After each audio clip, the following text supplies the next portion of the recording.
Hey, hey, hey, hey.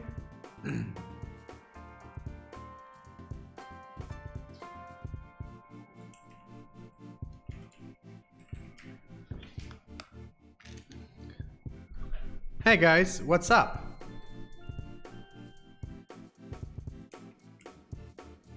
I hope you guys have a great day here so far. Let's see how we get this started.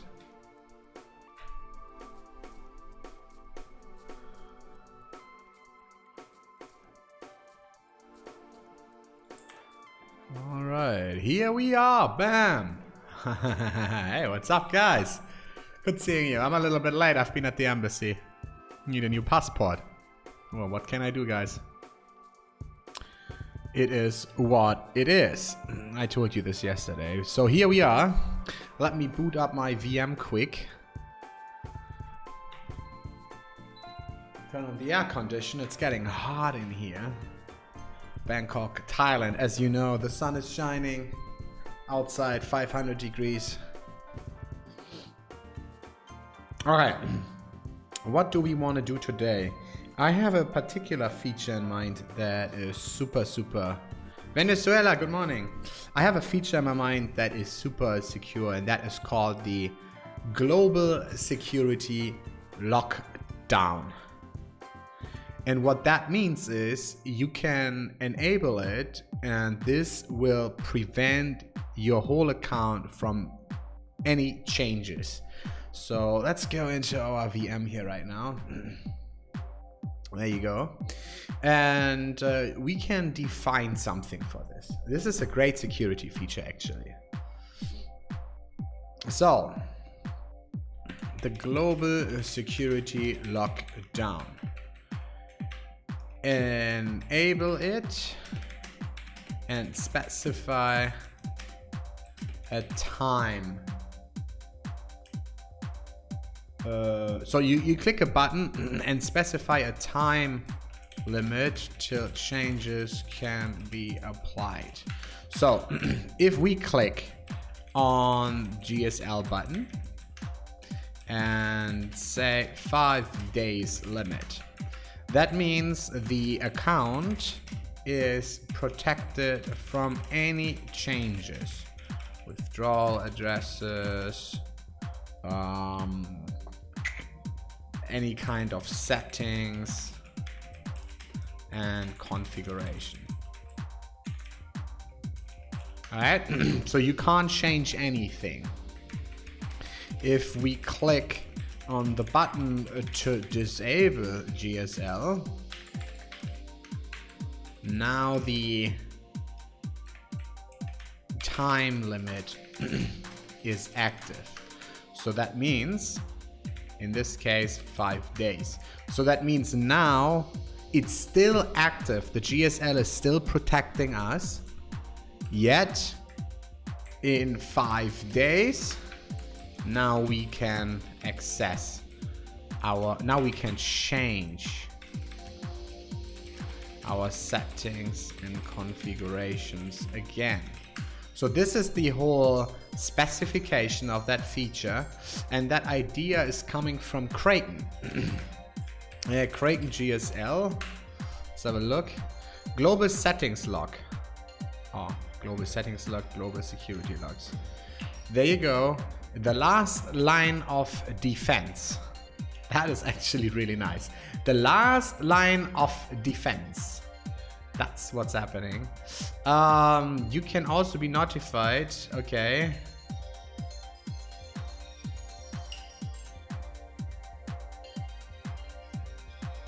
Good. So exactly, it's 24 to 30 days.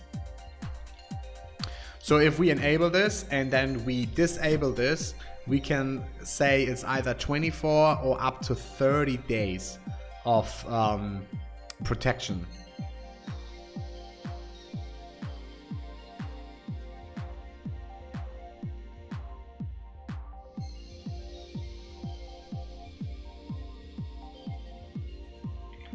There you go.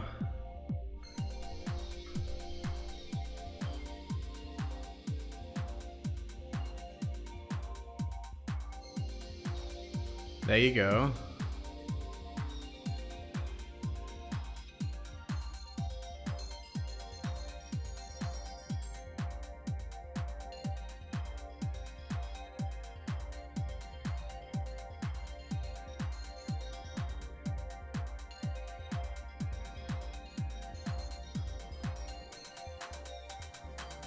So this is exactly what we also would like to implement.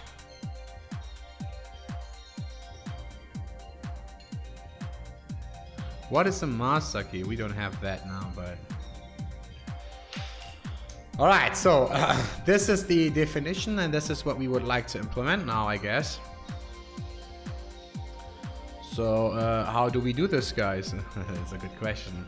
We need start define some model methods for this, I guess. And we start... So this is the concept. Concept.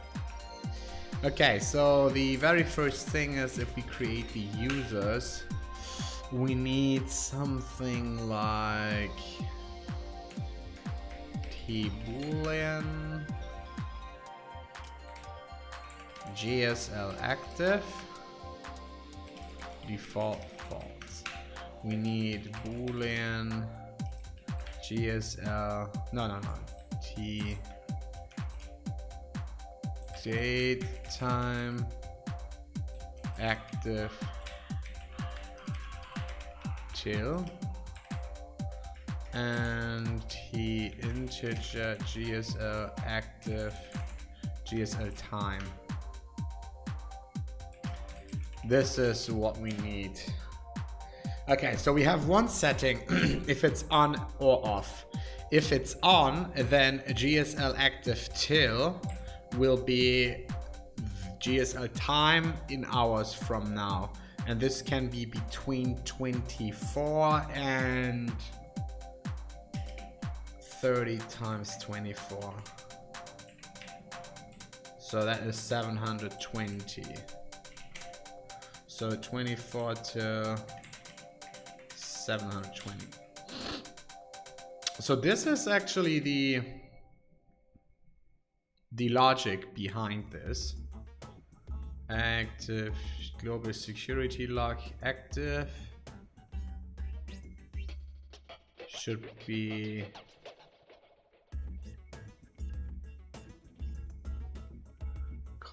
let's try this, guys. So I can go Rails, Satoshi Spank. We just reset and DBC this here quick. And then we play around with it. Okay. And I think the idea is that if we enable the GSL, then we need the 2FA for that as well, I guess. Okay.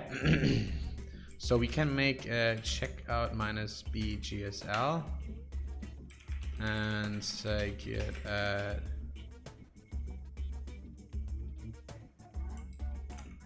well, that's interesting. Didn't I just change my migration?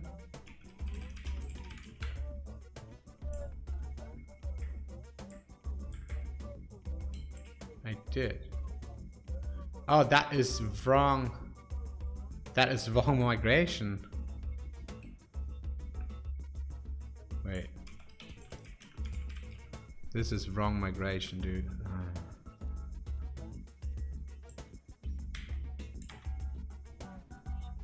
Wrong project.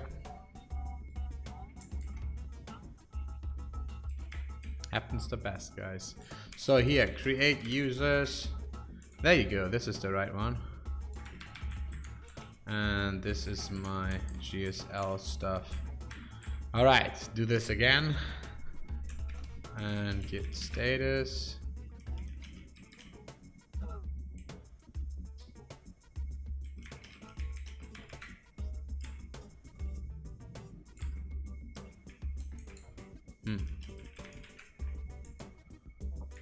What did we change in the application controller?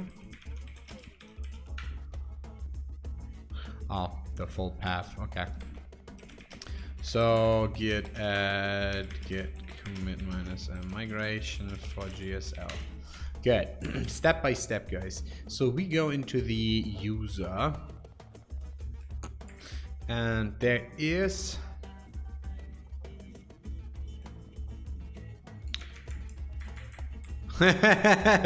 Fox Sound, thank you. I don't know if it's so awesome anymore. It was awesome. It was all the way red.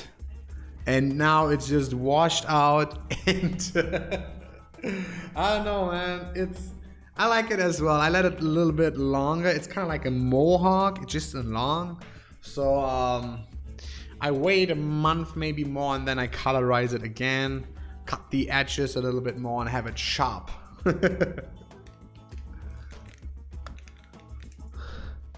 So this looks even better, yeah? Alright, so Rails itself, let me tell you this. If you go create users, if you have a boolean, and this boolean is called GSL active, Rails gives you a method called GSL active with a question mark.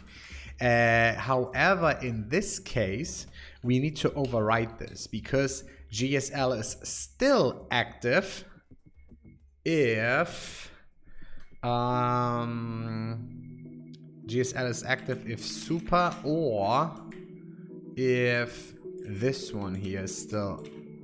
So GSL active till present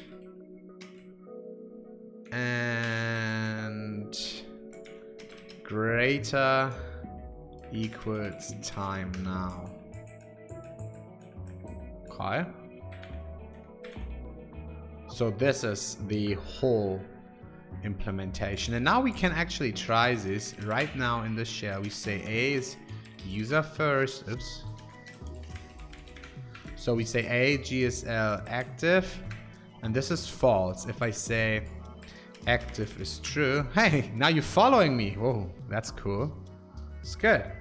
So if this is true, then apparently GSL active is true.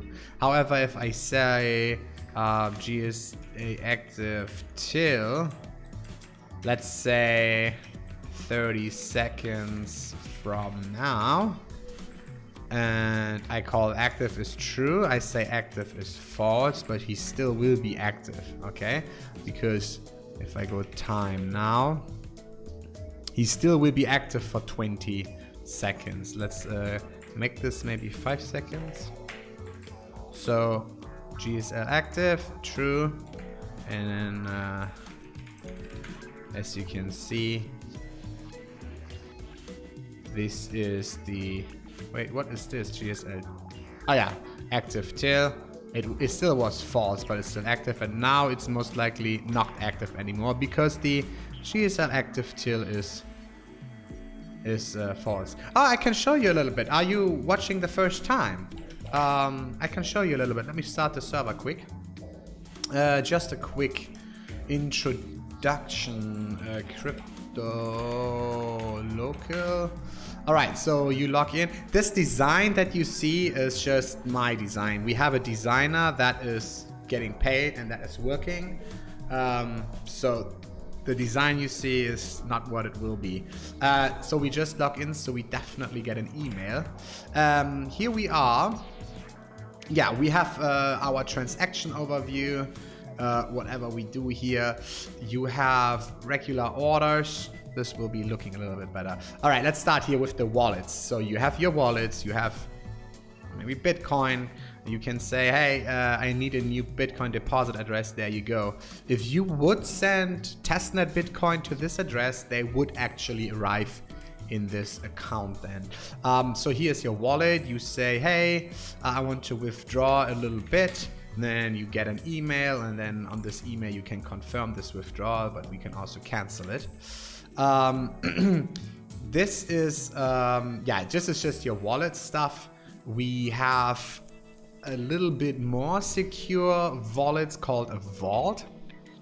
A vault is acting like a wallet that requires confirmations from multiple email addresses if you want to withdraw money. So if I create now, this vault is locked by these email addresses. If I create a withdrawal, I say withdraw money, 50 Bitcoins to this address. Then you see there are like 5 emails sent out. Everybody gets a unique link and a confirmation code. Let's confirm this quick. And 9488, that is this one. So let's see if he agrees with this withdrawal, then there you go. And now we can see that one of these 5 guys already agreed. That means if you have your money in there, your crypto, and your account gets hacked, that is better. That is no problem, because most likely the hacker only have access to one email address, but not to all 5 of those. That is another security feature that we have. We have an investment plan that you can set up, means a recurring buy. So you say, I want to buy maybe Bitcoin for $50, and that is like, you can set up a start date and an ending date, and you can say maybe daily, monthly, or you say, I want to buy every week on Wednesdays and Tuesdays. All right, weekly on Tuesday and Wednesday, and there you go. This is my recurring buy now, and he tells you then when he's going to set it at when he's going to be executed. So then we buy it for you every time for €50, no matter what the price is, which is the greatest way to build up your portfolio in a long-term way. Instead of dumping now $10,000 and then Bitcoin go up or down and you're like, just buy every day for $50 for the next 200 days. You also invested 10,000. If it's going up, no problem. If it's going down, no problem. So that is a great way for long-term investors. Yeah, transaction overview. We have a merchant feature. No, the UI is done by me. It's not good, bro. But we have a designer. We discussed this live on stream already. He's working actively, but this will look really, really good. We have a merchant feature where you can create an invoice, say for €1,000, and then send a link to your customer, and he's paying it with Bitcoin or Monero or whatever, and then the crypto goes directly into your account. It's pretty cool. We have a lot of security features, of course, the classic ones. 2-factor authentication. And by the way, every time you go here, you get a new code, just saying. We have on top that withdrawal options. You get a 2-factor for your withdrawals if you want. That's an extra one. You can delay withdrawals. That is pretty good. So in case your account gets hacked and you have this active, then the hacker withdraws money, but it's only sent out in 3 days or whatever time you specify, right? We have really cool an emergency password that you can set up. I think it's this. No, see, I don't even know my password. Wait. See, so if we set up an emergency password, say 11111, okay, now it's active, and then I can say what should happen if I use my password. So if I would log in with this password, imagine there is somebody with a gun to your head, say, hey, log in, give me all your Bitcoin. So then you can say maybe these 2 options. Cool. So now if you would log in with this password, your accounts get flagged and you have blocked withdrawals enabled. That is pretty good. So even though I would create a withdrawal, it will never be processed, never. So the attacker say thank you, he can wait forever. Also, if you say rescue balance, that means if you log in, all your Bitcoin is 98% is getting rescued. So if you have 10 Bitcoin and you log in with your emergency password, you only have 0.02. No, you had 10, so you have 0.2 left. There you go. So yeah, you can refer your friends. This looks ugly, and you get €10 commission, of course. So this is basically it. In the future, we will have virtual credit cards, so you can just click and have a credit card created, a virtual one, and then you can just upload it with like maybe €100 worth of Bitcoin or whatever you would like, and go shopping. Yeah, that's kind of like it. I personally, Nurhan, tell me which one is a nice idea. I said so many ideas here right now. I personally run this website, Crypto Transfer. I have the same one in Thailand actually, where you just say, yeah, I want to send €150 to this account here, whatever, and then you say, I want to pay with Bitcoin, and then as soon you pay, we send out the transfer. I think this I will implement also, so I can move this website over to the crypto broker. It's like paying my invoice.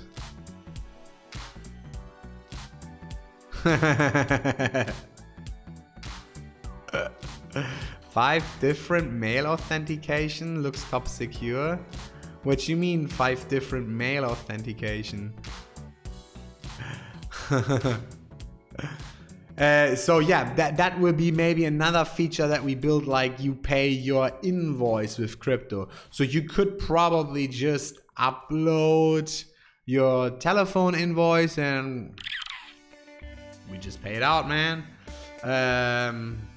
Yeah, either 5 different confirmation codes. Oh, you mean for the vault withdrawal? Like for this one here? That's pretty cool, isn't it? Okay, so you need only 3 guys confirming actually. Let's confirm 3. Let's have a look. Oh, why is that link invalid, bro? Did I copy wrong?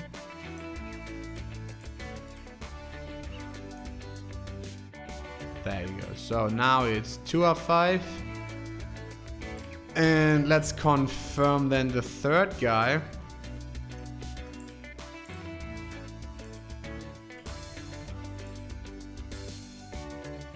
So now everybody gets an email. Hello, it's confirmed, but now it's delayed.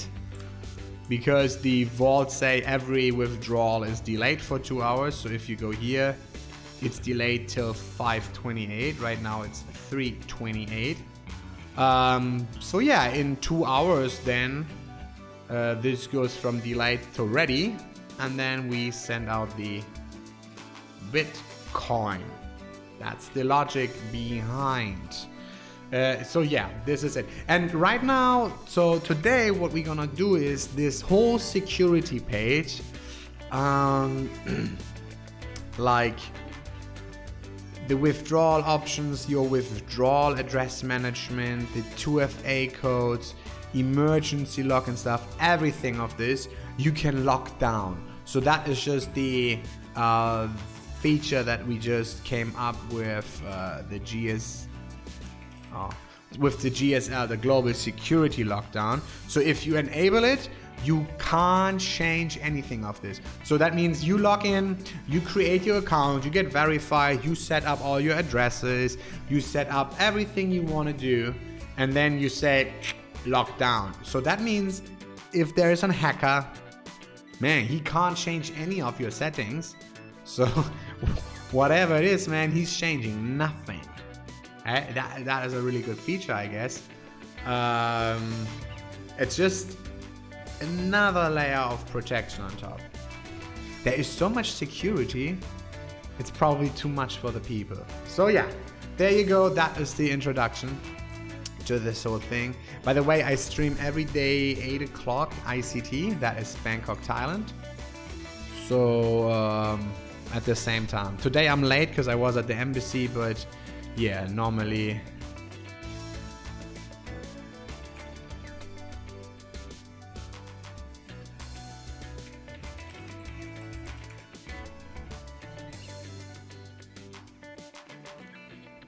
Just a second.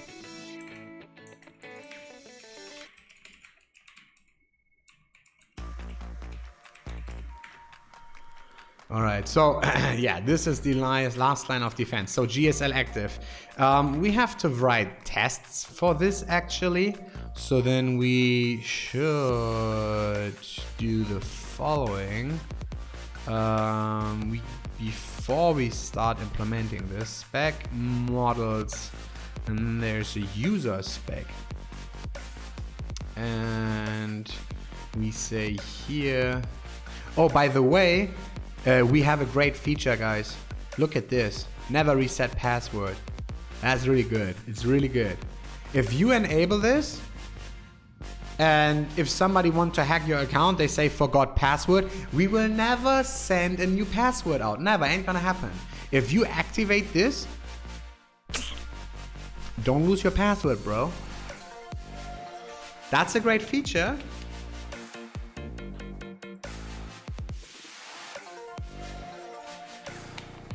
There are some email providers that actually have Proton Mail, for example. Proton Mail has the same. Like, you create an account and you activate this. Don't lose your password, bro. But I also make some learning videos on how you really secure your account data, how to store passwords correctly. I have some great ideas. So I'm gonna make a video series for all the for all of you guys, so you can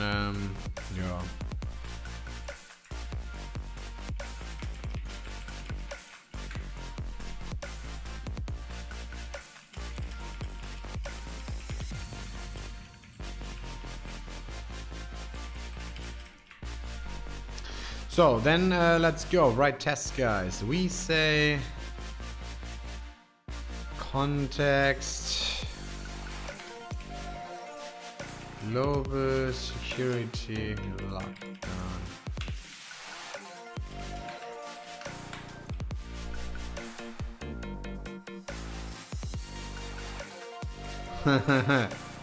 Well, I'm not a cybersecurity expert. I'm just using my brain. Okay, I literally just use my brain how to secure your coins. That's what it is. And it starts with having a hardware wallet. There you go. Just a Nano Ledger S cost $60. Keep your crypto safe, bro. And it continues with, don't leave your money with, seriously, don't leave your money with us. Why would you give me your Bitcoin to take care on it? I mean, you see this, I think about everything. I'm not perfect. I say there is no chance you steal our crypto. Ain't gonna happen. We keep it in cold storage anyways. So if you somehow hijack us, you get a little bit from the hot wallet, no problem. But in general, don't leave your crypto with other people, man. So get a hardware wallet. I will tell this all our clients and customers. I will say, hey, please withdraw all the money, bro. Just buy it and withdraw it. It's crypto, man. You are your own bank. So yeah, let's be real about this.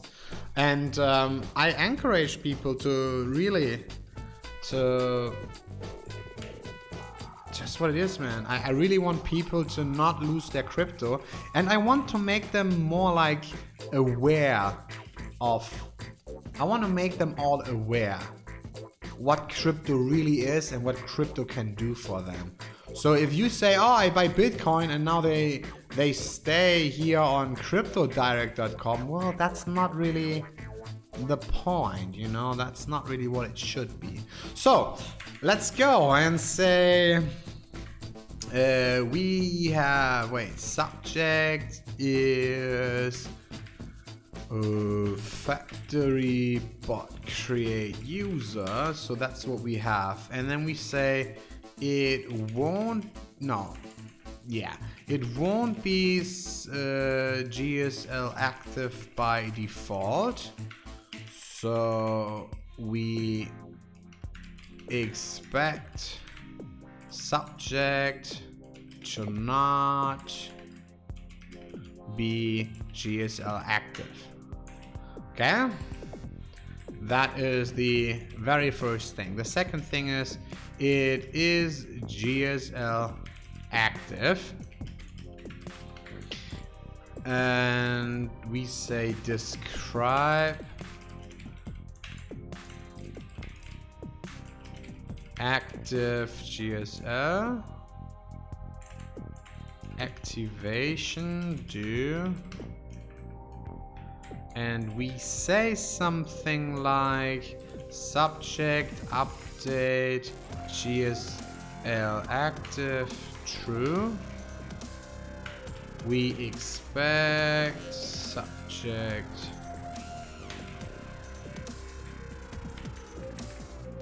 reload to be GSL active. Well, it is active do. And now is the real tricky part. Now it's where the logic comes in. It is active for another 10 hours. Do. Nah, for another 24 hours. Do. So we say this.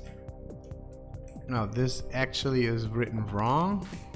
Expect. So here we say update GSL active true and GSL time 24. Protect for 24 hours. Okay, what? Okay, then we say subject update GSL active false. We say expect subject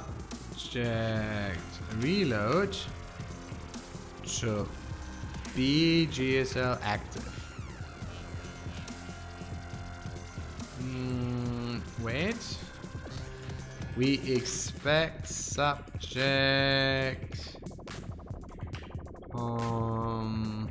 How's this called? GSL active till to equal nil. And here we say we expect the SKS. What's up, yo? So we expect it to be nil. We say here something like GSL time, maybe 30, whatever. So active till is nil.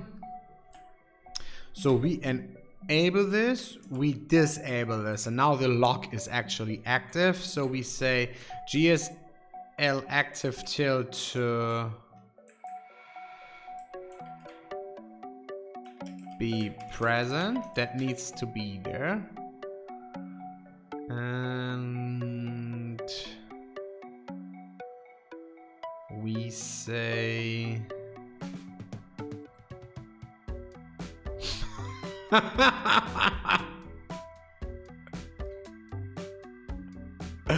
that would be fucking dope. That would be really nice. Whoa, that would be actually really cool if that would be like... Actually, I saw there is Creek. He came to my stream a few times. He's a new streamer. He's the guy who invented Docker, actually. And he's building a Twitch extension that's showing my latest shell commands on stream. That is really nice, though. If he develops that, I will use it for sure. That would be really cool. It would be also cool if the latest test result could be displayed. Maybe. So then I have red hair all the time. Shit. So we say this is false. We expect it to still be active for 24 hours. So expect this active till to be present. Expect reload to be GSL active. True, though, that's correct. So we travel 10 hours to expect this.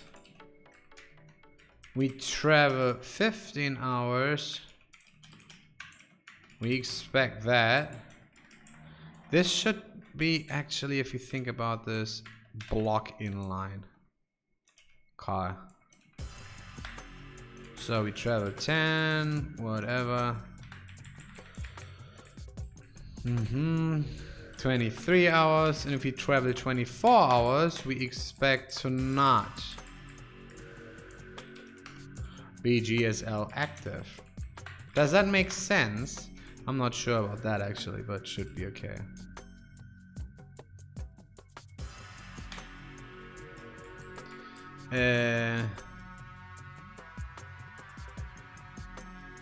I don't know if he's traveling back though.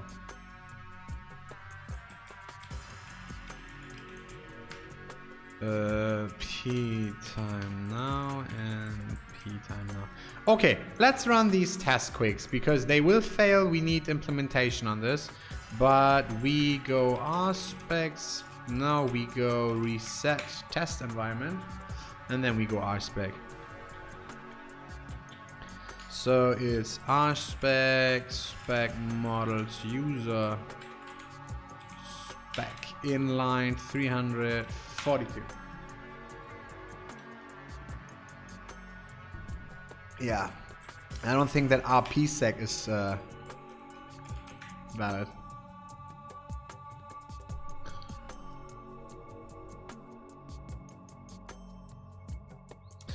Okay, new present to return triggered false.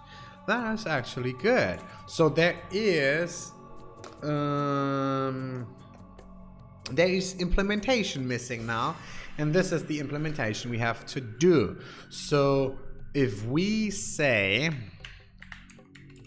def GSL active is val, so we say super val, and then we say unless val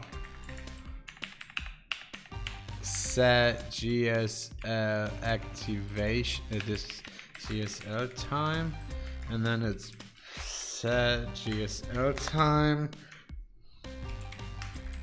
and we say self GSL active till is GSL time hours from now. Okay, that would be one implementation.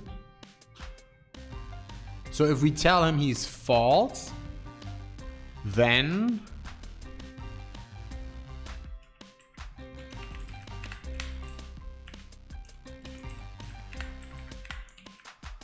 this happens. So we say whatever we say, set it. No, we do this better. We do this if val, then else. Okay, we do it this way. And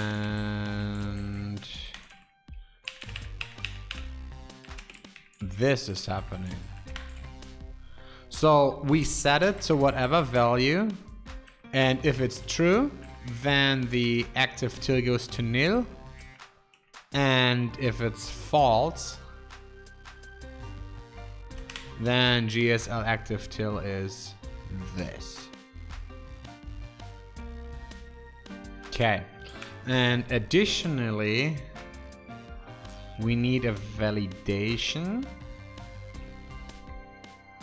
and we say validate. Wait, let's go quickly. We can make that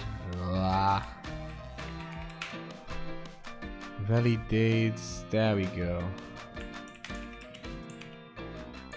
So we say the same. Validates inclusion of GSL time in 24 till 24 times 30, 720. Message invalid.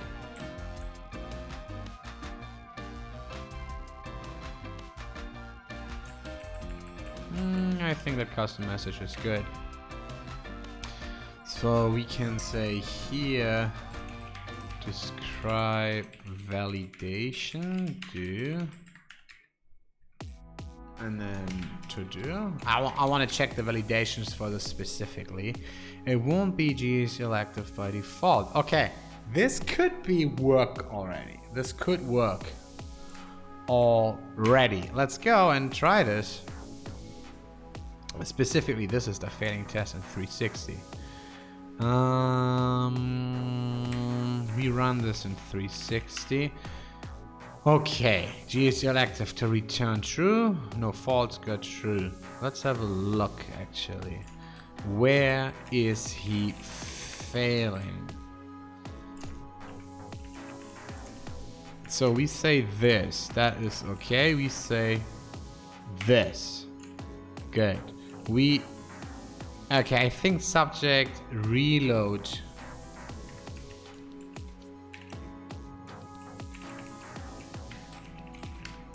This is what we have to do. That is correct. That is correct.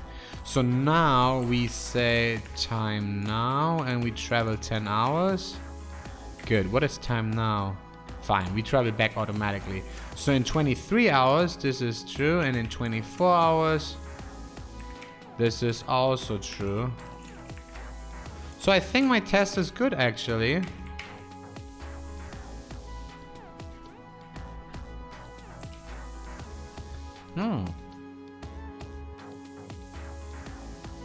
Okay, it's the 24 hour that is a problem.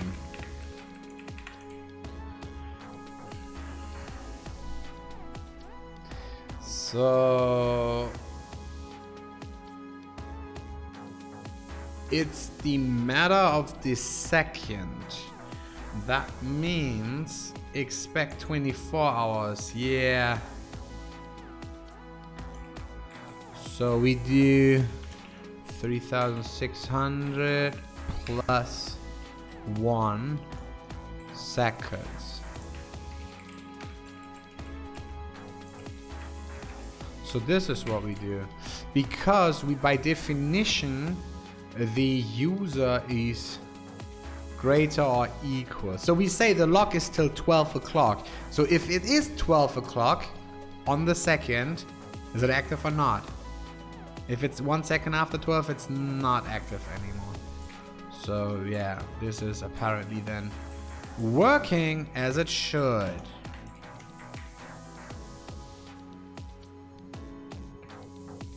So that means also we travel 24 hours.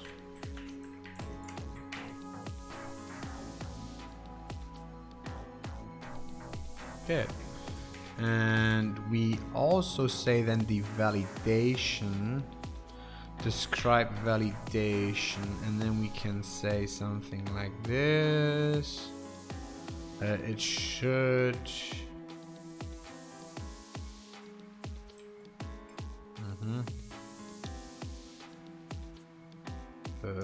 accept value.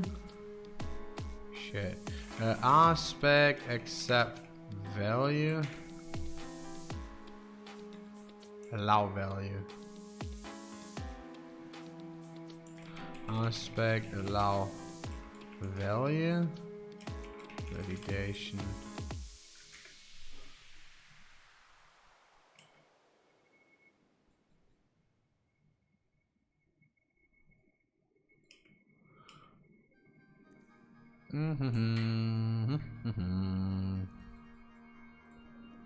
So we can say this.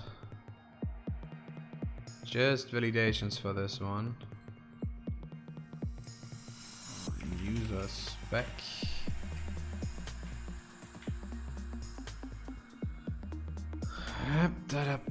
Not there. There you go. It should allow value like 24 for GSL time. Okay. And then 500 and 721. No, 720. Okay, and it should not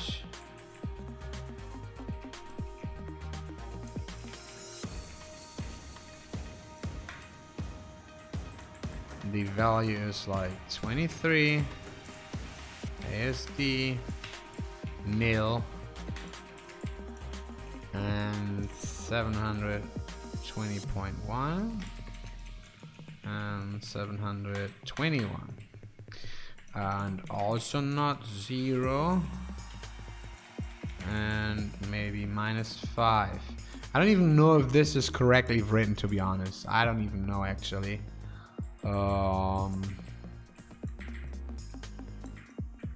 Nil string -5 0 20 3 7 27 21. Okay, 3 4 5. Let's run this, guys, and let's post this stream on Reddit quick. Watch people code. That is failing. Ooh, ugly.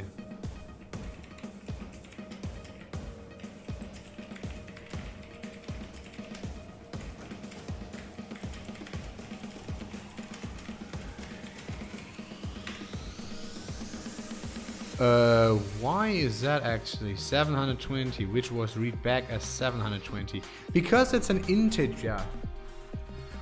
So 720 actually, if, yeah, it will be converted to an integer anyways. So then that is okay. Fine. So the whole user spec. I wonder if this is completely correct now.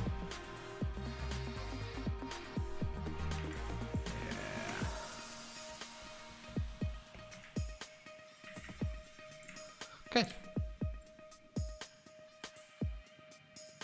So if we would move this away and we run the tests, then I have red hair. This is what SKS told me to do. See? So then, yeah, we get immediately the F. So there is something wrong with our security. So GSL active.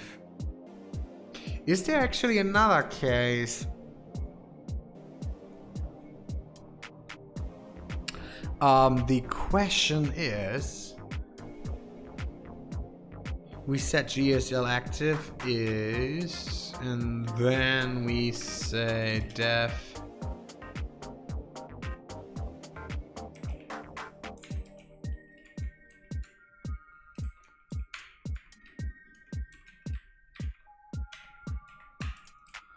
race can't be changed.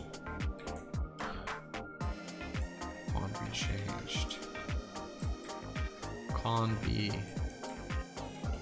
accessed. So I think we can say here this.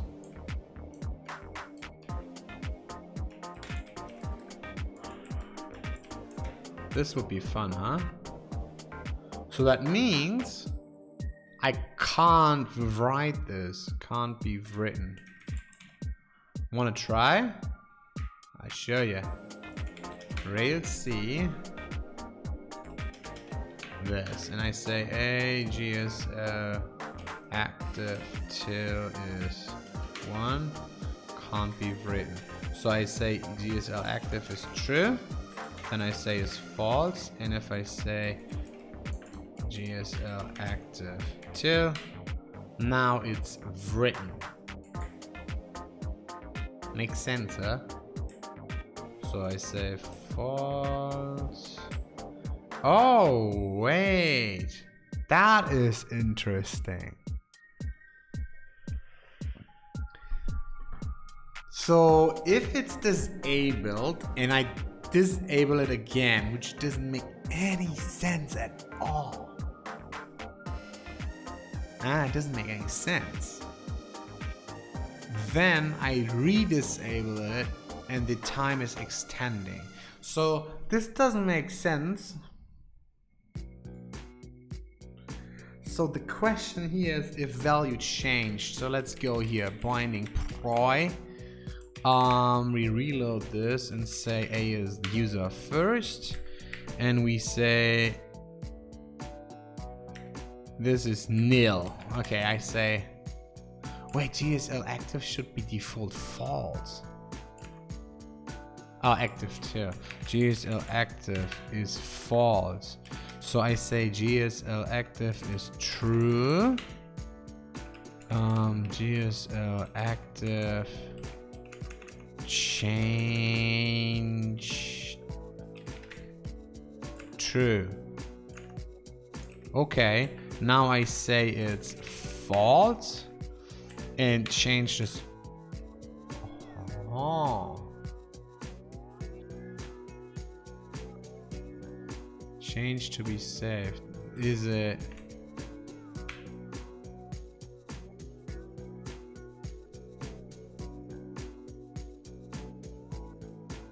Well, I didn't change though, that's correct. Actually, I think it's kind of like correct behavior. This won't happen any ways, like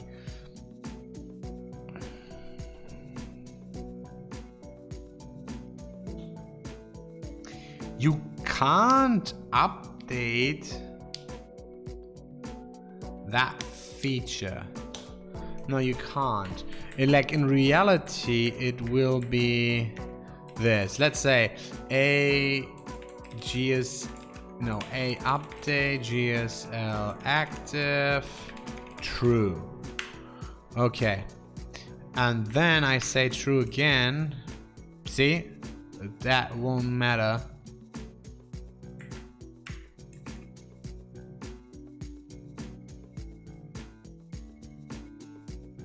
And then I say this is false. Okay, I say this is false again. He would always extend the GSL active till. So here then is clearly the question if val and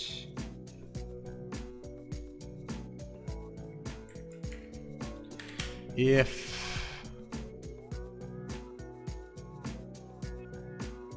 so we can say here val, then it's new, otherwise it's that.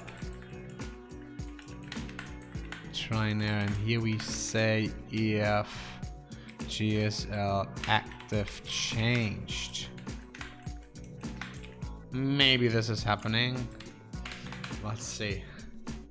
So if I say A is user first and I do the same thing again, see, nothing is happening. Now I say it's true and false. Okay. That's a little bit better.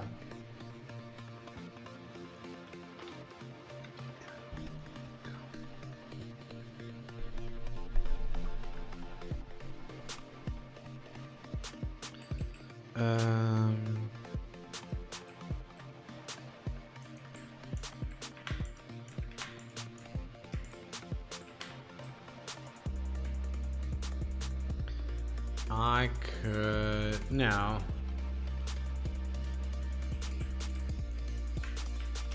We can't call this anymore. It's only set via active true false. Okay, I think this is fine. So user spec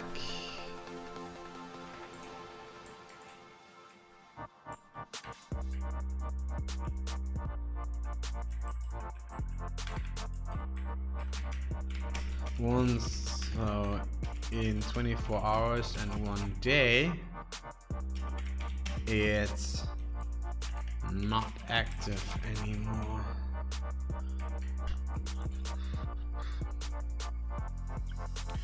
Okay. I don't want 24 hours plus I know, well, I can do 24 hours plus 1 second. That's correct. I don't want 1 day actually. Okay, you are right. So we can do 24 hours plus 1 second. That's what we can do. You're absolutely correct. That's more readable though, instead of traveling 83,000 seconds or something. So in 1 second. So in 24 hours, it is still active, and 1 second later, it is not active anymore, because here we say greater equals. If this would be then it's 24 hours. So there you go. Then let's run these specs one more time.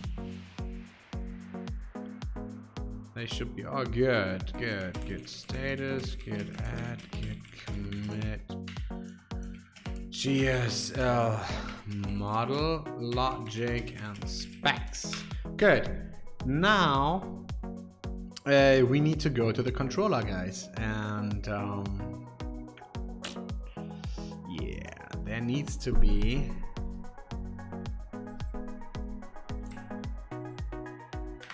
actually, wait, we could say that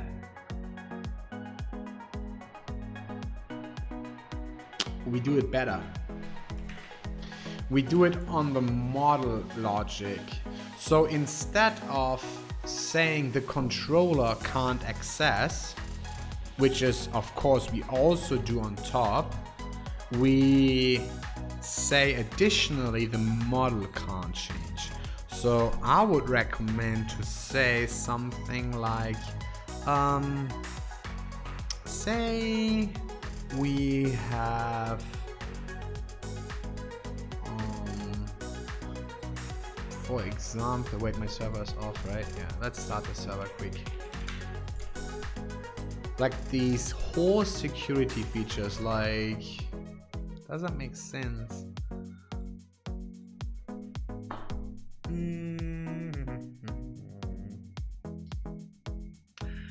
Okay, so we could exclude the controller from accessing, so we just say, hey, here 2FA login, and we say something like internal, and then security, where is it, and then 2 factors. Here we say GSL protected. Okay, and then all this method is doing that. Wait, which methods actually are GSL protected? Except show. Alright, so we can do that. Or we can say GSL protected only. And then maybe deactivate. Maybe makes also sense. Or we say all.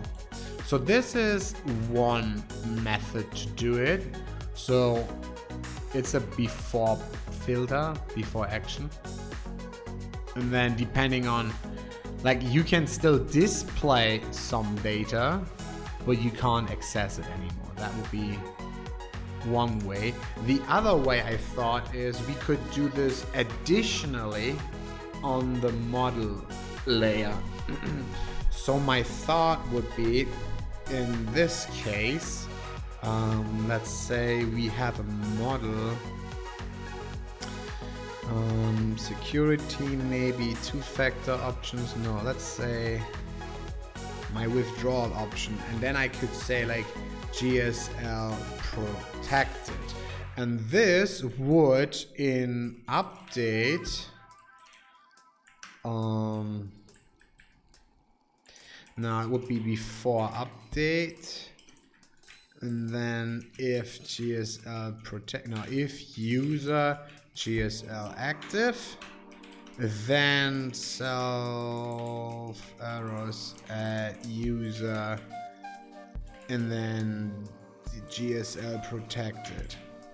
Okay, so this could protect the model. However, only on certain fields, I guess. So we have to do this for create, so we can't create new records. We have to do this for update, but only on certain fields. That's pretty nasty. And then if the user actually has, say the user makes a lockdown for 30 days. So now the user can't access his account for 30 days. He's contacting support and say, yo, but I'm not hacked. I just make a mistake. I need to withdraw money to this address now. So that means even we from the admin panel can't access the models, and then we always need some like bypassing via admin panel, and then like if and not GSL bypassed. So this could be also something like that would be nasty. So I think it's just best to do it on controller level. That makes more sense. That makes more sense for me. And then write nice controller tests for that. I think so.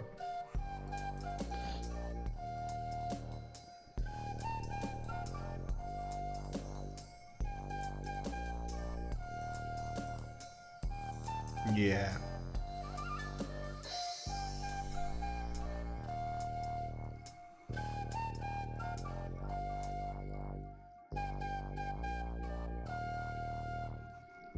Wait, what is that?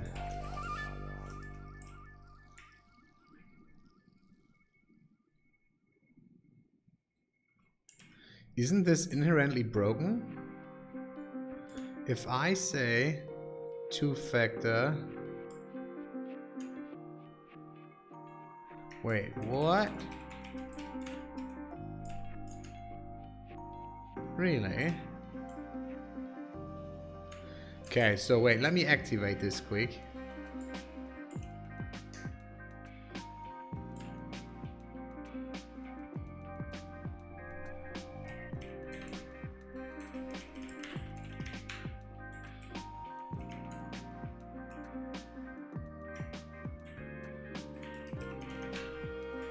Huh?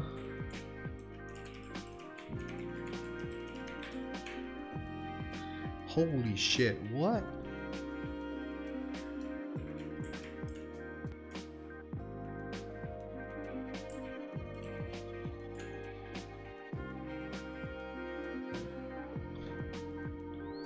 Is that real? I always override the OTP secret? I can't believe that.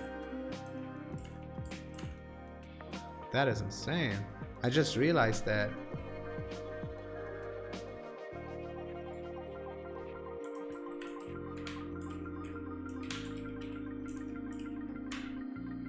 So this,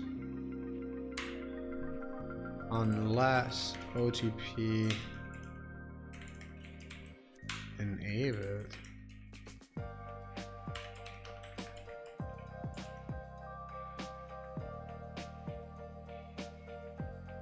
I never had a test for that. Wow. Wait, that is a monster bug. Have a look. I just realized this. Wait. So let's remove this prior quick. I just see that. So we always generate a new OTP secret? For real? Okay, wait, let's disable this quick. So if I say I want to enable it right here.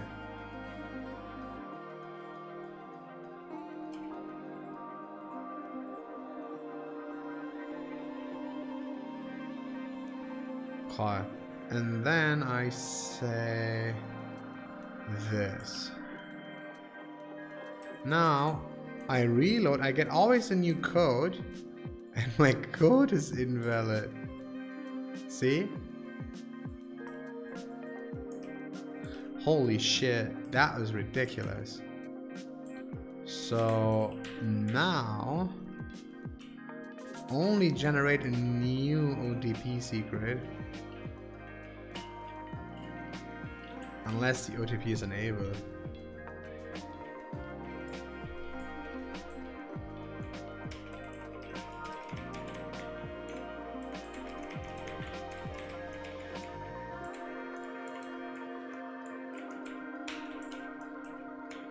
The same actually goes for the withdrawal.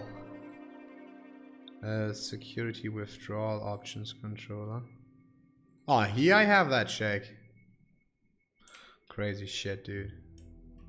Sometimes, you see, good luck we write tests. So, how do we implement this? We have our internal base controller, and we need something like GSL protected.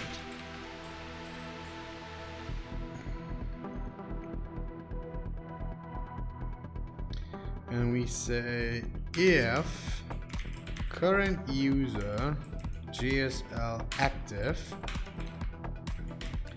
flash error,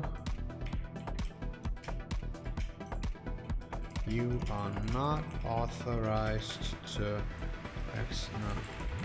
your account is GSL protected till, and then it's current user GSL active till.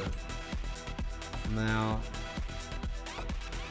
that's actually all. Wait, that is not working. It needs to be actually before action, and then this. There you go. So except show, we can say GSL protected. How do we do this, guys? It's a module method, right? So this actually is working. Okay, let's try it. Okay. My account is GSL protected, bro. So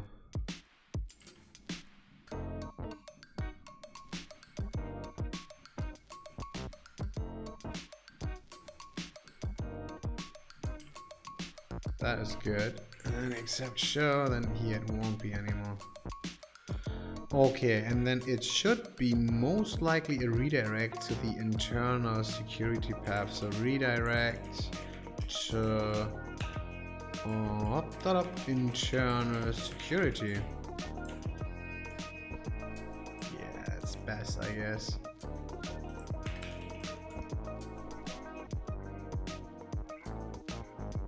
Oh, internal security root.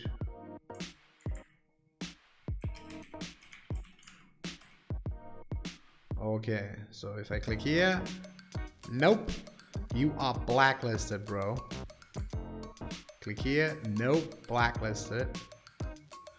Okay, that is working. I don't like this. I would more like the way like this, GSL protected. And then I can say either only or except.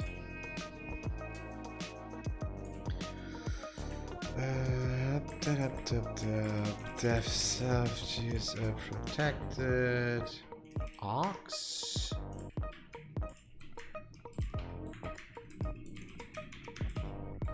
Well, I did that in the past. Ooh.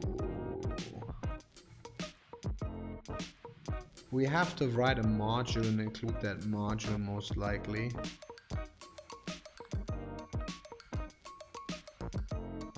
Yeah.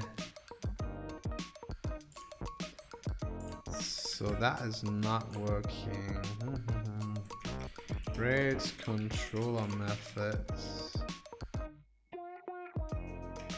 from module.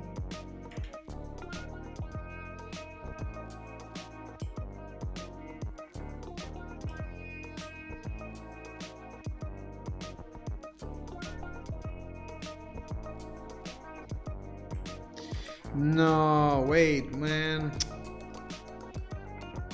That's not what I was looking for.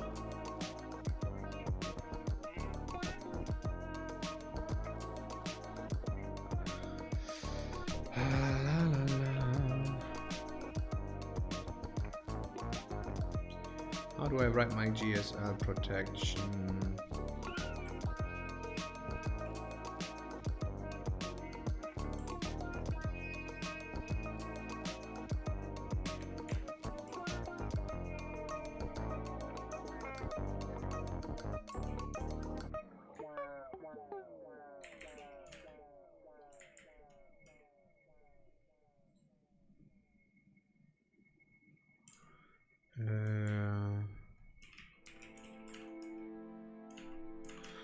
So then it's args, in this case empty. So I gonna say here def self this, no, this is check GSL. So then I say before action check GSL protection.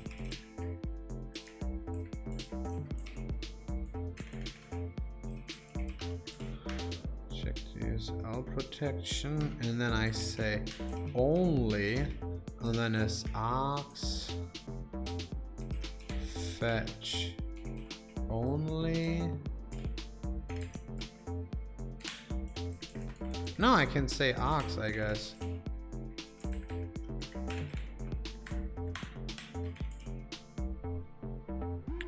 Args gets flipped up. That's a hash. So I say args is hash. Okay. That should work. So if I say, yeah, fine. I go back here. Fine, I can't access that. I say accept. And that is accept show.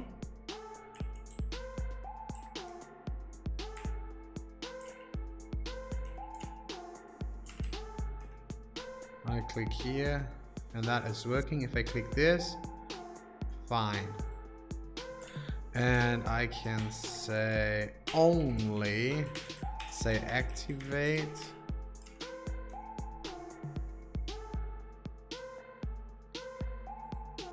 It's also working. Could I say if false? So I say there. Wait, what? If proc false. Okay, and now I say if proc true. That is working perfect. Okay, fine. So that is GSL protected. And actually accept show.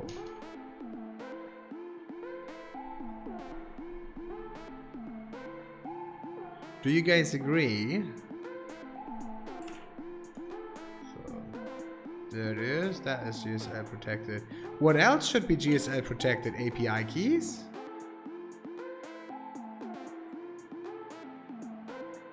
Most likely, right? Like everything, the whole create API keys. Maybe that's a little bit harsh, but well, it doesn't make sense. But for okay, let's go. For sure, my emergency lock and everything there is GSL protected for sure. So controllers, internal security, this whole thing is GSL protected, and this as well. So just if I want to click here, there is no way I'm going there. Password, absolutely GSL protected. I'm not changing my password. Yeah, withdrawal options should be also GSL protected. There's no way I can update the delay. Ain't gonna happen.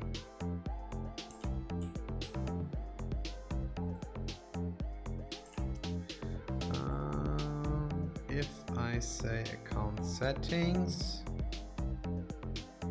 yeah, for sure. So settings controller is only, not except, edit. So I can enter this to see it, but I can't save settings.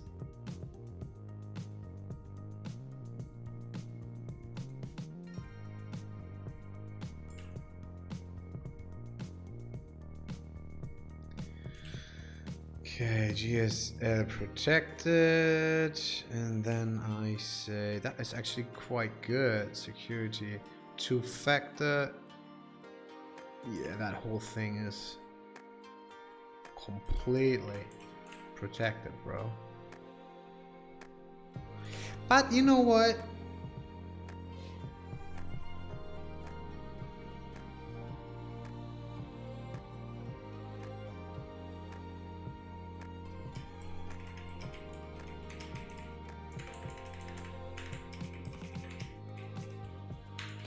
I wonder if I activate this, now I should be able to do this. But I'm not able to deactivate it. That sounds even better. And we can say GSL protected if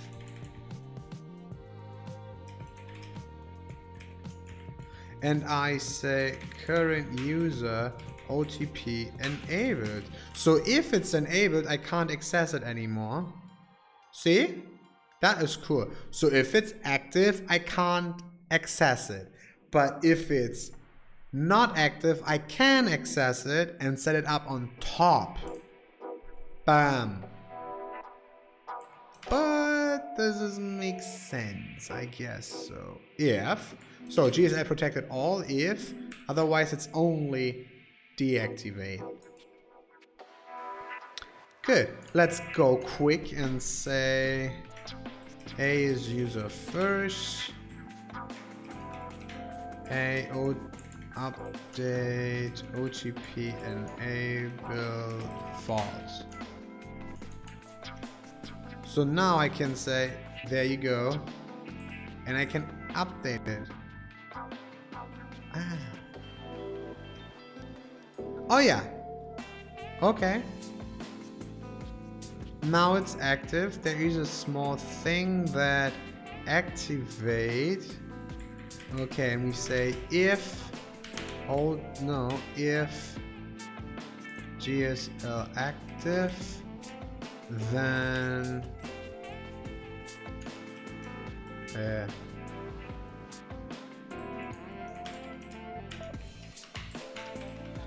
internal security root path. We need a helper method GSL active. So base controller internal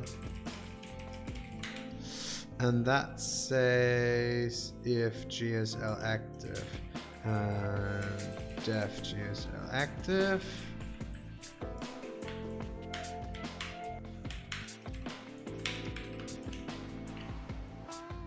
There you go.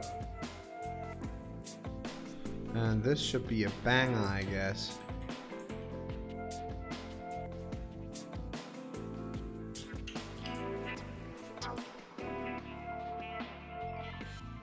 So now it makes really sense. Now it's really good. Think about this. A reload. Okay, I disable this. I click here. I say Gupsala and I enter here. And now if I want to go here, it's protected, bro. The same goes for this. I enable it. Yeah, but I can't disable it, mate. Oh, interesting. Can't oh. Wait, I can access it. That's bad. Step by step. I can't say, like, let's say eternal security two factors controller. Okay, if OTP.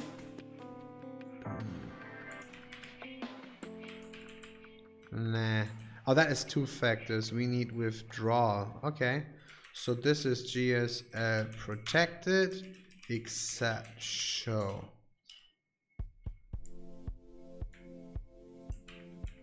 Except show and activate. Okay.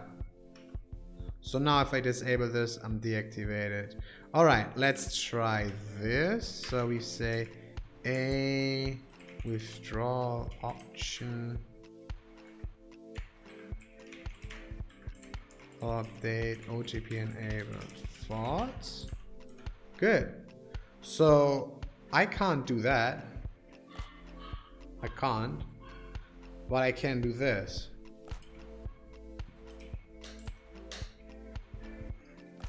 And now I can't do that because it's locked. Password is locked. Absolutely. Withdrawal addresses. No way I remove something. So I say withdrawal addresses destroy. GSL protected except index. So we say then right here, I don't even want to click there. I don't even want to click there. So if I say something like withdrawal addresses index, and then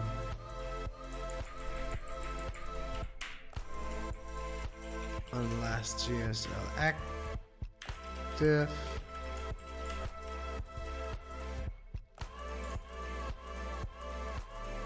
how is it? Internal base controller. GSL active. Oh. Helper method GSL active. Now it's known. Okay. That's quite cool. That's pretty dope now, guys. So emergency locking is completely locked down. I wonder if change rules, like if you see the rules. Password is completely protected. Withdrawal addresses is protected. 2FA is good. Here is completely protected. That means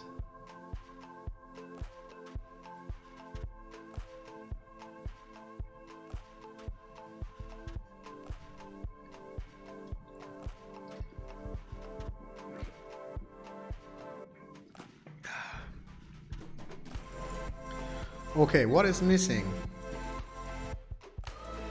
Account settings protected. Tja, API keys, guys. That is a great question. Should you be able to create new API keys if your account is locked down? I don't think so. I wonder why isn't there actually an email if there's a new API key created. API key RB to do.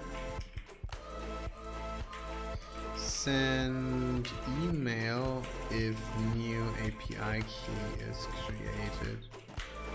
Send email if API key is updated. Maybe. Okay. So I guess this looks good. But there's one thing missing. And that is if I say this, add withdrawal address. So right now I can say that withdrawal new, vault withdrawal new, and okay. So here, unless GSL active.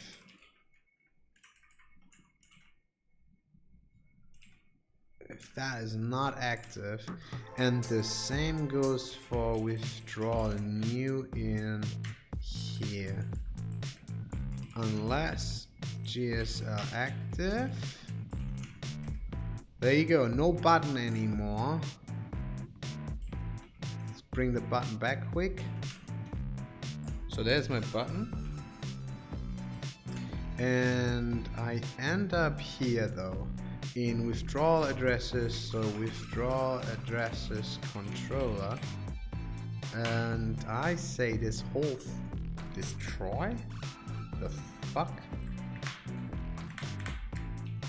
Am I able to confirm them? I think. GSL protected, and I say accept, confirm. We can still confirm alt withdrawal addresses.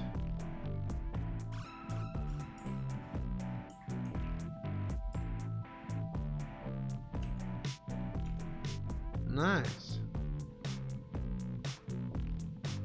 So there's no way I'm doing something. So if I say this, and then I say here like create, ain't gonna happen, bro. If I say this, ain't gonna happen, bro. If I say this, then there is no more button. It's really good. It is, right? It's like really good feature. Think about that, man. So much security, bro.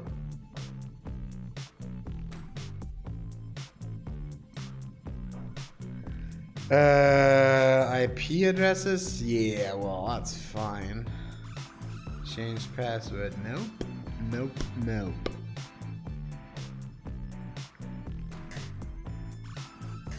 Okay, I want some buttons here. Like these buttons needs to be.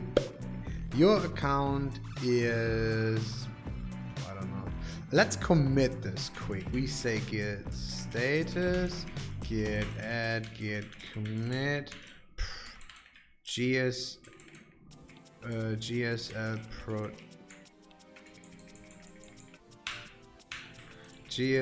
protected, implemented in controller, can accept only, accept if unless as regular action filters,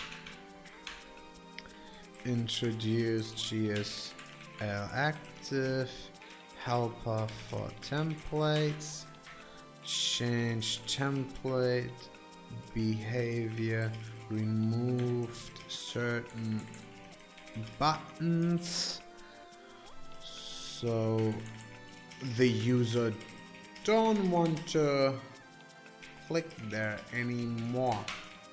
That's what we did, guys. I really would like now these forms disabled. So if can I say form disabled?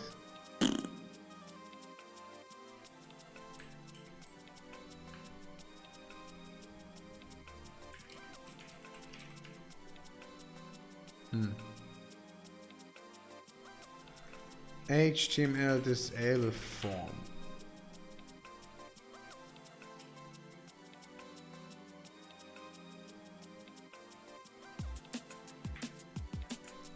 Bootstrap disable form.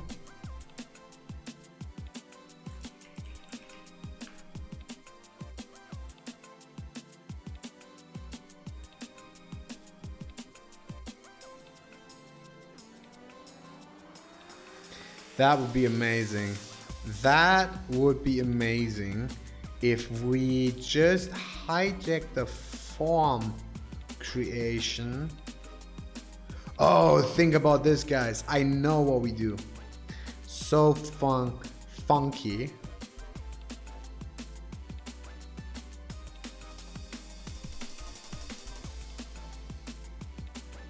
We do the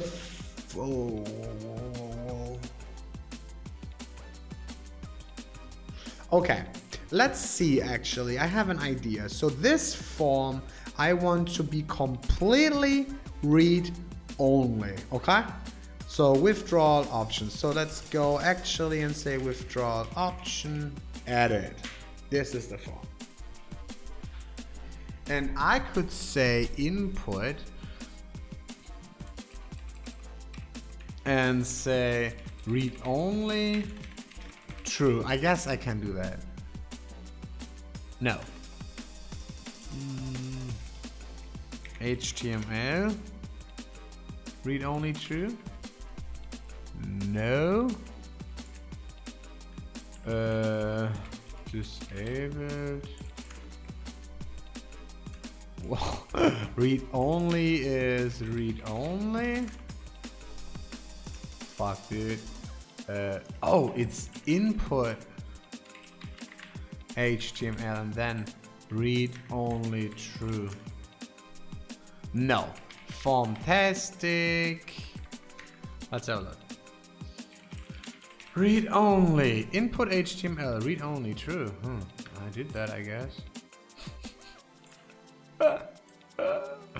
What? Input HTML. Read only. True. Yeah, well, that didn't work as expected.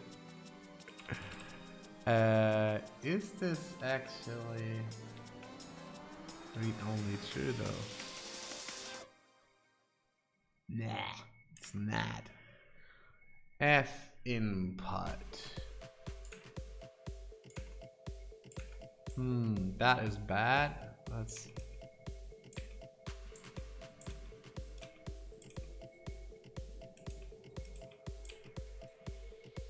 Semantic form for F inputs do input HTML.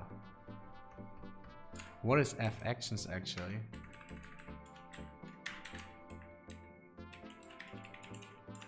Oh, is this wrong? This is wrong form, guys. Isn't it? Yeah, it's wrong form, bro. What is this form, man? Withdrawal options, edit. What? This form doesn't even exist. I don't even know where that is from. Withdrawal option show. That's my form. Yeah, that's my form. That's what I'm talking about. So, what is actually F actions?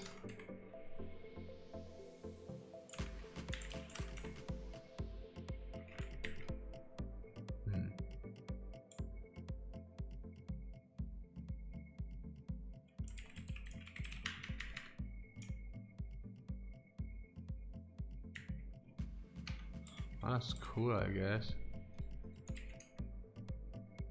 Oh.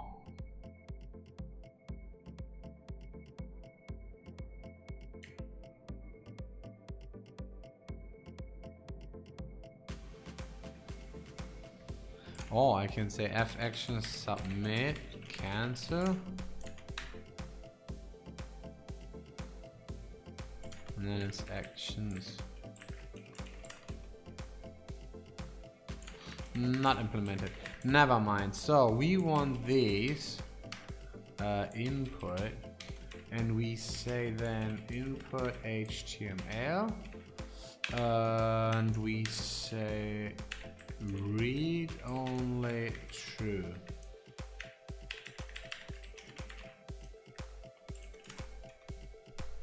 Okay, now they are kind of like read only. And then we say also disable true, maybe. Yeah, disable true, read only true. Okay, that's all we need. And then we have the following. Form 4, and I say GSL protected true. Okay, and my simple form 4 is a form builder. So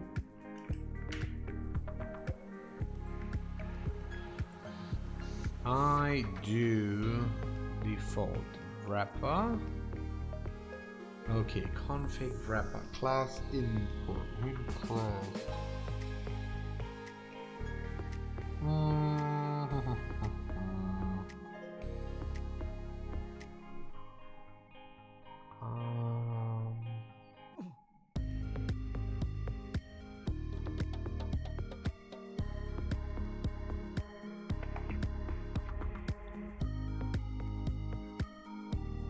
That is not what I want. Lib components.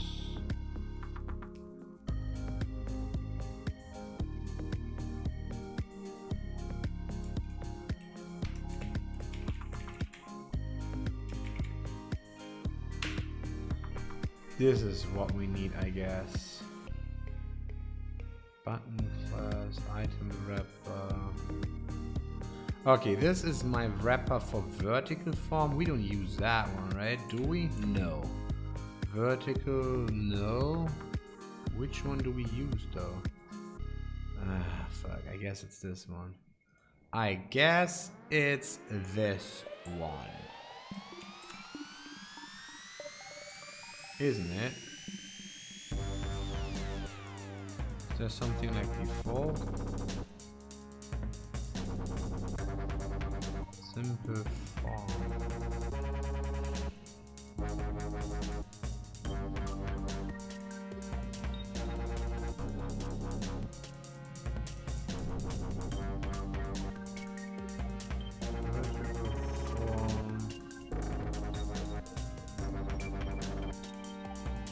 I don't need vertical default wrapper. I thought, oh, this is an initializer.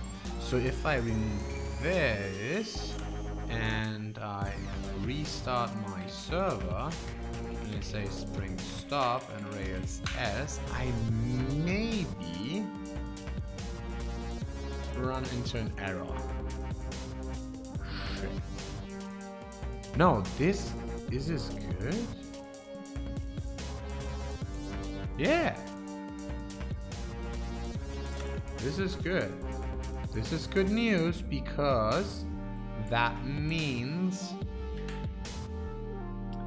here form tag div, valid class form group valid. This one here is broken. Okay. Optional read only.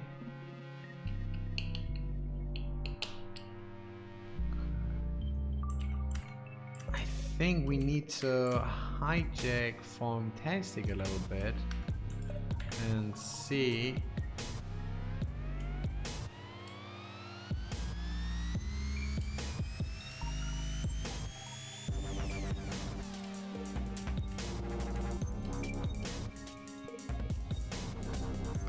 custom inputs is not changed. Existing input behavior.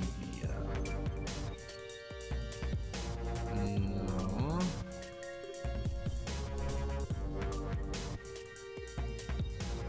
It's not what we need.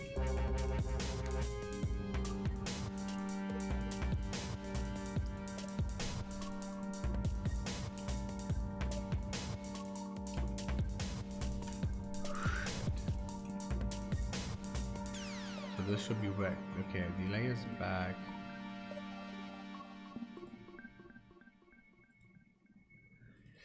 Okay, we need actually this F input. So I say here something like GSL protected true.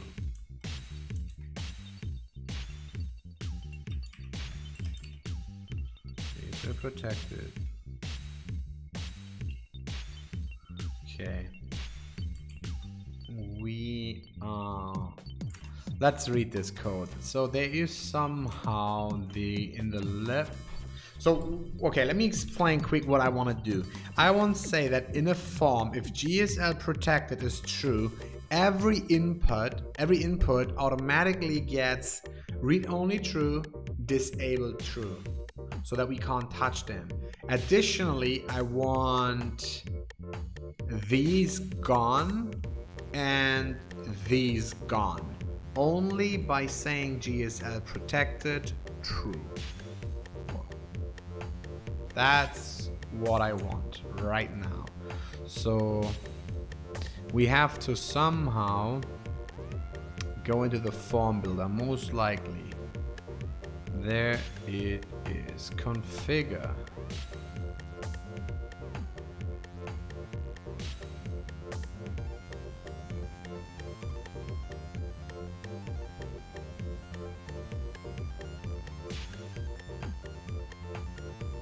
Or do we use somehow form builder?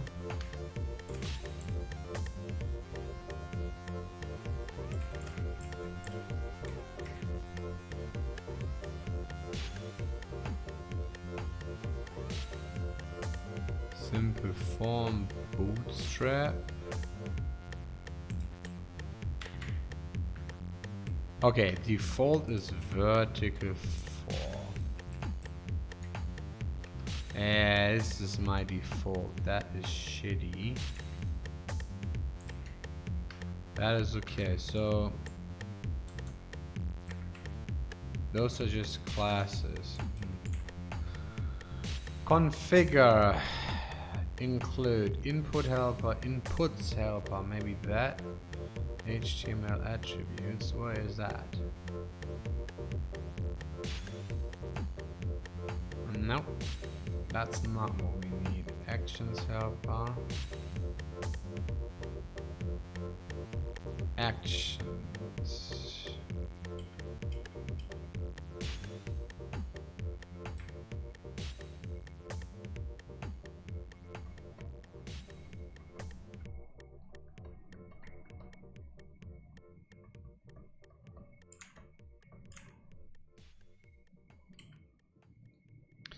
Okay, we are getting closer, guys. I can say inputs. That is the F inputs, I guess. So he's loading all kind of inputs that we can have.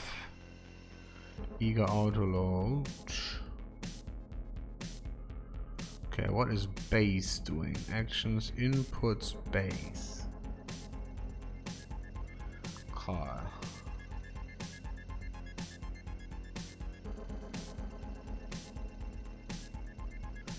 I want to see where it's input HTML used actually. Fantastic. Input HTML.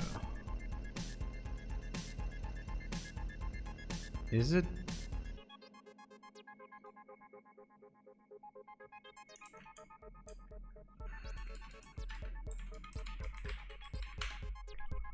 Mm-hmm.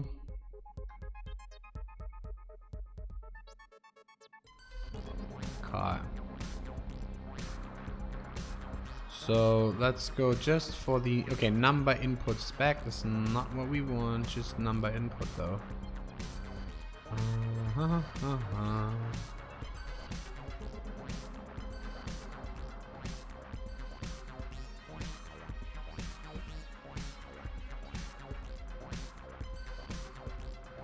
Excuse me. Okay, so these are the basic inputs.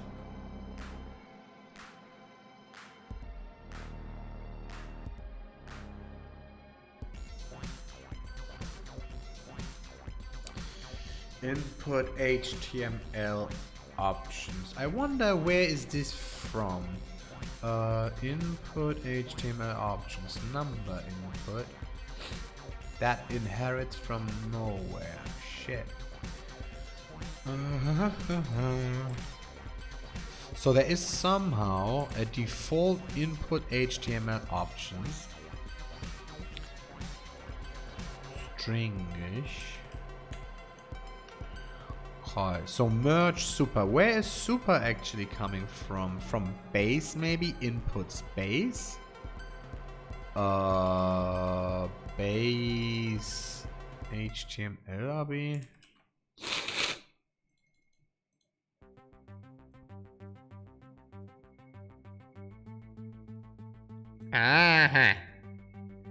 This is now getting something good. So we could say form tasting inputs base HTML defines how the instance of an input should be rendered. Yeah, so maybe we can say that is interesting actually. Let's keep this quickly. Input HTML, okay. Hidden placeholder.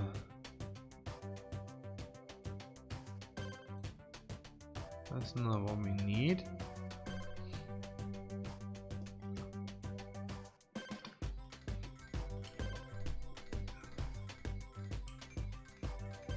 No, those are the whole.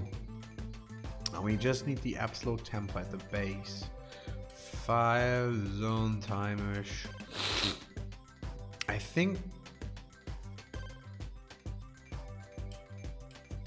that's not what we need. Okay, I think we got this. So all I need to see is the following. We say editor is atom, and we say bundle open form tasting. What this does, really? Bundle show grab form. Oh, wait. I'm using simple form and not form tasting. I look in the wrong gem. Really, Tim? Oh, goodness. I just wasted the last. I'm always so confused. I just looked at form tasting, but we use simple form. How stupid am I? Shit. How stupid. Oh no. Oh no, bro. Horrible, mate. Horrible. Custom inputs.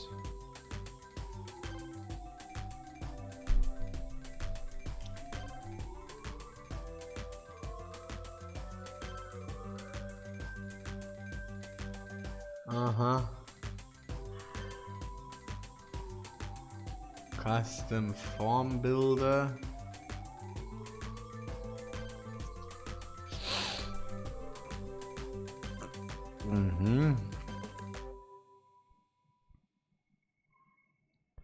Oh, that is what we need, guys. Here. Simple form builder. This is exactly what we need. Okay, have a look. Where does this go actually? Simple form 4 with a custom builder. No.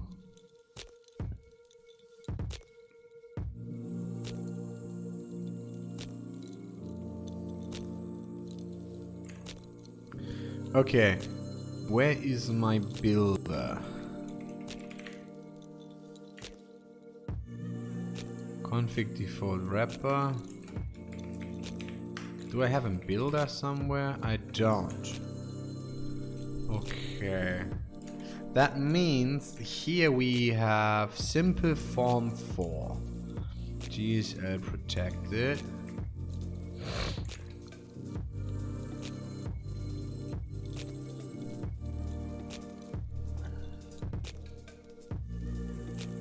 Option args block. Okay, I can say the following now. This will be a helper. Internal helper, and now we say this. Simple form 4 helper. Module simple form 4 helper. And we say simple form 4. And we call it super. with options.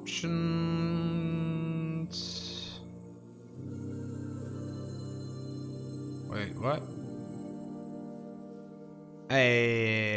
Okay.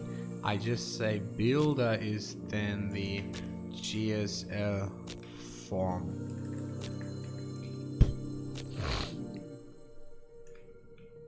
Custom form builder. Okay, no problem. And we say custom form builder. Nah, GSL form builder. GSL form builder. Okay, and I say in lib, I say GSL form builder. And in lib, I call it GSL form builder. And this is GSL.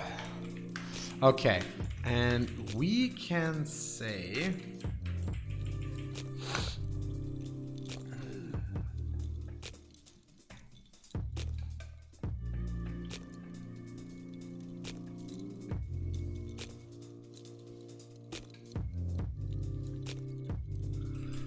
read only true, disable true.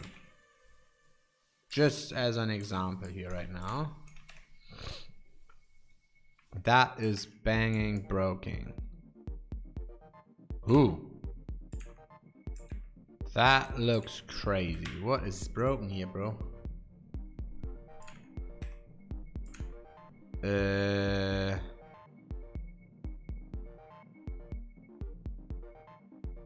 I'm going nowhere.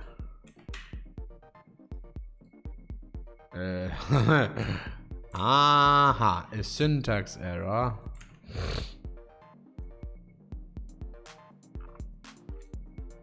Which seems dangerous.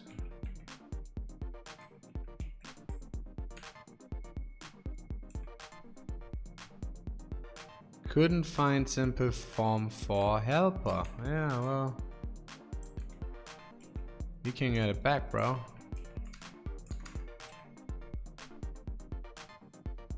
Oh. So is there maybe a real...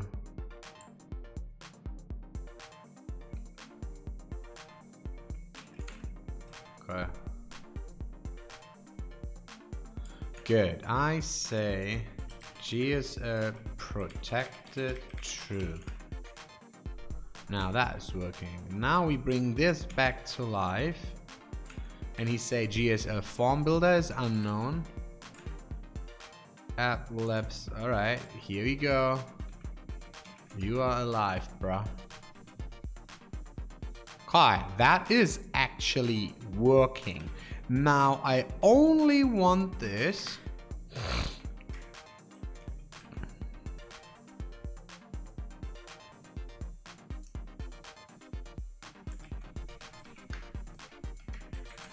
I only want this.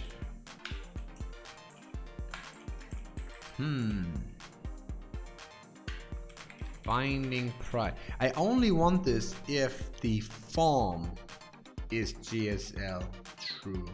So how do I get from here to the form? Let's have a look. What is self? Self is object. Self form? No. Self parent? No. GSL form builder. Where is that from? Form builder input attribute name options. What is options? You are here. If options GSL protected. So I say if options of GSL protected, then I say Ox is that.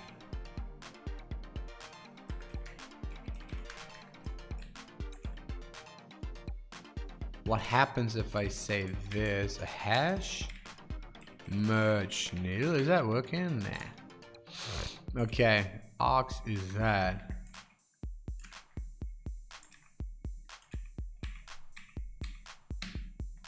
Okay. And re-render this again. Is that working?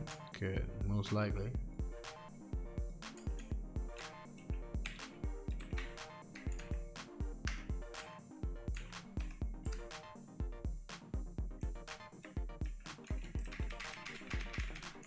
Something here is broken. Arcs is if options. Okay, we can say options use a protected, then that, otherwise that. Okay.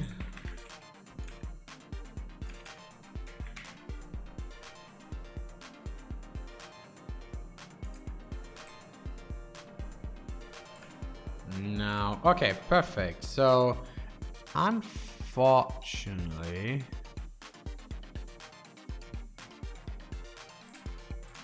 I said in my form,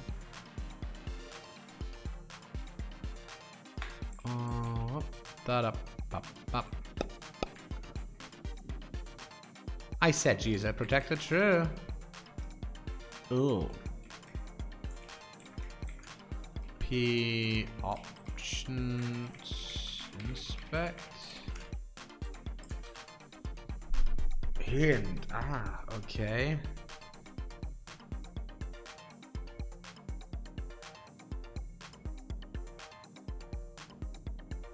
That's not what I want. That seems wrong.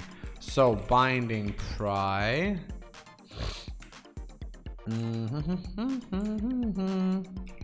What is options? Nah. Self. Okay, it's self options. Yeah. Self options, bro. So we say self options.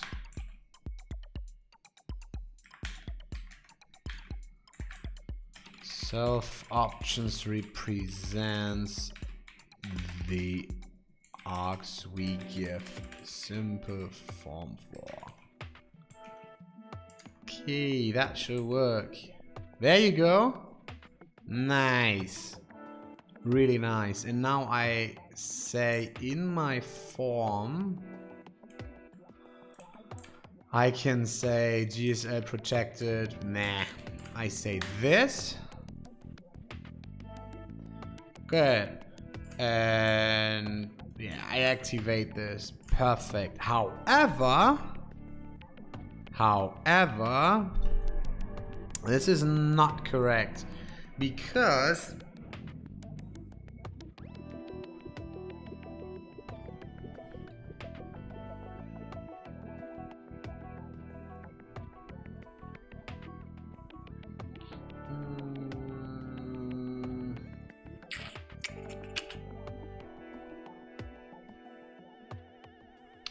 I don't think that we can access helpers here.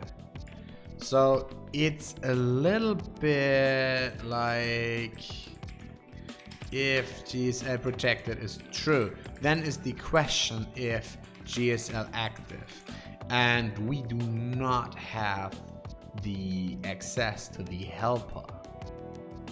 It doesn't exist. Of course not.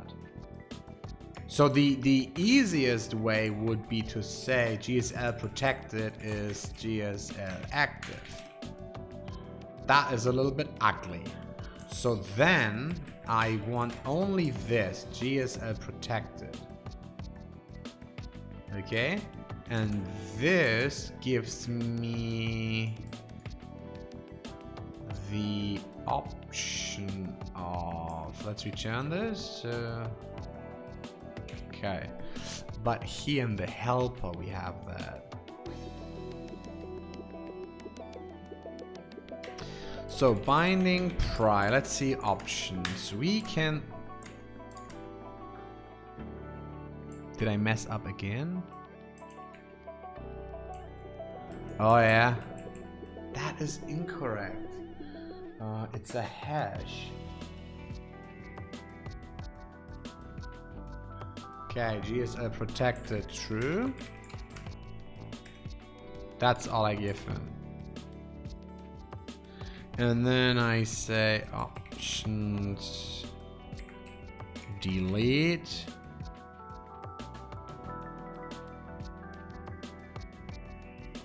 GSL protected.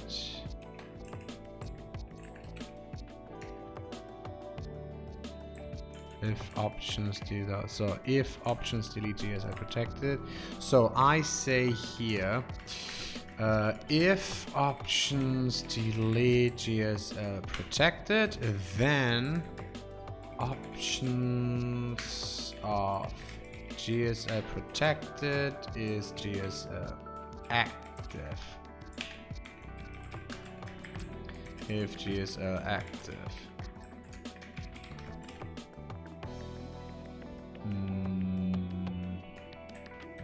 Nah.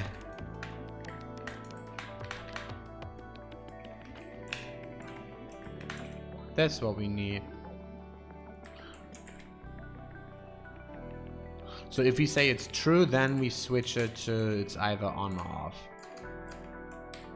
Okay. Let me quickly go here and run it. So GSL true false. If I now say rate CA is user first, A GSL active, till is nil, A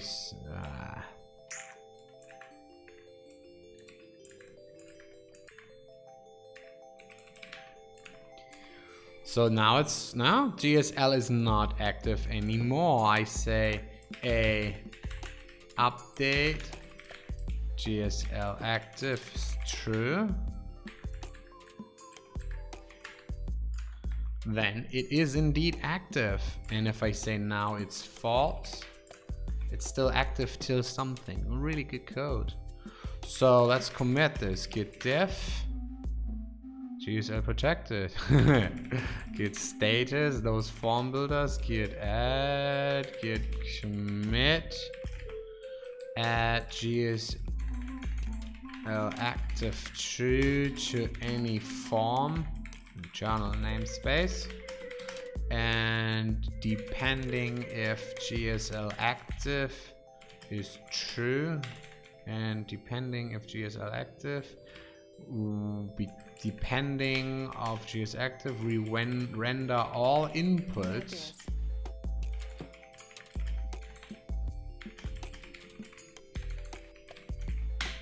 That is a beautiful commit. Good. The next step is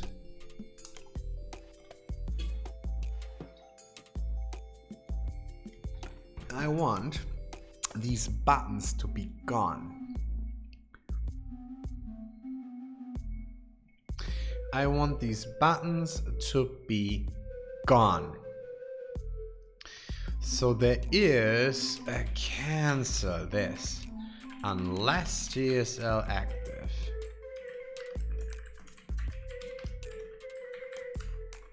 So that's the first thing. And then the submit needs to be completely thrown away if GSL is active. So then there is a form. And then we need to write tests for it. But hey, that's okay, man. Quality software, guys. So my F submit, I have to overwrite my submit button. Submit.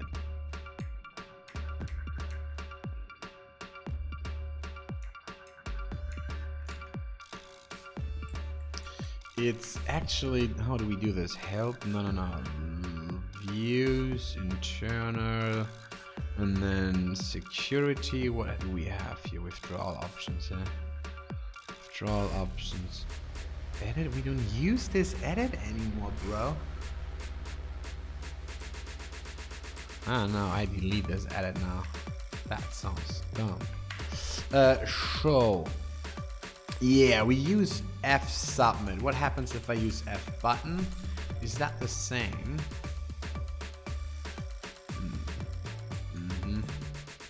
Whatever. I gonna say F submit. I assume if I have the... Where did I just put this? Simple form for GSL form builder. Okay, I assume that if I have a def input, I have a def submit. And I guess it's the name is equaling def submit. And I call super here. And a binding price so we can have a look. And yeah, return and return. We don't have submit buttons anymore. Okay, we say if self options of GSL protected, return if, okay.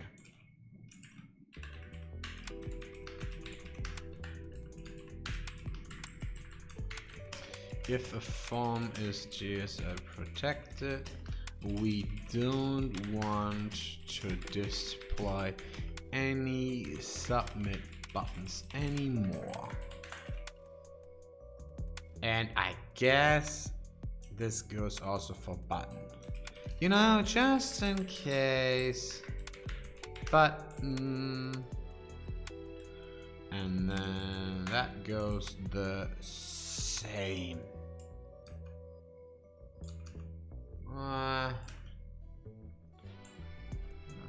Def button. How could that be? Button type. Type args block. So interesting. If I say F button like cancel, is that working? What's up, bro? How you doing, mate? I'm doing super security feature right now. Really cool stuff. Okay, that's nice. Okay, undefined method cancel. Is that submit though? I assume. Oh, yeah. So that is overwritten as well. Watch out! I show you. All right, there we go. Good. So we have now the feature of a global security lock.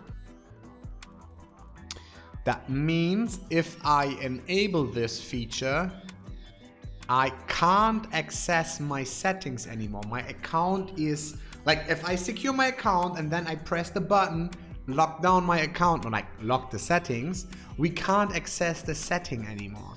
That is really good. However, some of these I still would like just to show the stuff. So in this case, I just tell the form, like right here, this is GSL protected. So now I could, yeah, it is actually, but if I click this button, he say your account is GSL protected. I show you how to disable this. So the idea is the following. Let's see. We start as usual, user first, and okay, I say AGS enable is false.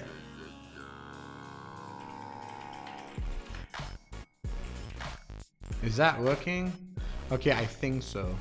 Yes, so everything is fine now. I set up my account, whatever I want. I want this maybe 72 hours only. Everything is fine, okay?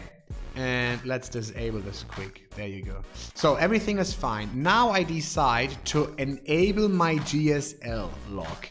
So for that, I can say GSL time, say 24 hours, okay? And then I say update GSL enabled true. So there will be a button in the future. Okay. Now my account is on lockdown. As you see, I can't change these options here anymore. Yet, additionally, I can still change, I can activate these feature on top. So that's pretty cool. So if I would like now to change something here, my account is GSL protected. I set 24 hours of protection. We decide now, maybe I'm a hacker or whoever, I deactivate this feature. That means if I still click here, my account is protected for another day, till tomorrow at 5 o'clock in the morning. So I still, for the next 24 hours, cannot change anything here or even see it. I can't, right? No change of password. I'm still locked down, bro. However, this on top, I could still enable additional security features. So additional security is always possible, but now, good. So I just built this feature that if this lock is active, that see if I can't click the form anymore, but it's rendered. So I want to do the following now. I want to do this form. All I have to say is GSL active is GSL protected is true. That's all I need to say, and then the button is gone. Ooh, that seems wrong. There we go. Ah, interesting. What is this? This is F submit.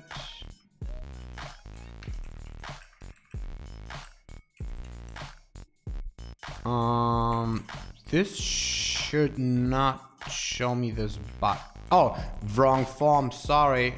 Wrong form. We need to disable form. This is trash. Here we go. There we go. GSL protected, true. D. Now the button is gone. In theory. No, wait. Oh, wrong form again. Am I stupid? Where's the correct form? Disable. Oh, here it is. GSL protected. True. Oh, okay. So button is gone. But in this case, I would say, all we need actually is say can disable two-factor. Smart. So we say user RB can disable two-factor, and we say GSL active.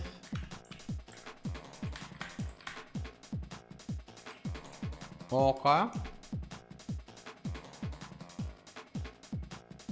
If it's not active. So that is something. And wait, what is this? If current user can disable two-factor.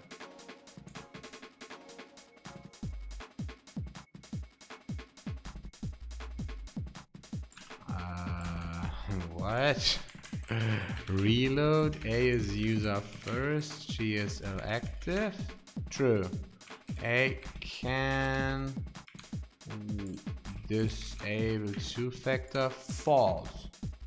Yeah. So I expect this to be displayed though. Is this the right form? Yeah, it is. I expect.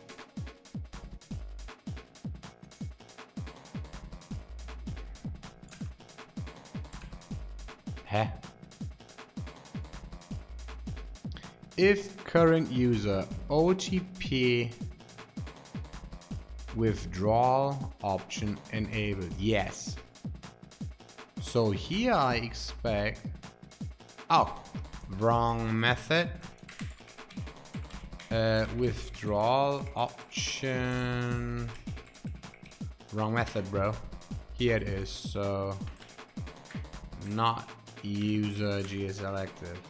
Okay, and then here we say if GSL active, then we say your GSL is active for that reason.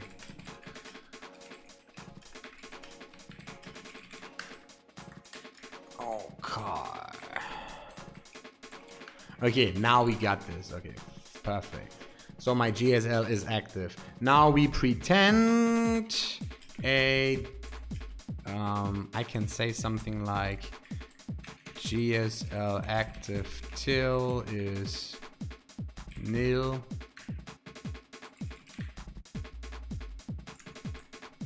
And now it's enabled again, okay? So now my time lock is over. So that is fine. That works great. That works really, really good. It just needs better display, you know, like, yeah, well, it just needs a little bit better display. Langur 1, wow, what?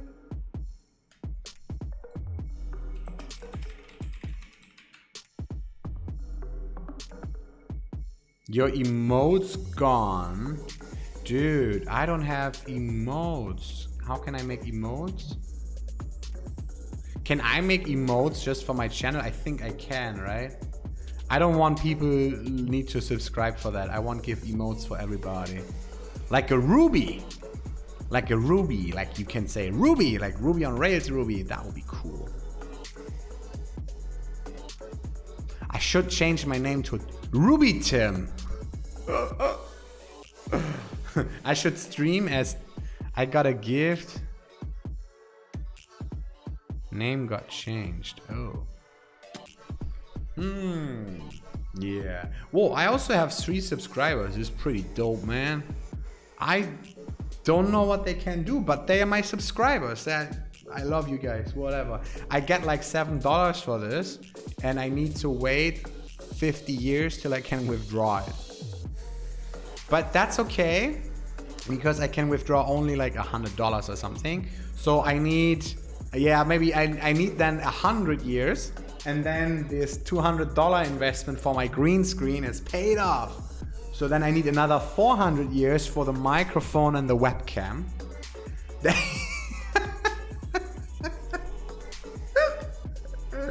What an investment, dude. When I told my wife, like, yeah, I just, you know, I have to order a microphone and then webcam, and she's like, why? You can use your iPhone? I'm like, yeah, but you know, like for camera maybe, but you know, like nobody likes to listen to a shitty sound quality. That is actually like, you don't care if I'm full HD or if I'm just like half HD or shitty cam quality. Nobody cares.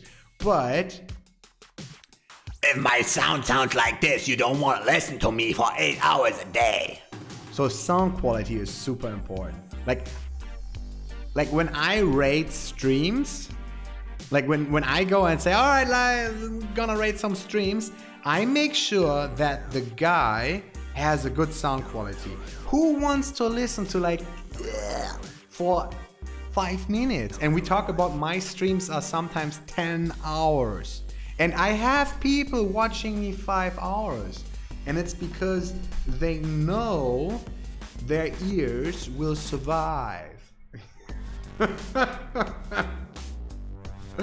So she's like going like, you are crazy spending so much money. I'm like, yo, come on. And then this microphone arm, this one is really good, but this was also like, I don't know, $50.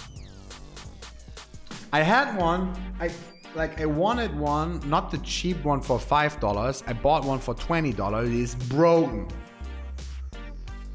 So yeah, now I have the one for $50. This is a really nice one.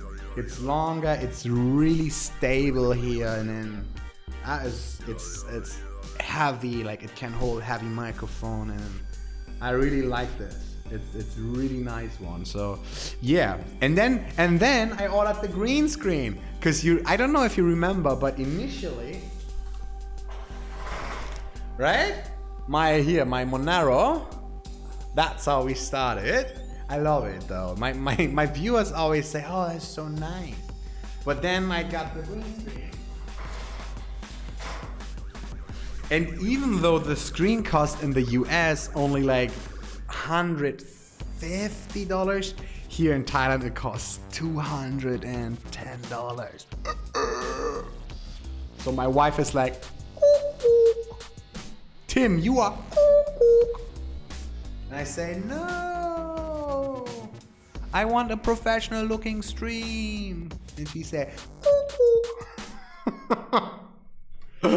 so, but then she see the result and she say, looks professional, looks like TV studio. I say, yes, that is true. And I bought this.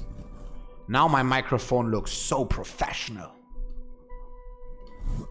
Whatever. So yeah.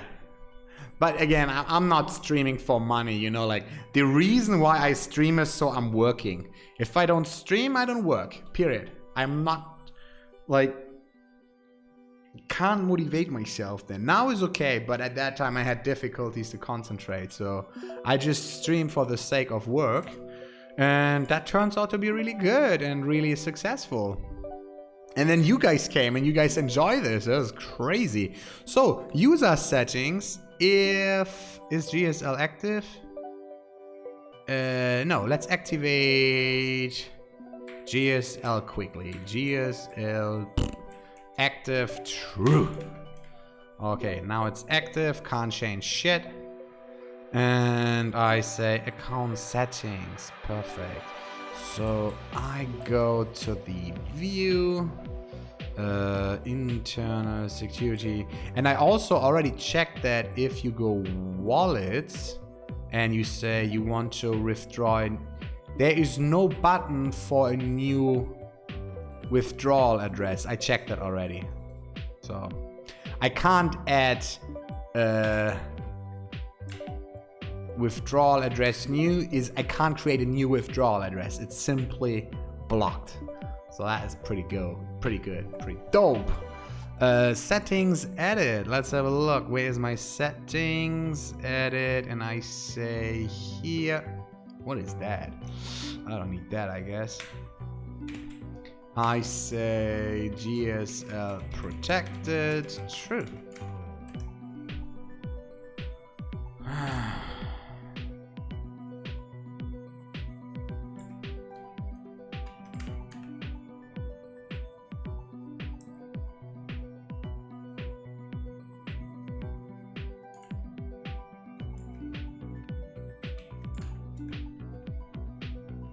What? Oh, I used the brackets. Yeah, that makes sense. Okay, GSL protected, true, and now we good. Perfect. So you can't change shit here anymore. I love it. I love it. 2FA is completely broken here. Like you can't activate that, dude. Withdrawal addresses, yes, you can see them, but you can't click the delete button anymore.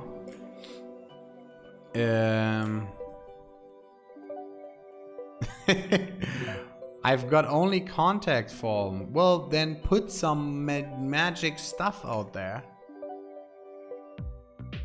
You can send links here. I'm you know. Let's see, what are you doing? Yeah, well. What are you doing, bro?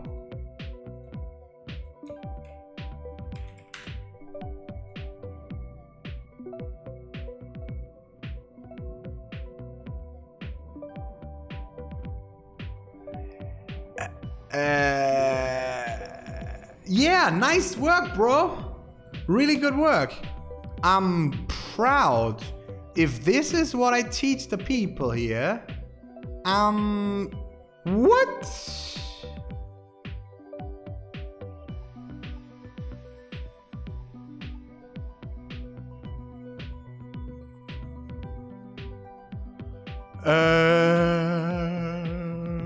Yeah, maybe.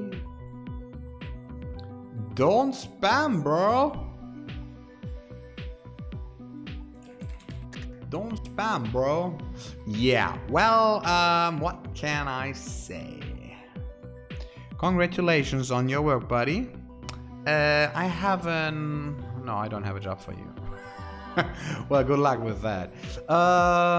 Yeah, so here normally is a button that you can delete the withdrawal address, but yeah, we don't have that button anymore because it's locked down. And change your password.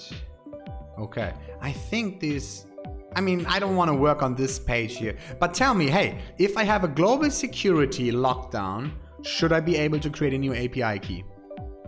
Does that make sense? Let's see how Kraken does that. Kraken.com GSL.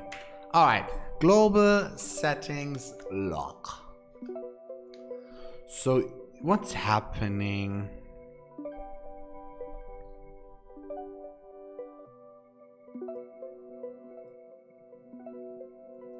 Yeah, try something, bro.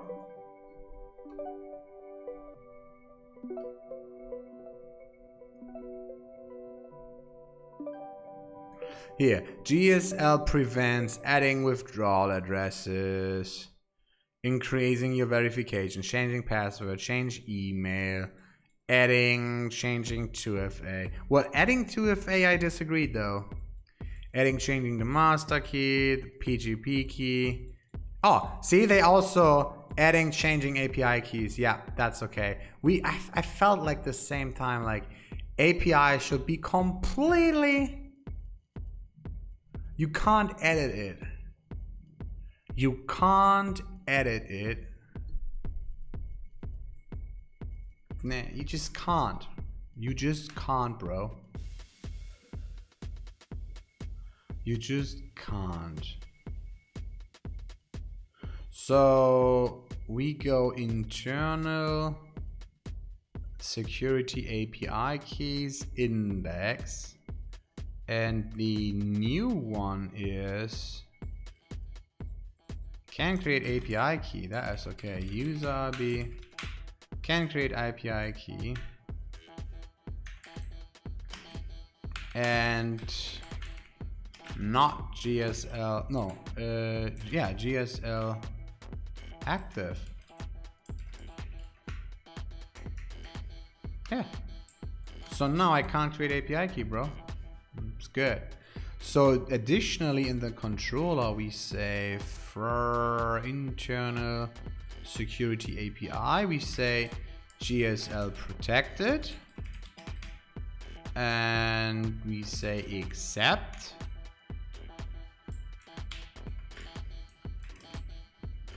index, and edit.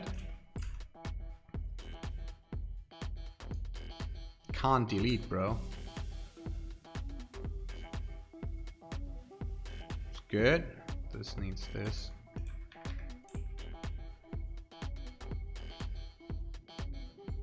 Okay, GSL protected. Index edit. So you know what? I like that. I like that. You know what I also think, like if I look for a job, I would just apply and say, hey, this is me. You know what? If you really need a new employee, that's me. You better watch my stream. Like, I think if you watch me the last 1 hour, you see if I'm capable for your company or not.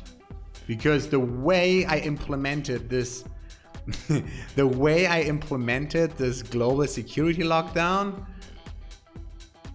you have to be a little bit more advanced in Rails to do it that way. Like, there is no way that a beginner or somebody with 1 year or 2 years experience is implementing it that way.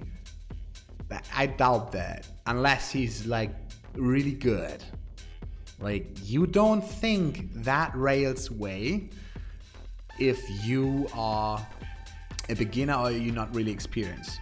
But unfortunately, I said I do my stream, so I work. If I don't stream, I don't work. That's a little bit stupid to say on stream, Tim. So now, if somebody watched my stream, he's like, well, he's not working.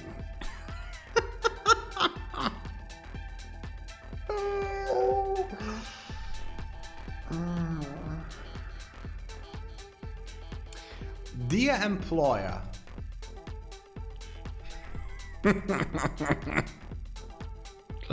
so let's go into my form, view internal API, edit, and this is then obviously GSL protected.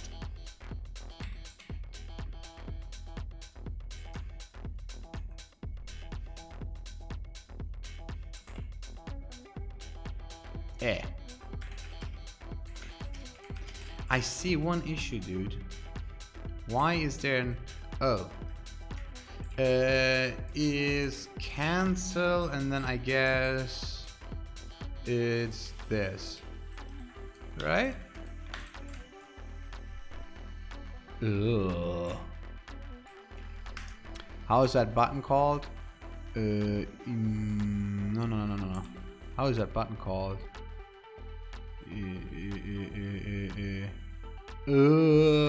How is it called? Help us. Form cancel. Call. So edit API key. There you go. Can't do that. You can watch it or you can't edit it.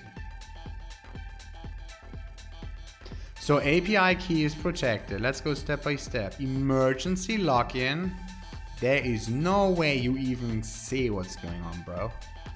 Whitelisted IPs, that's fine. Change your password, nope. Account settings, you can't change. 2FA, no. However, let's see it this way. Quick update attributes, and I say GSL active is false, and I say GSL active till is nil, and that is update columns though. However, I can say, let's do it this way quick. So now it's an interesting question. If I enable my GSL lock. Okay, so two-factor authentication not enabled. Where to learn Ruby? That is a good question. So wait, GSL is active. If I click here, you downloaded it. Wait, are you on Windows or on Ruby? Are you on Windows or on Linux? That's the question. And do you just want to do Ruby or you want to do Ruby on Rails? That is another difficult, tricky question. Wait, you know what? We can do Ruby together. There was this game. I've seen a guy. Let me quickly have a look. I think a great way to learn Ruby would be if we say, shit, how is this called? No. Wait, is that a thing? Ruby together? That's a thing? What is this?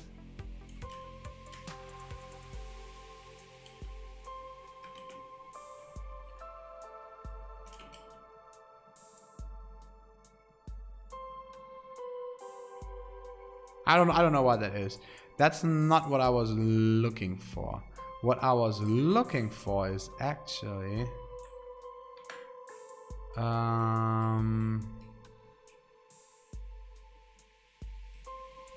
shit, I deleted that email.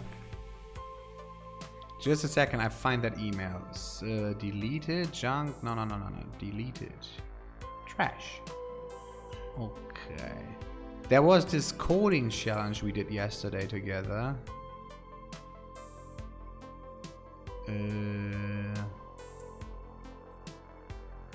Yesterday.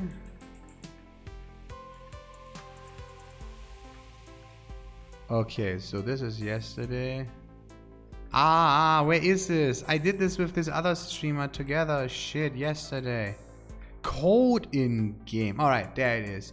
So we say code in game. Code in. Alright, we got this. Let's go, guys.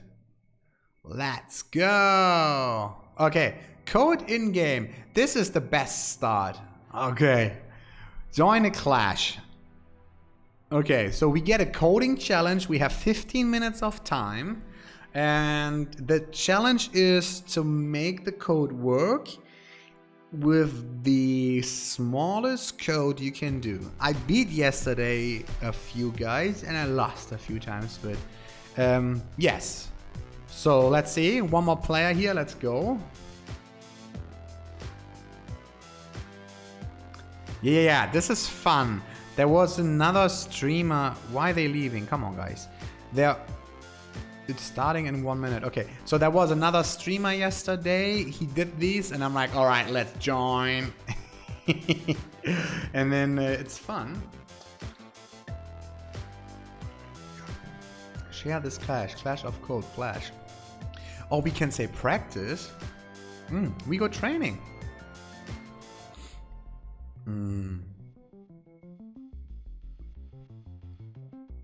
The descent? I don't know, man. What is that? Solve it. I don't even know. Okay, 4 seconds, 3 seconds. Let's go, I guess. Okay, and after this, we do that. So, yeah. So we get a task now. And this is fun. You can say here which language you want. So let's have a look. It's a quite old castle town. You have been assigned as a tourist guide. The whole landmark is given as information on the spot that the tourer wants to visit given. What? The first place is always a station. Please connect the ones you want to visit from the station in order from the shortest point.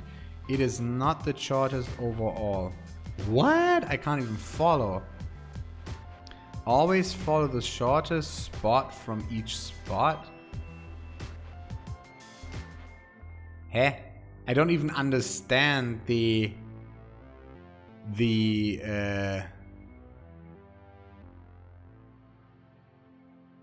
issue. Hot team, what's up? Hey, this is a stupid thing, man. Yesterday we had so much better code challenges. What is this?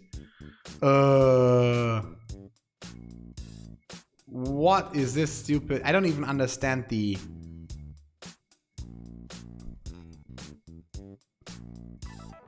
Oh. Okay, now I get it. He's giving me... What is the first thing? X and Y are the coordinates. Okay, I get it. So 200X and 400Y. Ah, okay. Okay, so we have to take... I have now... See, it took me like 2 minutes just to understand the thing here.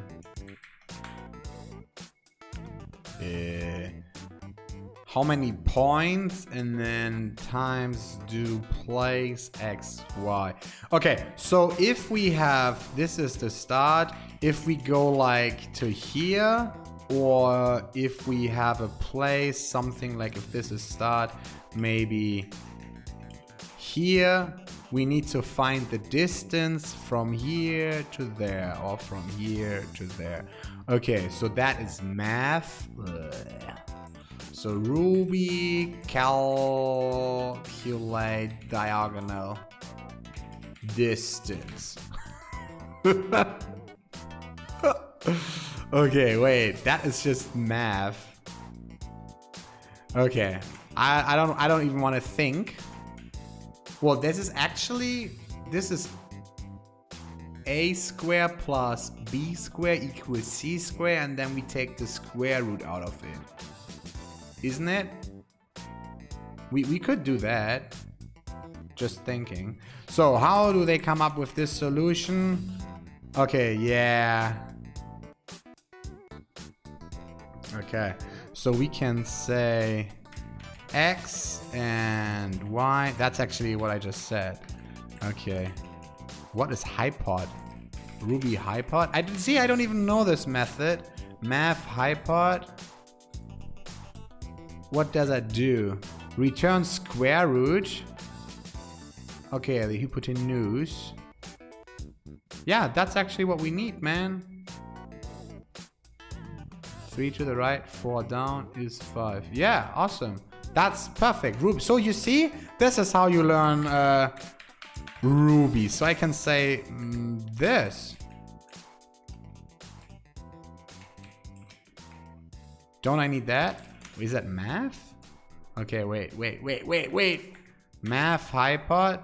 And I say 1 should be 1 point. That is correct, right? Wait, a square plus b square. Can we make an easy one? It's correct though. It's correct. It is correct. Right? If I go, wait, if I have a triangle, 1, 1, 1, 1, then it's 2 plus 2 is, wait, a square plus b square. A square is 1, b square is 1, and then the square root out of 2 is, square root 2 is 1.41. Okay, yeah, that is correct. Okay, so all we have to do is now, see, I didn't know this, so all I have to do this is this x to I and y to I. So this is distance. Place x, y. Okay, fine. So place. Never mind. Okay, place x, y. We say distance, and all I need to return here is n times collect, and we say then we return an array of place and distance. Now let's have a look. If we say a, okay, so we say now PA, and we run this test and see in the output. So we have this is that distance and station is this distance. So all we have to do now here is, if we collect this, we sort this by the second. We could make it a hash. Don't forget, we have to be as short as possible. My time is 12:50 at daytime, so it's almost 1 p.m. Okay, wait. So sort A, B, and we say A of 1 less equals greater B of 1. Okay. So we have it correctly sorted, right?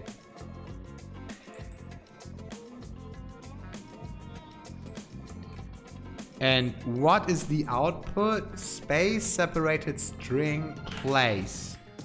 Okay, and then we say collect. And this is A, and we say A0.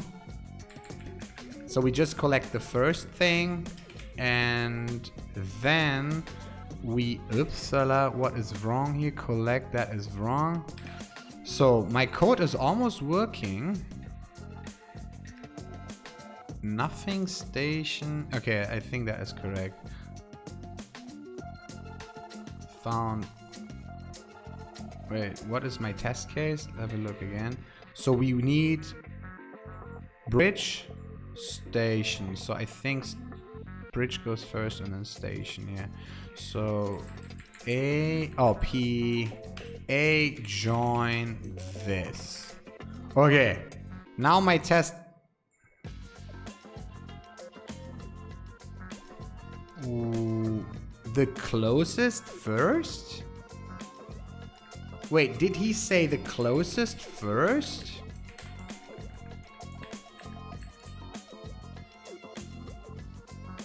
Didn't he say the closest?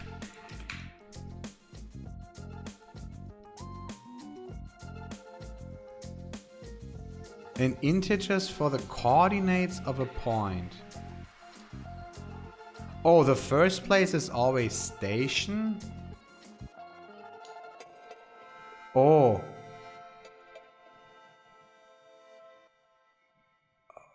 I see, I don't even understand the task, bro.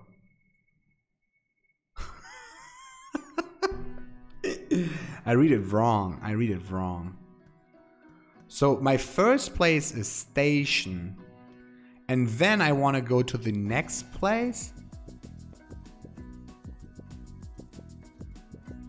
Please connect the ones you want to visit from the station in order from the shortest point. It's not the shortest overall. So if I have a test case like this, I find my station first, and then from station I have to see which is the shortest from the station. That is nasty. Okay, I need more time for that. See, this guy is finished already. He did it in C++. Let's have a look what he did. I fail. I give up. I did wrong, bro. I want to see what he did. View code. So that is a new place. Yeah, let's go back to crypto, bro.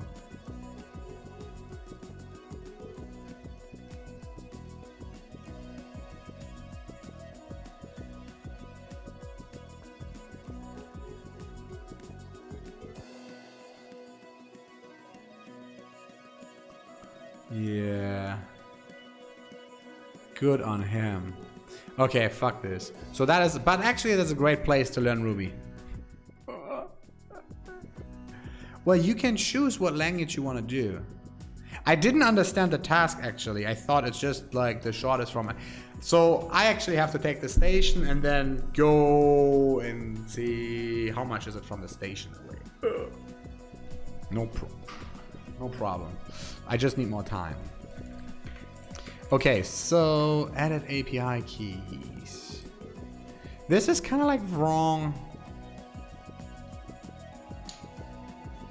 My 2FA is not enabled. Internal 2 factors. What did I do here?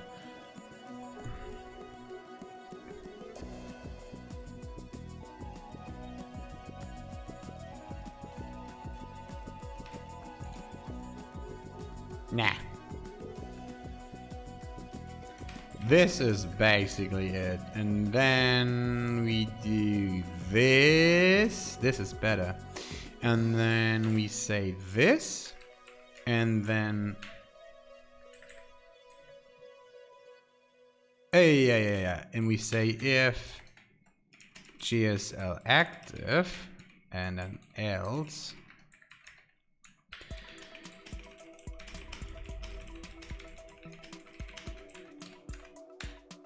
Okay, now if I click here.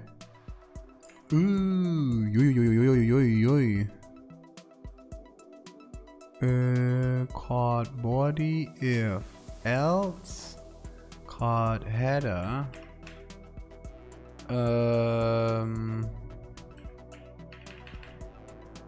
Yeah, this needs to be.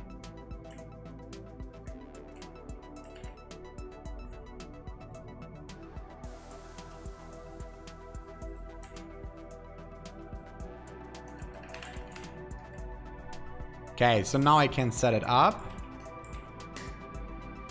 But I can't deactivate it anymore. Now it's correct. So I think that's a valid way to go.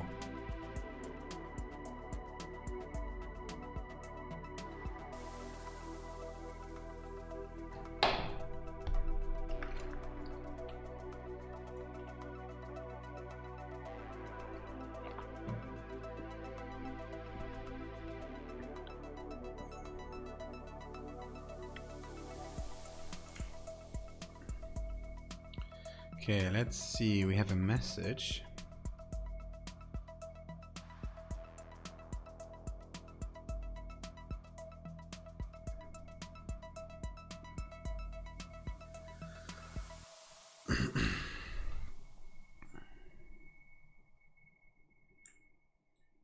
Okay, let's see. The designer showed me something. Let's have a look at that, guys. Okay, so here it is. Create a new vault. How you guys like this? Does this looks good? Is that better? I don't know if I like the navigation. We need to work on the navigation, I guess. How do you guys like this? Tell me. I feel like... Okay, you guys tell me. How do you guys like this? And this would be then vaults. Somehow vaults. I don't know. Create a new insecure vault. So I don't find that. I pay for that. That's our designer, the Rob.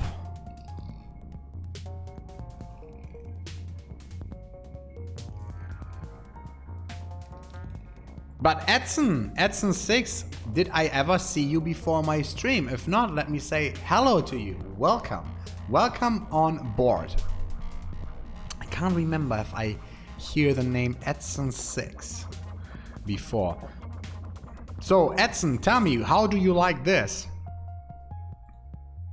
Yeah. Oh, you lurked before. Well, lurking is good. Engaging with me is even better. So how you guys like the colors?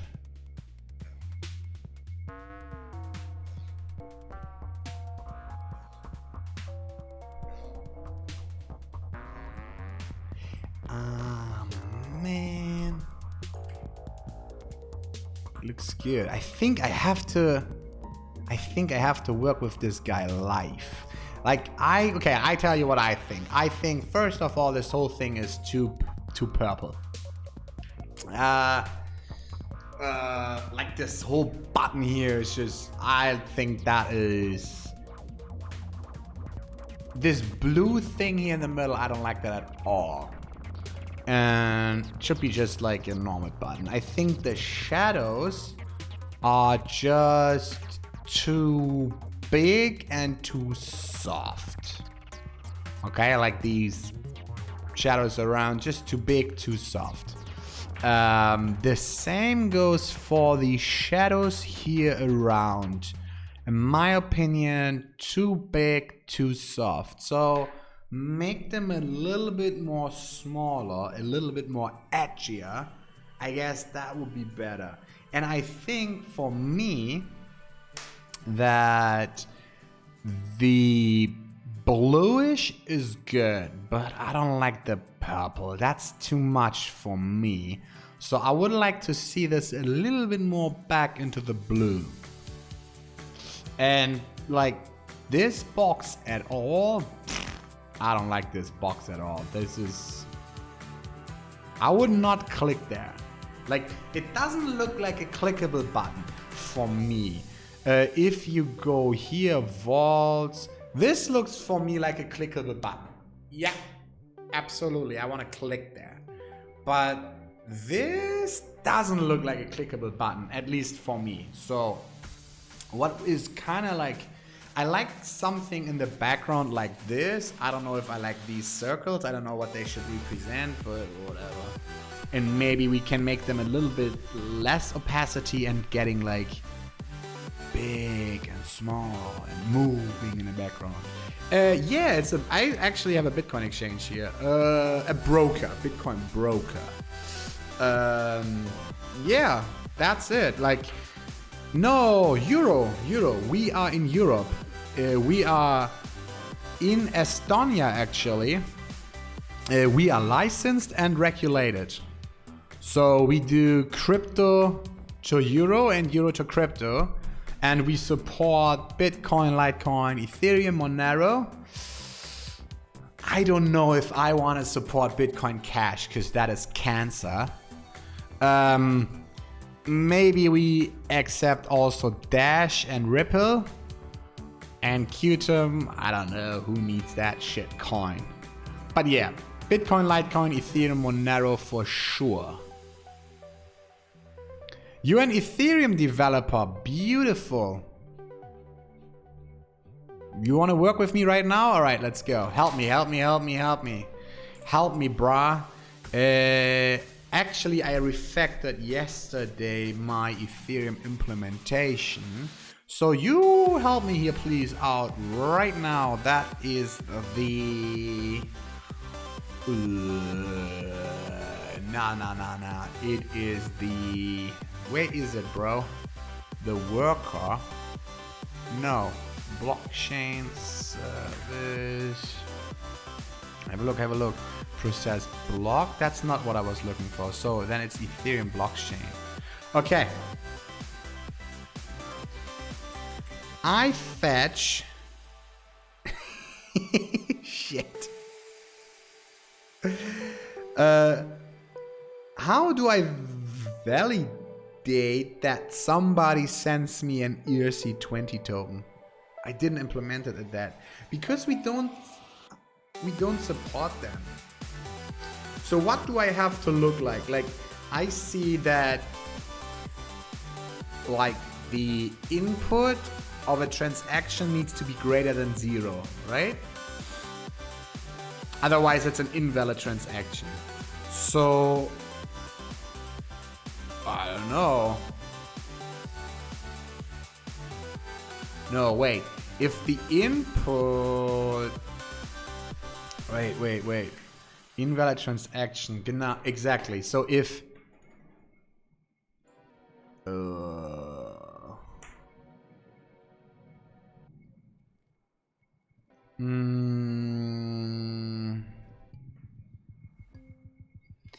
Transfer address to...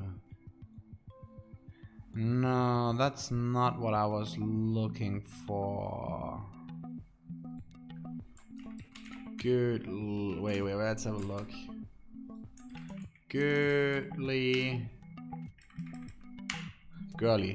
Let's have a look quick. So, say... Oh, that's me. That's my old one. Etherscan girly. So there's a transaction. So this is in smart contract call.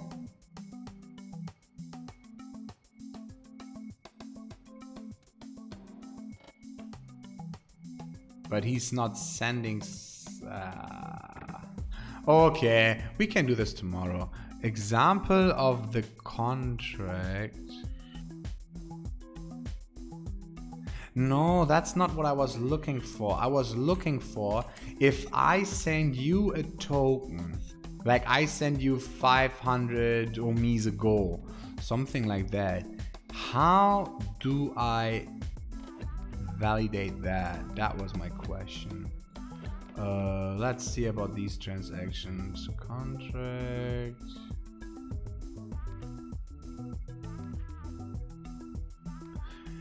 It depends, bro. What do you want to do? Like, what do you want to do with your virtual machine?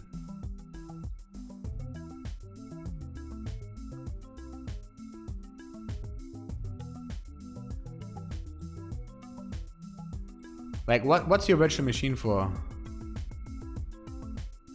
I have my own node. I have my own RPC. I mean, apparently. Nah, I have to create those transactions first, dude. Like, there are testnet smart contracts I can call, and then they send me a token over, so I can play with that.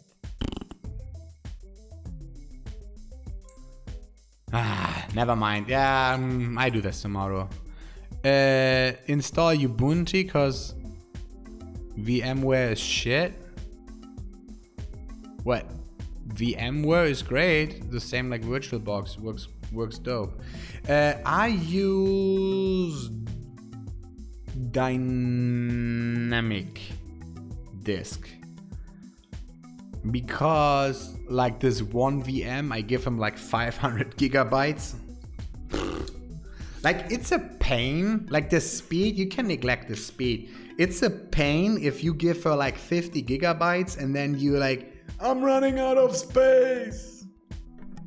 And then you have to transform the VDI. Don't do that. Just give her like as maximum as you can. It's like if you say it's 500 gigabyte big and it's only needing 20, so it's only allocating 20, but it could allocate up to 50.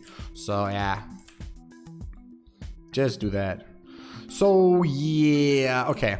Let's go back then on the global security log here. That's what we can. That's where we're good at. Rails. We've been here at security settings. So yeah, I think this is all covered, guys. The question is, should I be able to... Okay. Should I be able to enable new 2FA if I'm locked down? That is a good question, man.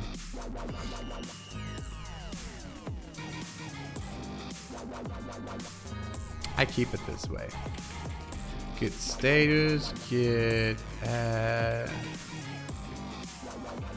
improved GSL feature. Okay, we need tests for this. I don't like that. I don't like that at all. That is a lot of tests. I wonder, is there anything on the API that is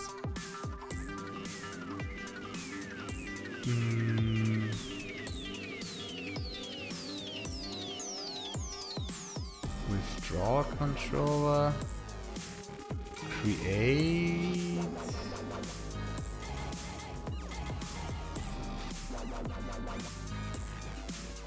Well,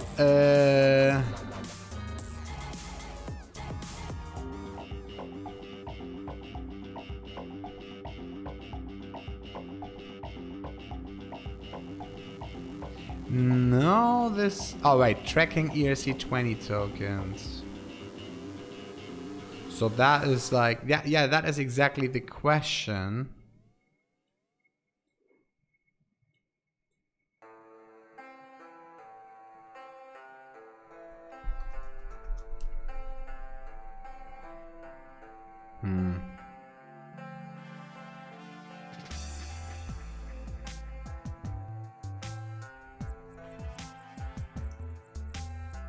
I don't know. It's not a big deal though, I think. It's like, because I track down regular. If you send me Ethereum, that's working fine. If you send me smart contract shit, that's not working. So, yeah, I don't know.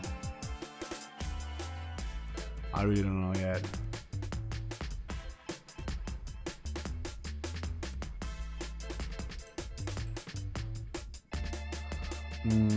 So the API actually has deposit addresses, invoices, orders, public trades, and now there is nothing have to worry about. Okay, so I think this is good. The only thing that is missing now... Oh, can we create new vaults? If we are locked down, can we create new vaults? I think so. I think we can create new vaults. Because this is just keeping your money more secure. It's not like that it's... You know... It's not like that it's making it less secure. Merchant verification. Yeah, okay, if we are GSL, we can't enter verification with. So I can say GS security controller.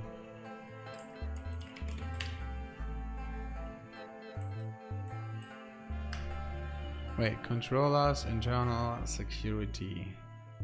And then, no, here, security controller.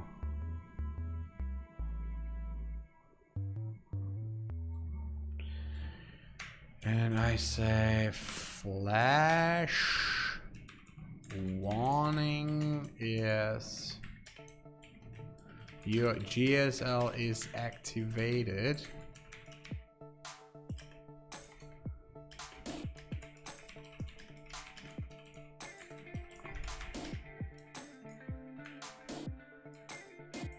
You're not able to, you are not able, no. Well, just this, so then if GSL active. So that's all we need.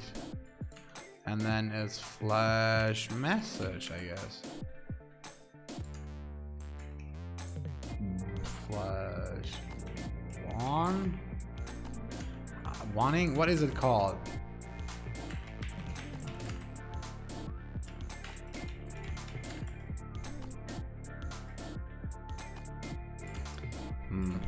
Flash alert.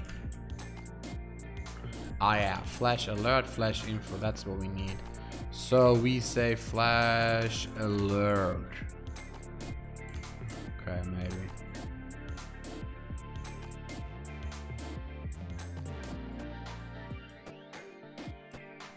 So we click on security and there it is.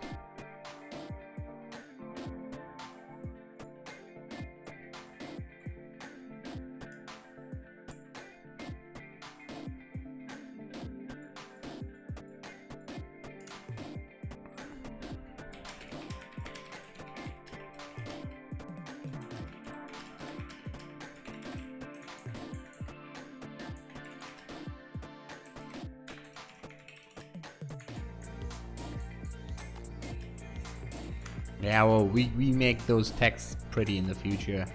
And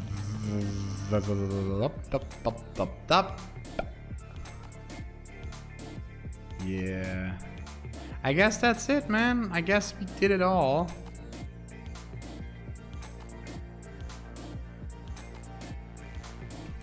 Good status, good add, good commit.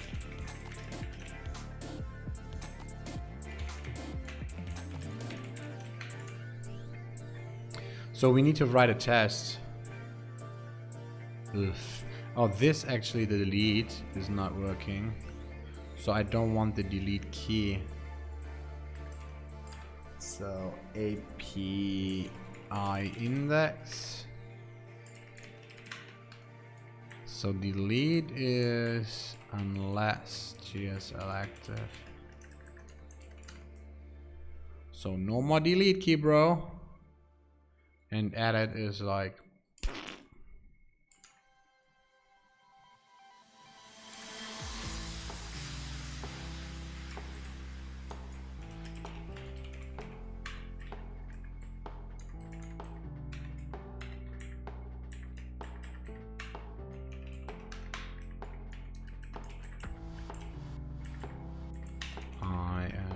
show.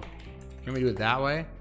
So now it's show API key, and if it's disabled, it's then edit API key. That is cool. Yeah, emergency login for sure. There is nothing we can do.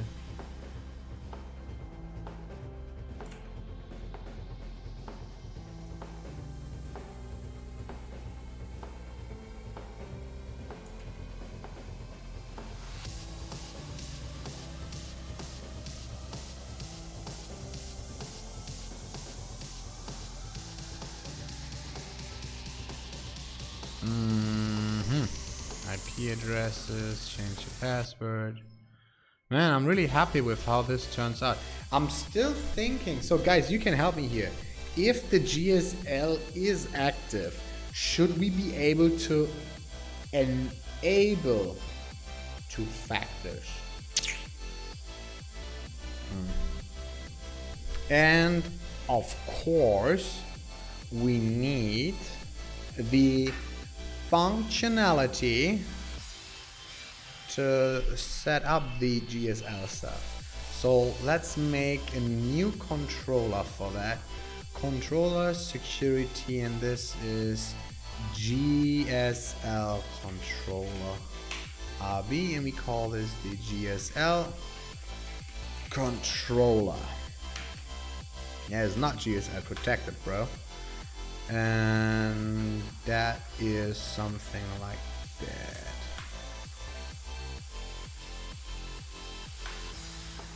The user permit, what we need here, GSL active and GSL time. That's all we need, I guess.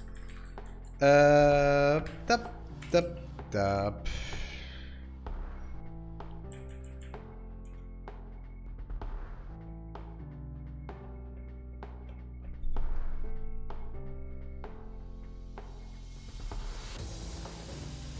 I have an interesting question. Can we change the time if GSL is active?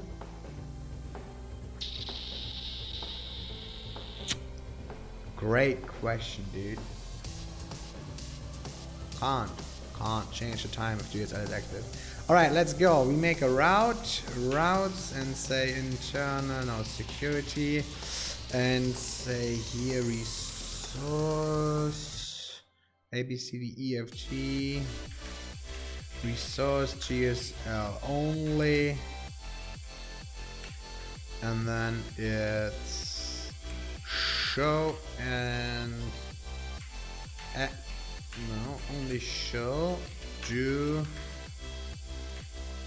post activate, post deactivate, enable, disable, and show update.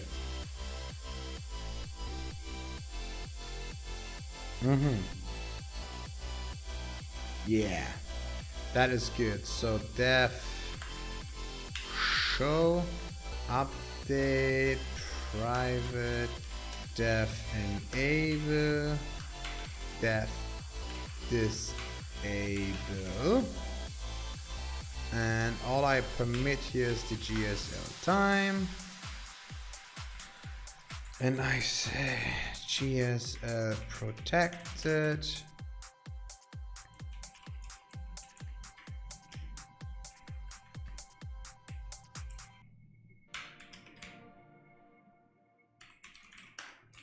So update and enable is GSL protected if GSL is active.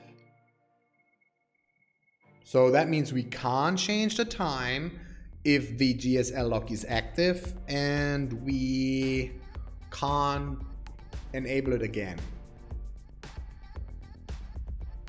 Makes sense. Makes sense. And there needs to be a method cancel. That is future. All right.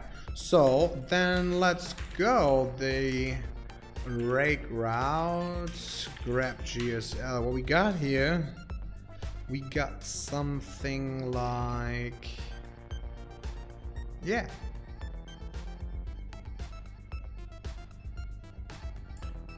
That's just what it is, man.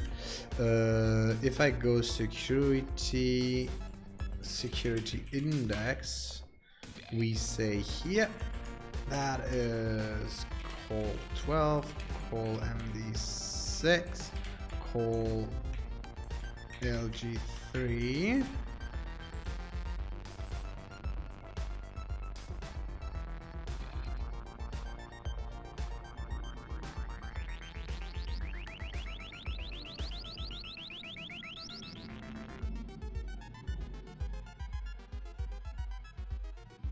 and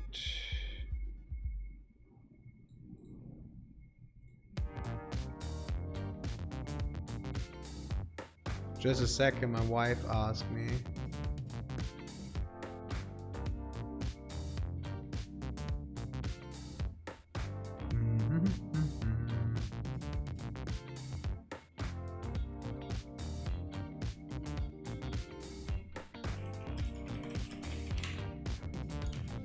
So we say here H5 and GSL global security lock.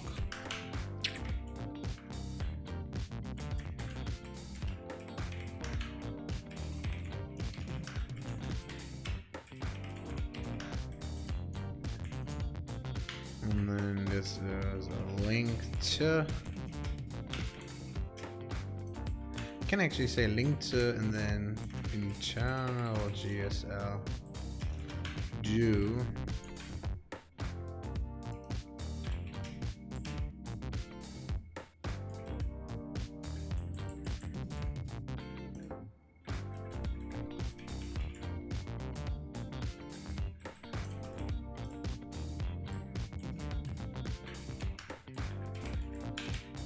if GSL active and then else not enabled.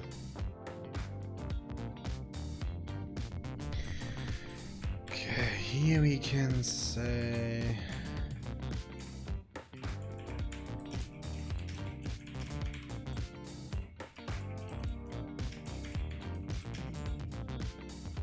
okay, we got it. Yeah. That is not working really. Link to internal security GSL. Yeah, well, no problem. We just call it path. Okay, GSL status active. Let's disable this quick. Rails C column user first. Okay, disable, status not enabled, GSL.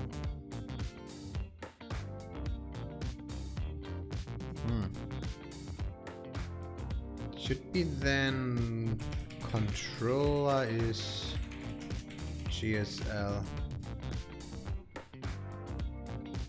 Show is missing template, sure, absolutely. So we go into the views and say internal security, and then we make a new one called GSL show hammer. There we go. And then there needs to be the crump trail. And that goes to something like here.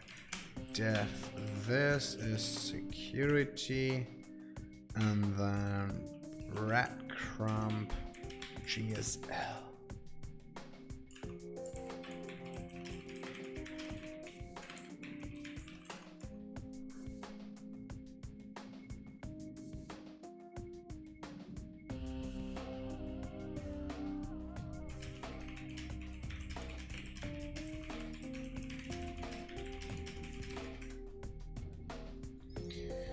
And then we make a nice form there.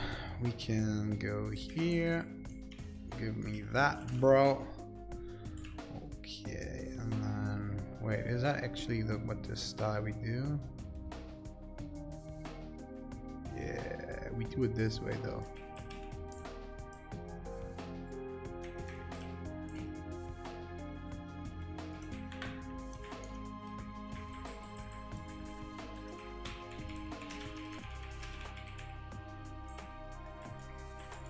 And then it's form for current user, and then the URL is the internal GS security GSL path, and then we have GSL time. So that is my time, and then I say hint something like min 24 max 720. So people know what's going on. Here we say is F submit update GSL time. And then the class is, this is cancel form, and that is internal security root path. And this is button success float right. Oof. Form cancel. Now we good. So here I can go back. Here I can get global security log. So if I say this, I gonna say the following in update. I say if current user update of update params, then redirect to action show. Is that actually, that is a thing. And flash success is GSL time was updated successfully. And else I say flash error. So there's a nice red bar and say can't update GSL time. And then we say render action show. So I call this good, and I say this GSL time is not included in the list, and that is a stupid error message. So we say user RB and say GSL time message invalid. GSL time is invalid. So I say 5000 invalid 720. That is indeed correct. And then here on the right side, we make this form. This form is GSL log, GSL protected, true. So in case GSL is active, this form then is locked down. And then here we can make another beautiful form, and that goes enable GSL lock. And that goes if GSL active, then we need to disable apparently.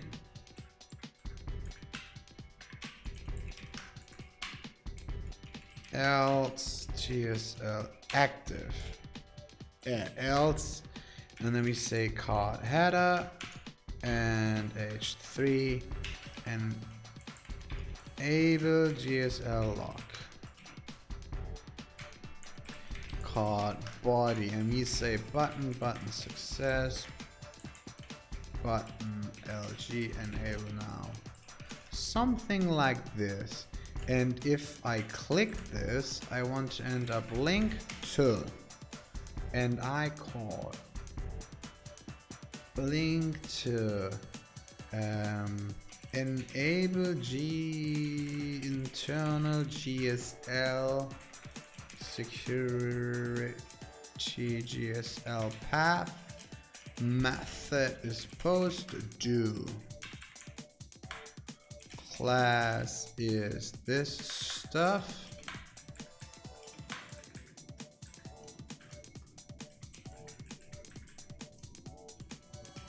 Do enable now. Have a look at that. And then is also confirm. Are you sure you want to enable the GSL? So if I click here, nothing is going to happen. Of course not. So if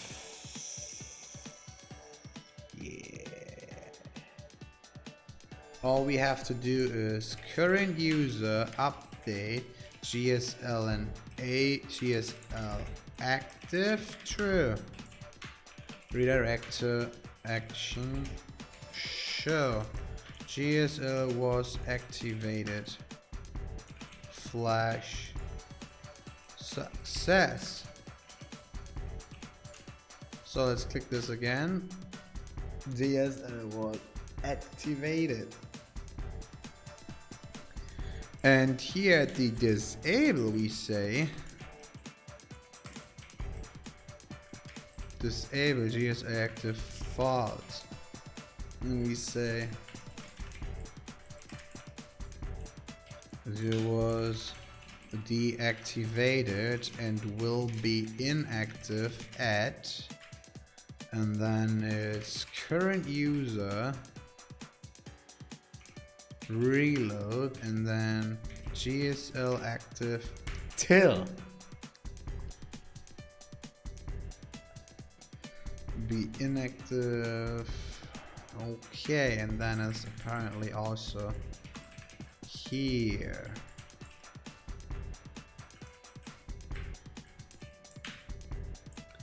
So let's see if this is correct, what I thought we do here.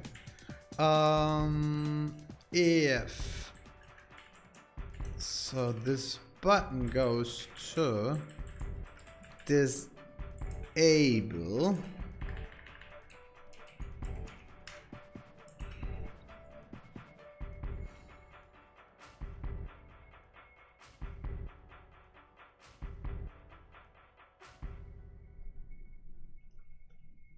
doesn't make any sense to call this able.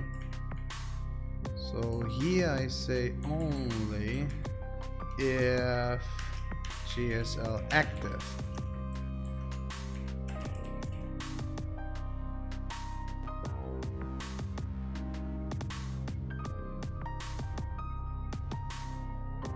If GSL active and no, if current user GSL active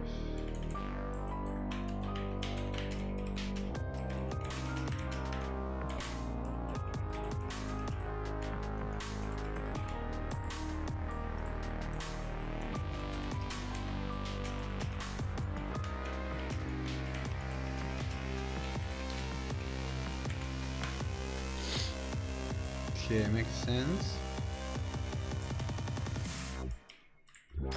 So we say disable now, and this is button danger.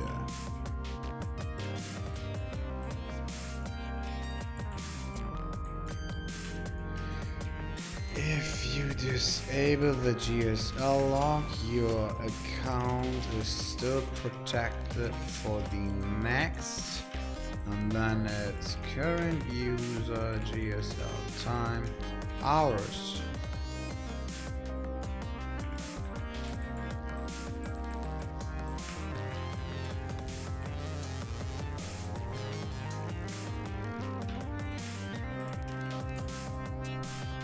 Okay, disable now. There should be. Okay, there should be a confirm though. That didn't came. That is shit. Fuck. Yeah, that is good. So it's not actually. Okay, so we say now something like disable. Okay, if current user GSL active, check for attribute else. So now this button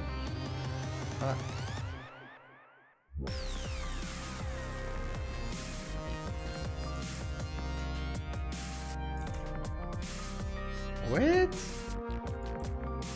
Ah.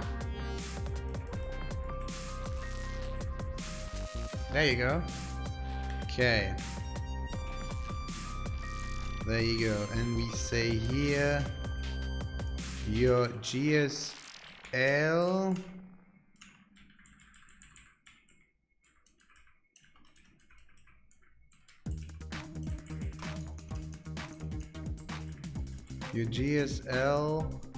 was disabled, but it keeps you safe. You save till and then current user. I don't know, mate. I don't know. The hair cutter is so expensive, bro. Like changing the color. Well, it's a mohawk.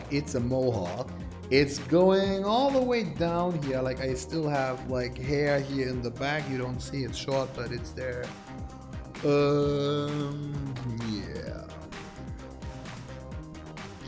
I don't know, man. I need to save some money actually, and then I can colorize it again. Although till then I look like a monkey. But keeps yourself till, and then it's what we got here, current user GSL active till. If you want to continue with your GSL, you can click here. And now we make this cancel, and then to continue.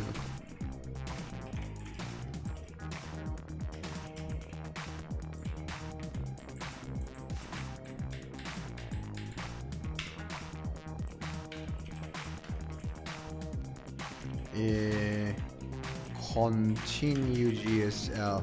So that is interesting. Shit, didn't I have that route? Enable, disable, and post. Continue. Let's call it continue. And then here's the depth. Continue. Okay, so I can click here, and then I actually want that the disable till.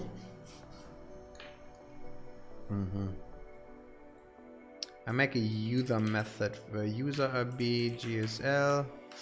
I say def continue GSL, and I can say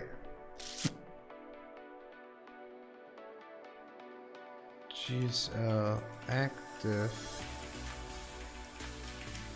is true.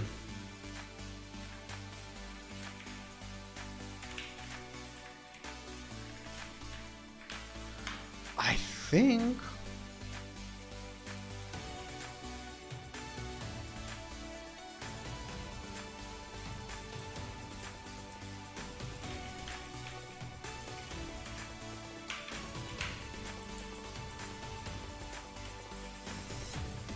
so we can say GSL is active again, and redirect to action show. Fine. So I can click continue GSL. Yeah. So I say user first reload.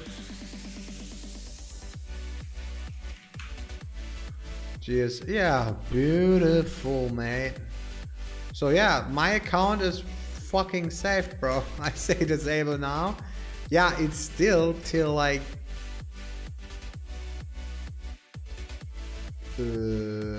October. October. 30 days, bro. 30 days.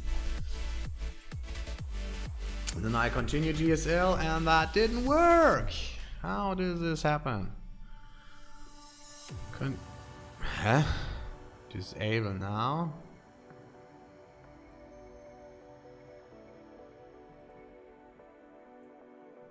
I wonder if there is an OTP required. Ooh.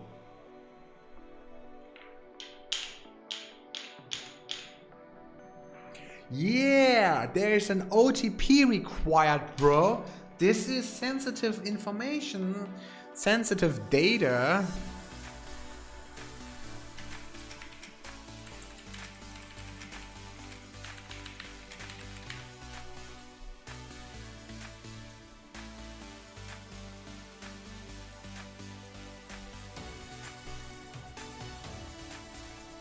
This is sensitive data, guys. So, yeah. That is...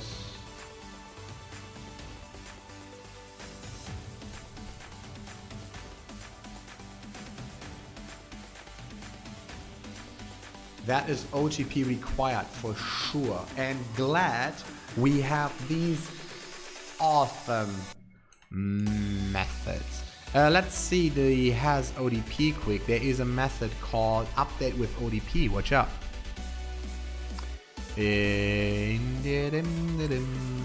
Update with OTP.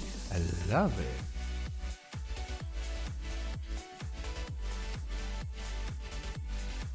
So I can say update with OTP. The same goes for here, update with OTP. And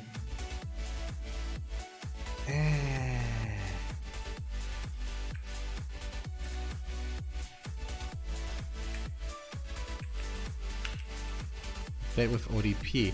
But the continuation, I don't need OTP to continue that, bro. No. Just click a button. Pause. And then here is permit and then OTP attempt. And this is the magic of Rails. This is why Rails is so amazing. Because if you like, all I need to do now is in my form.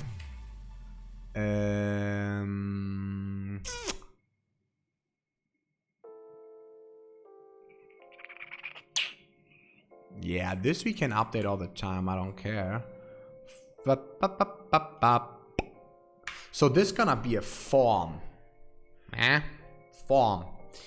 So this is form 4. URL is that, and we say current user. URL method post. And then do F, and we say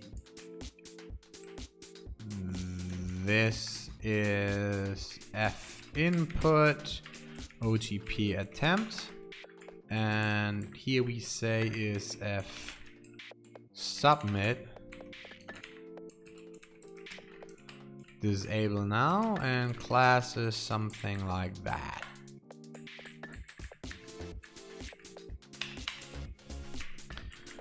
Cool. The same goes for this one. Continue doesn't need to, but here. Form 4. Current user. And then it's URL. Do F. We say is F submit. Enable now. Class is button, button success, button LG. And we say F input OTP attempt. And in our controller we say if enable disable. If this and else render action show, and we say flash of error, can't change your setting. Perfect. And disable goes the same if this then that. And else we say render action show with a return, and I say flash error can't change your setting. Can't disable GSL, and this is can't enable.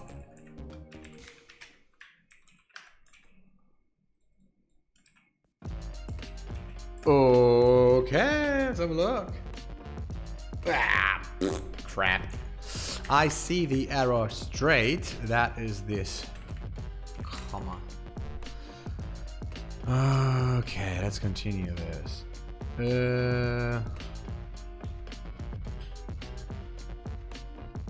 Oh, it's semantic form, not form for. It's semantic form for. Ah, simple. Why I always have semantic in my brain. Okay, so what is my OTP here right now? I don't know actually. Is actually OTP enabled? It is. So only if current user OTP enabled. So if I go GSL, that is not working because it's OTP. It's a little bit better. So let's have a look. User first current OTP 009572. Let's try if this works. Disable. Can't disable GSL lock. That sounds wrong. Huh.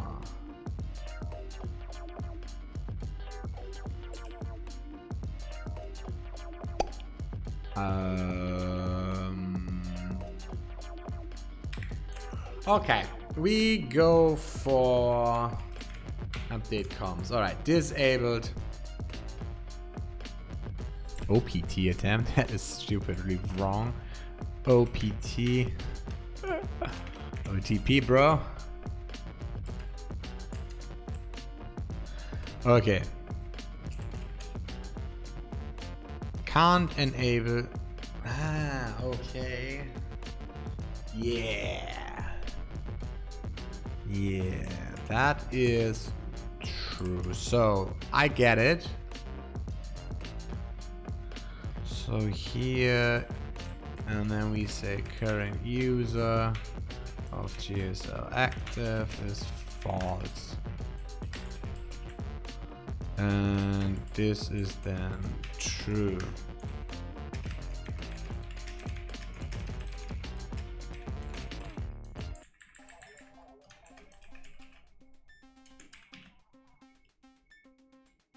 Okay, that is better. Okay, so OTP attempt is invalid. Let's disable OTP quick. I want to see that two-factor. I want to disable that quickly. Okay, and then I go to GSL, enable, disable, continue, disable. Works perfect right out of the box. And I say this, and OTP enabled is false. Alright, disable. Let's enable OTP. That is the one to enable. Okay, we go on GSL. I say that is invalid. For sure is that invalid. I say OTP, no, current OTP 073015. Let's have a look. Is that wrong?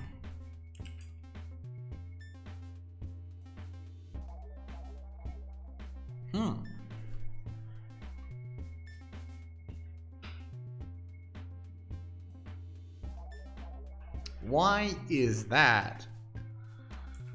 GSL Current OTP is this, bro. Huh. Enable DSL log. Maybe some programmatical issue here. Let's see the controller quick. I have my GSL enabled. If update with ODP.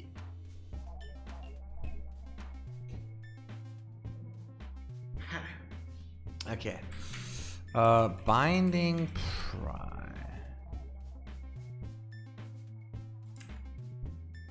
Wait, what is the controller saying? Is there something? No, the controller is good though. GSL. Ah, shit. Let's enable this again. 2FA. Okay, we do the following. We say here if Rails and development, current user, current OTP. Okay. So GSL, this is my valid OTP.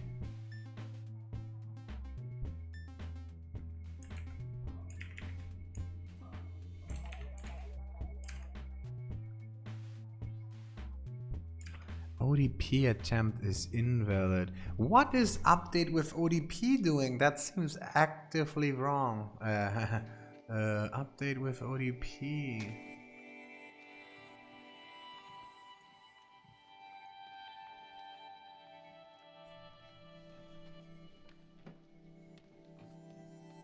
I'll be right back.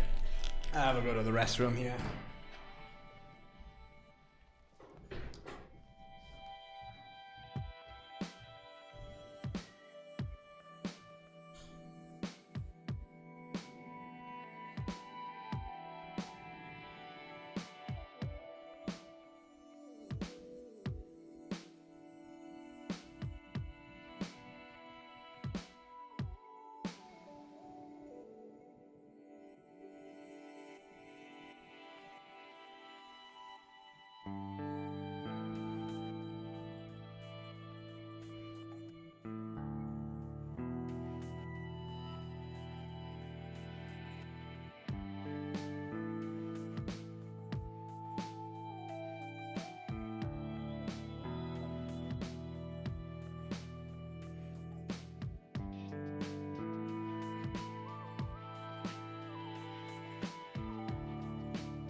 Okay, so what is the issue?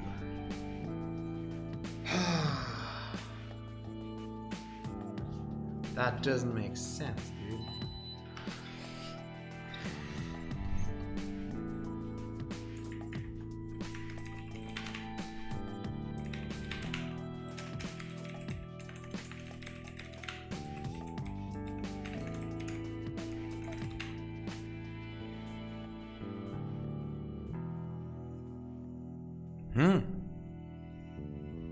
Wait, what?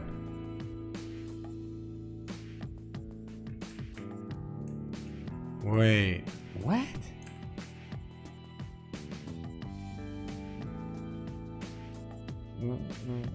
Wait, that doesn't make sense. Huh?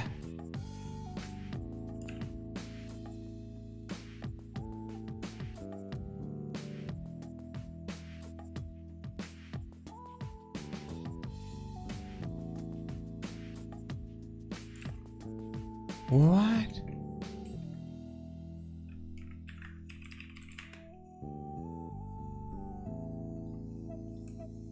OTP secret is nil?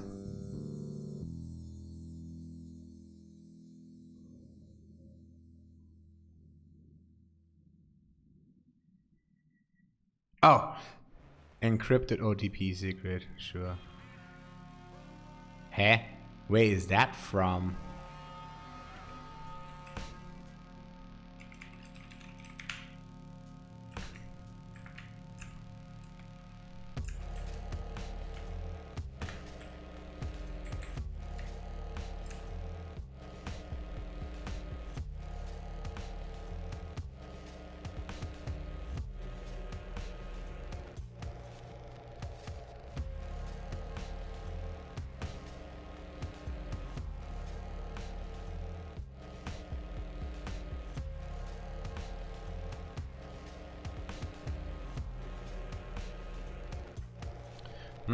Very weird.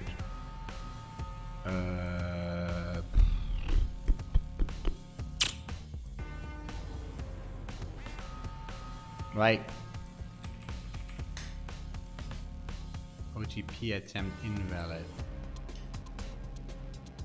Invalid.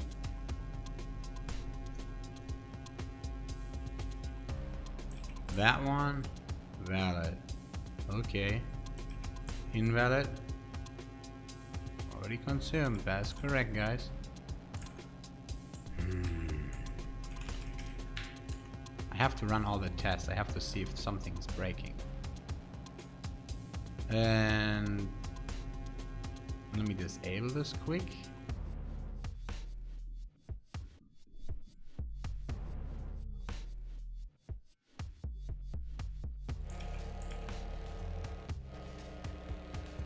Okay, that is working fine.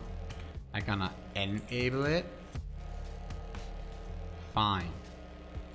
So that looks correct. So I run RSpec first. It's like Rails C. A is user first. A update with OTP. And I say some whatever it is, man. Affiliate tag this. Okay. And I say A errors. OTP attempt is invalid. And I say OTP attempt A current OTP.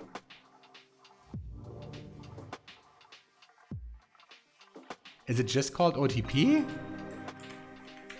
Oh.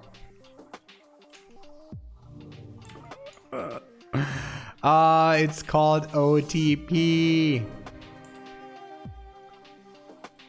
Really? I thought it's...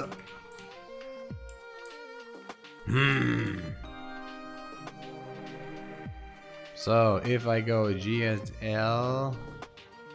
No. OTP attempt, that is correct. Wait, that is correct. Wait, what? Just a second.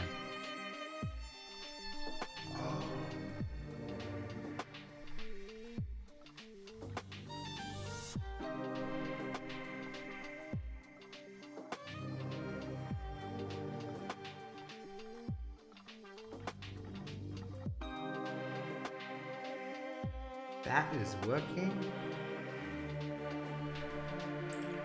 Where do we call this method, bro? We never called the method. Never. This is why the method is so fucking stupid. This is why it's so fucking stupid. This is OTP attempt. And then... Huh? Wait. Update with OTP. Well, and this is never called?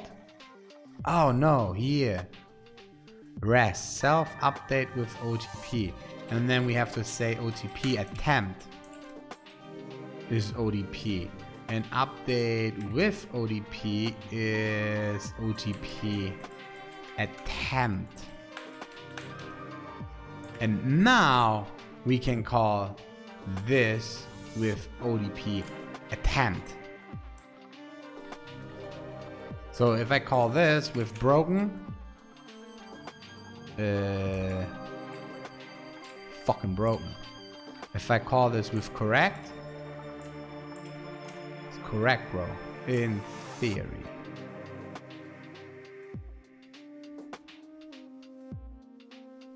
Oh, update with OTP. Yeah, sure.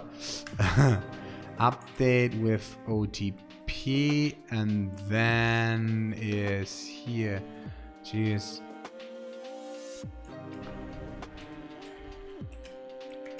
And then wait.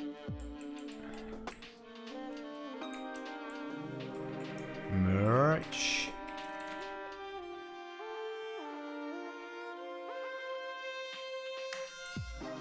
Merge OTP. So here I say then def OTP.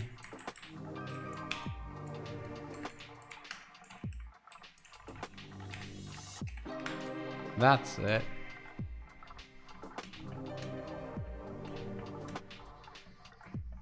That is ugly.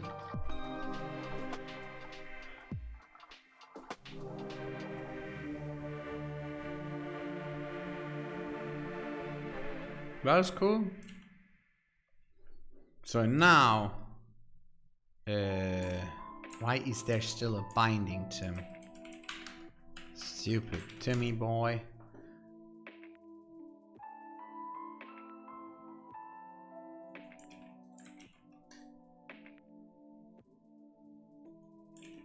Well, this should be active though.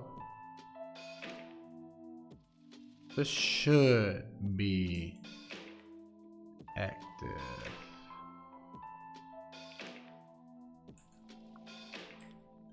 Okay, tests are good. Just 2 FA stuff broken and the feature stuff. That is absolutely good.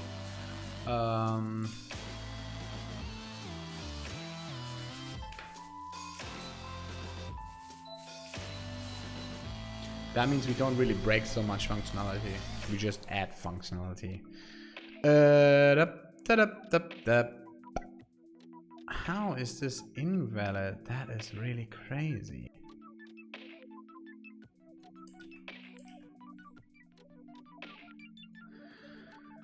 Okay, we call the following.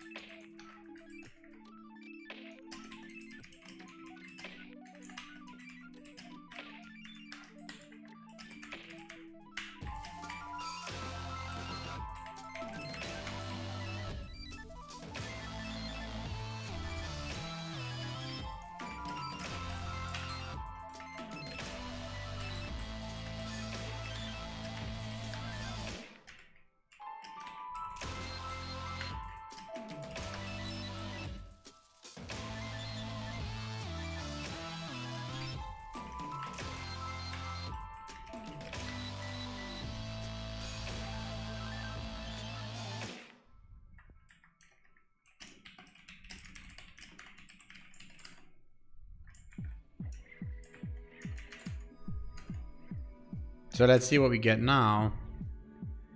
Given OTP is... Oh.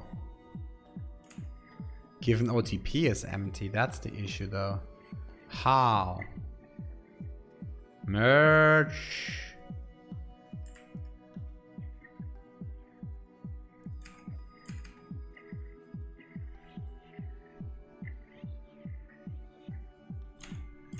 Requires user. I really wonder. Oh, enable. I'm a disable.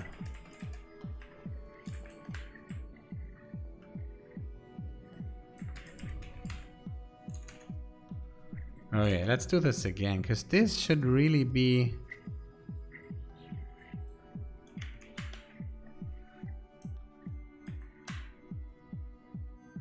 Oh, it's a string.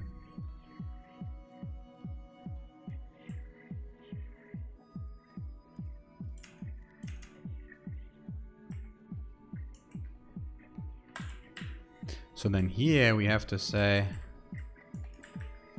params symbolize.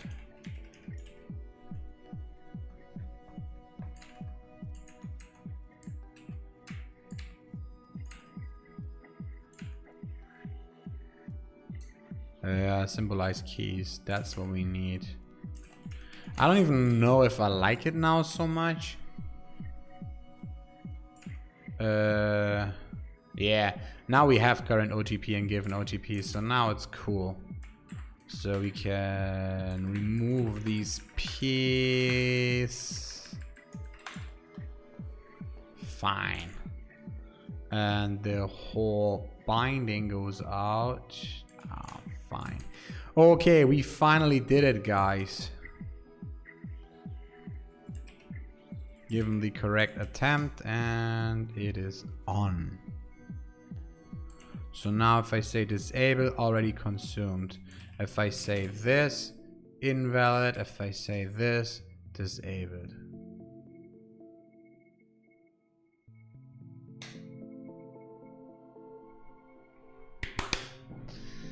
Oofala!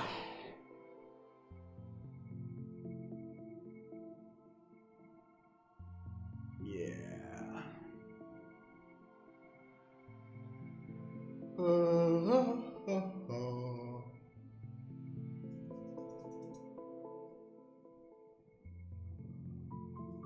It's good.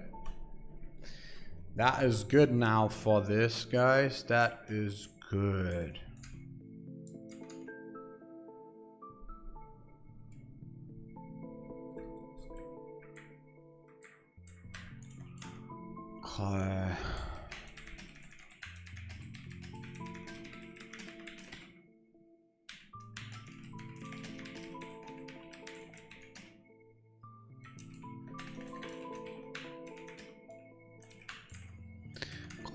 OTP required to enable, disable.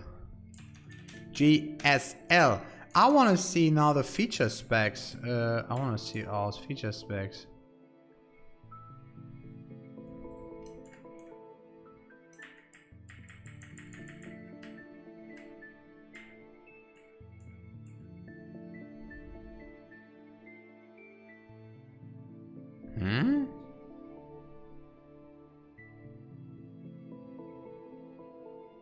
Oh.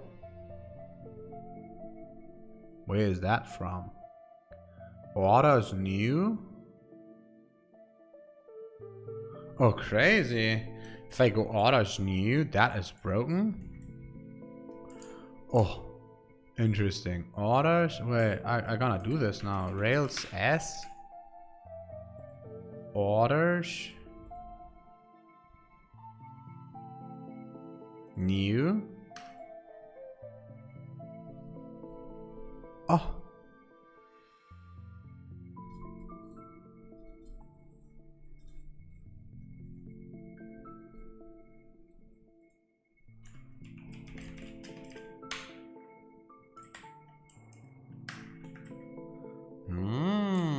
Interesting.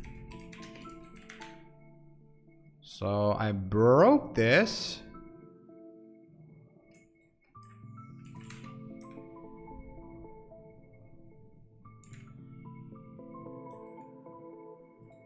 Can I do attribute name is nil? Yeah. Yeah.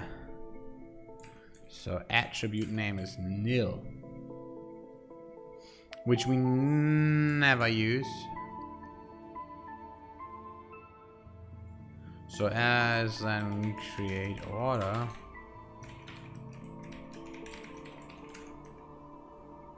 Yeah. Okay, this works good as it should again.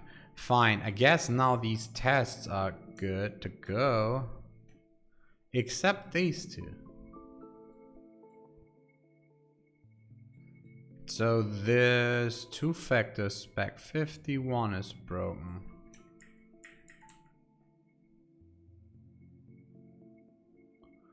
Uh-oh. RSpec, spec models, user spec 168. That is very bad, guys. That means I broke OTP for user. Ah.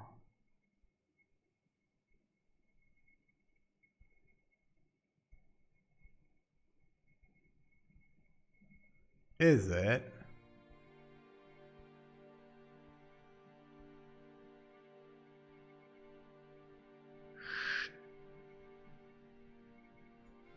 Where is that from? Oh, this is ugly.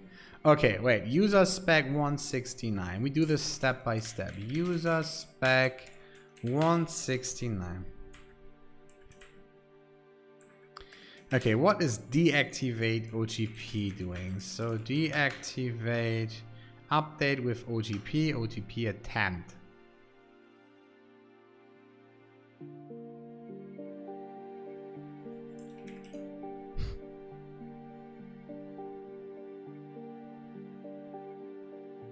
Ha! I know. This is then working.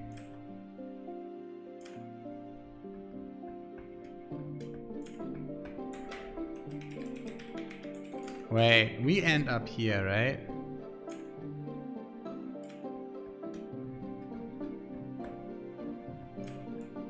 Okay, so this is apparently wrong. Because params... Oh.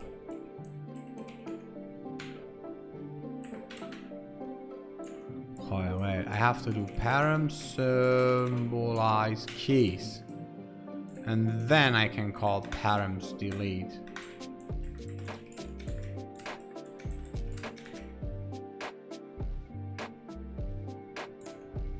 Oh. Oh.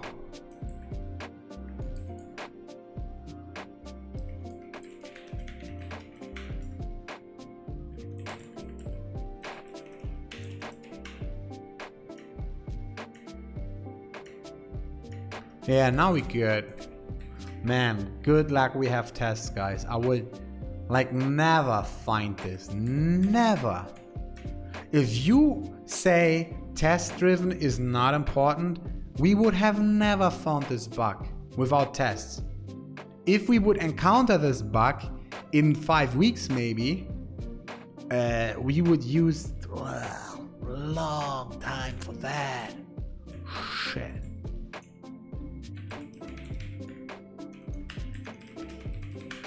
Okay, now all tests should be good. Could be good. I grabbed some food, guys. I'll be back in a minute.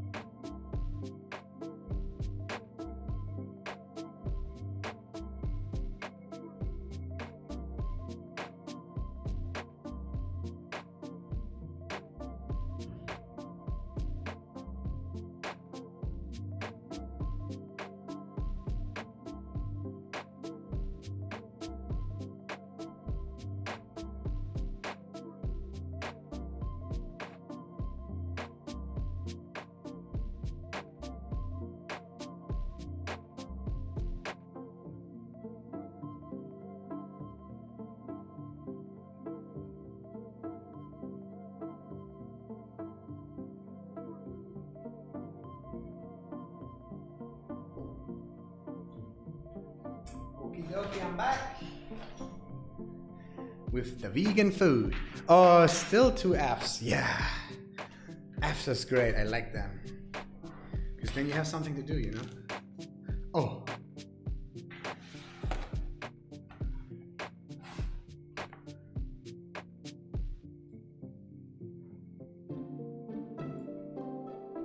That is more Fs as expected.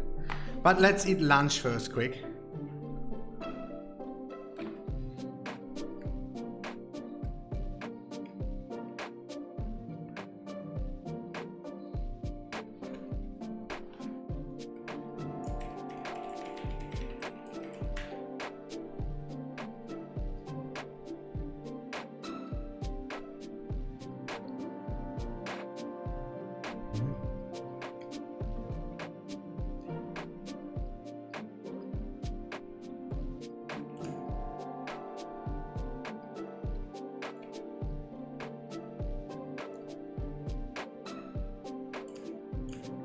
I just wonder, how do we do actually like withdrawals? Wait, controllers, internal, wallet, withdrawals controller. Save with OTP.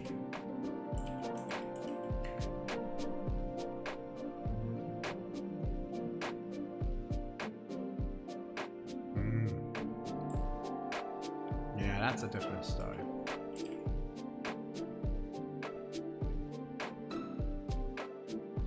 Okay, those are just features. That is actually happiness. Okay. Okay, sure.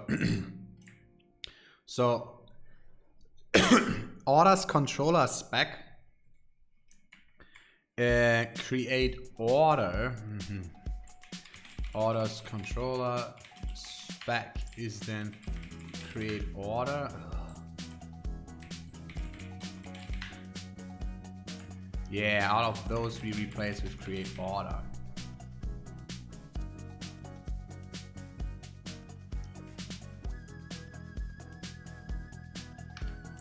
I think then this whole thing is good because it's create order with a small o. And then the other one that is missing and that is fail is broken text as well. So two-factor spec is interesting.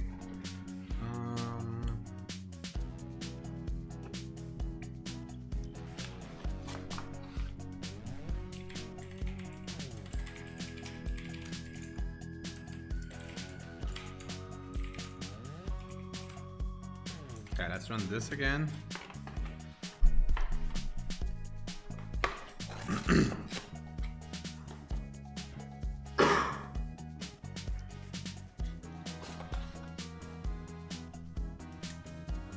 That should be all good. Hopefully.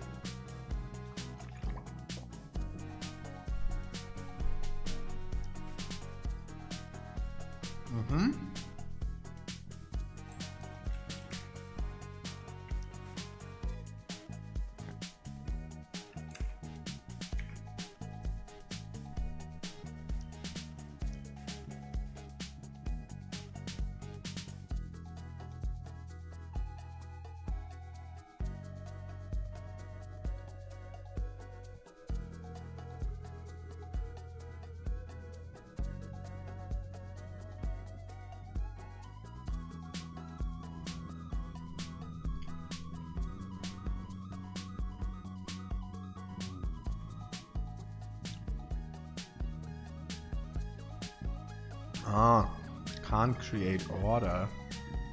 Okay.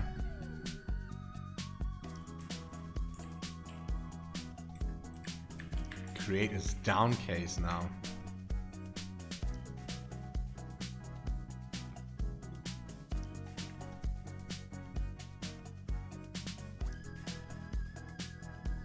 Okay, and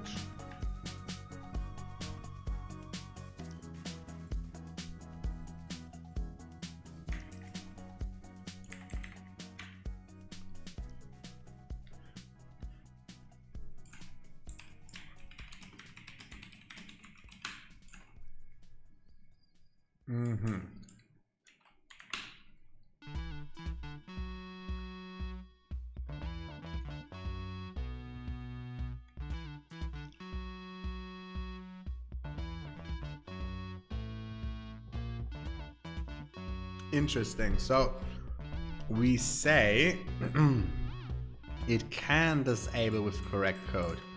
What is failing here? Oh, deactivated? Who the heck is doing that? Isn't that like deactivated?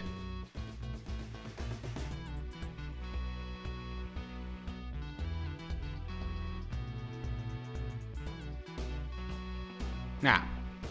OTP attempt was already consumed. Ah, interesting.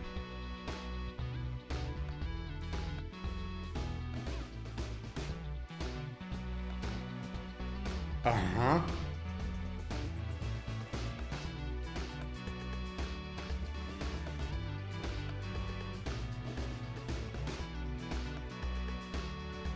Well, that's something completely broken. Let's see. We seed new. We make a new database.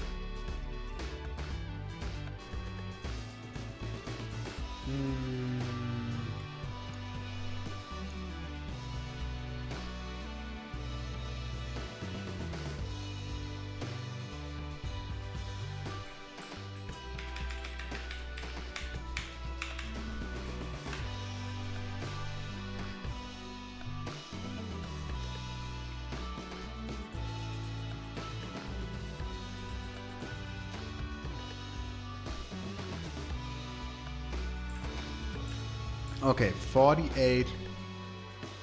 So enable. It won't show the form if 2FA can't be deactivated. Uh-huh. Okay. This is already interesting. We need to change this.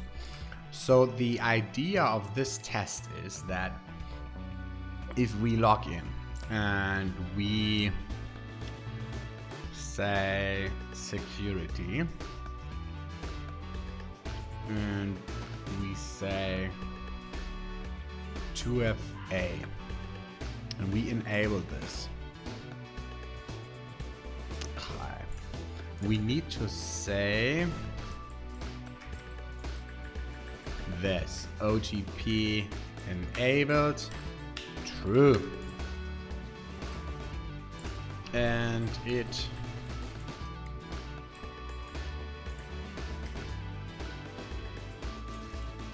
this.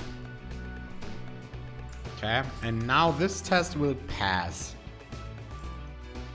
but also it won't show the form if GSL is active. Do, and we say this true user to receive GSL active and return true. And then we visit this and we say something like, what is it? View internal security 2 factors. Show this. This. Okay, let's run these two tests, 48 and 55. 48.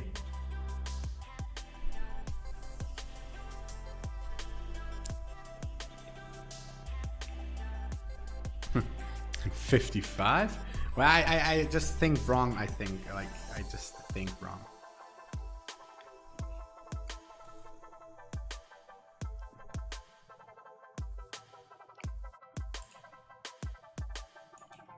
Well, oh, 55. I just want to run 55.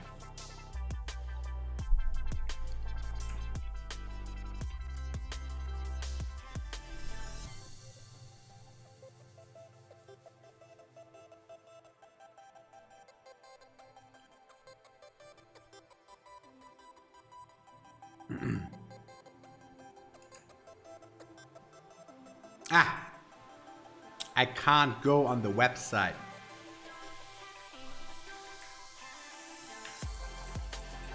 It won't show, it won't render if GSL is active. And we expect current path to equal internal security root path. And I also expect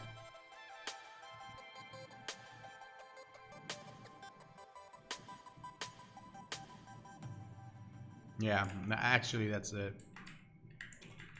And redirects. So 55 is good now.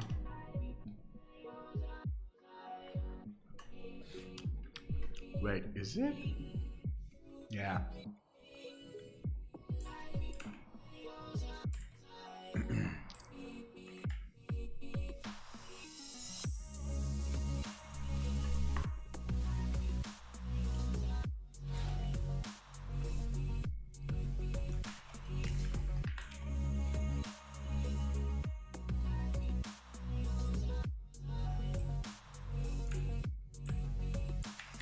Okay, so which test is still wrong?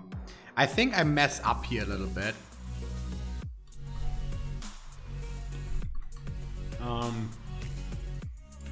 48 still broke. What is 48? It won't show the factor.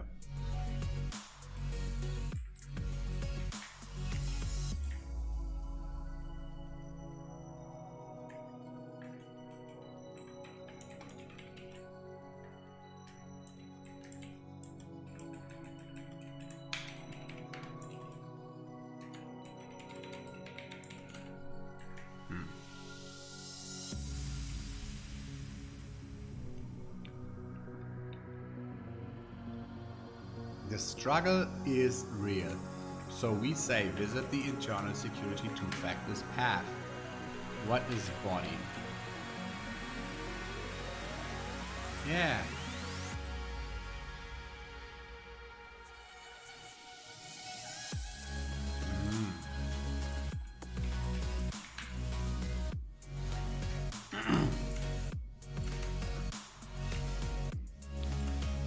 Why do I expect this text?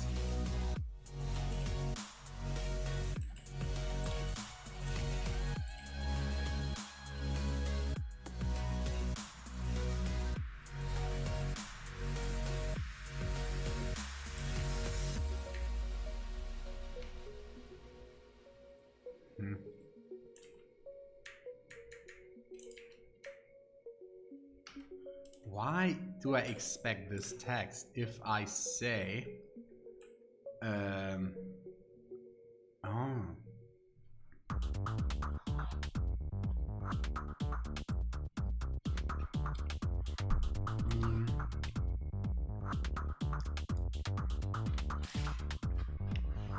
Okay, this is shitty. My test scenario is broken actually.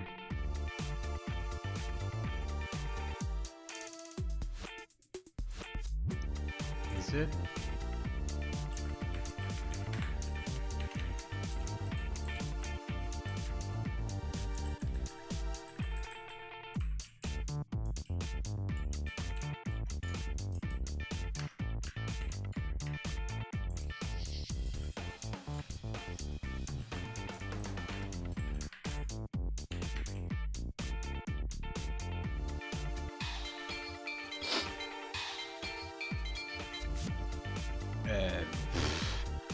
You know what? We have to make a merge request, and then I'm gonna check why I changed some string like that. That seems absolutely crazy what I did there. It won't show the form if 2FA can't be deactivated. So let's see. If I say user RB can, okay, disable, and I say something like false.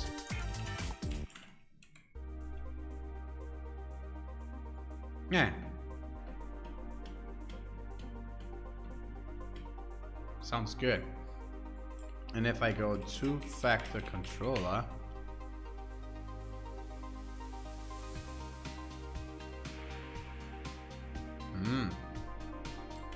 sounds wrong.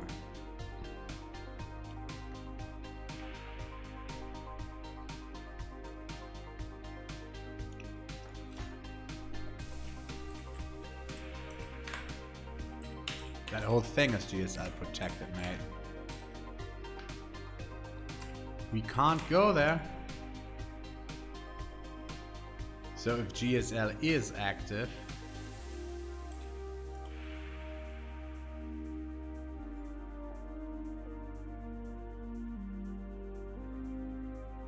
I can't access that anymore. Makes sense.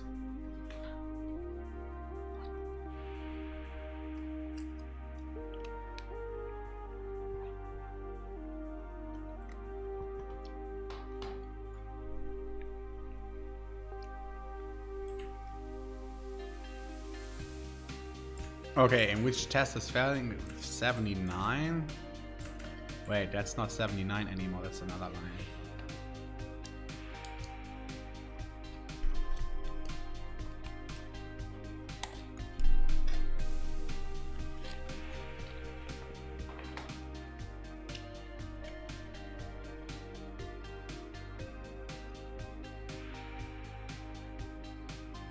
How is this failing 63 at like 3 tests now? Like, it can't disable without code. How?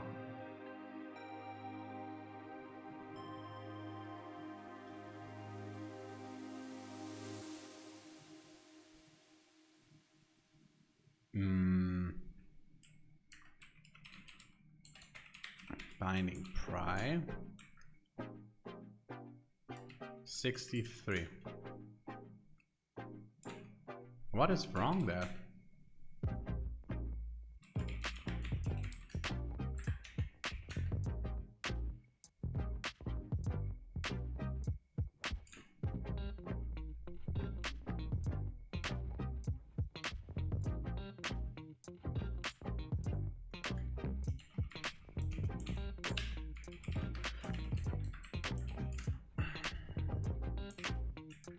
Okay, that was the issue, huh?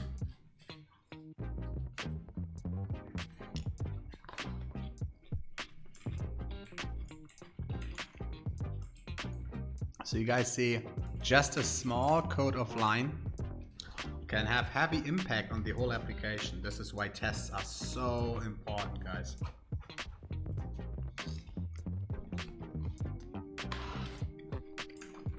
$77.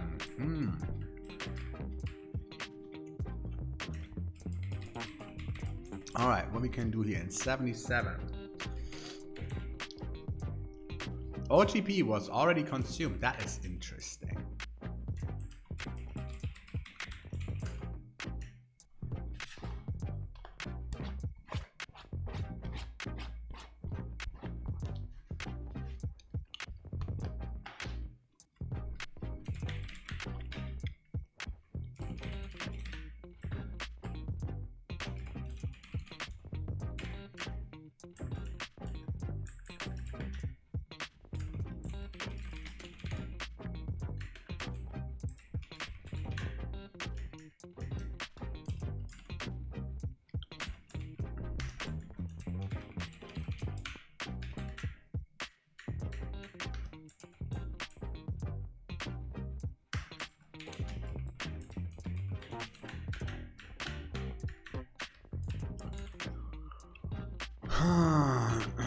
Okay. I mean, user reload attributes. Last. I mean, there is last consumed if I say current OTP 8232. Why is that actually?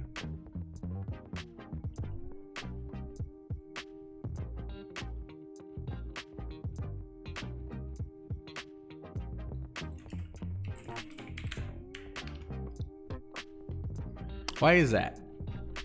Update attribute. OTP enabled is true. How is there a last consumed OTP? Where is that from? Where is that from? Sign in. Sign in user, no OTP, bro.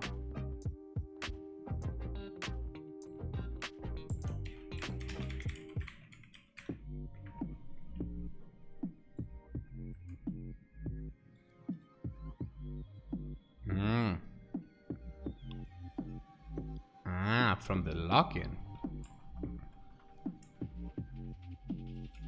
So if I say create a factory user ID, huh?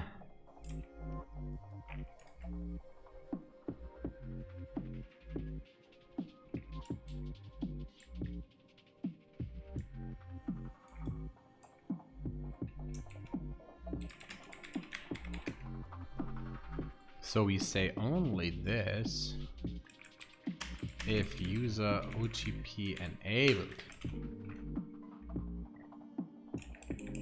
That's better, I guess.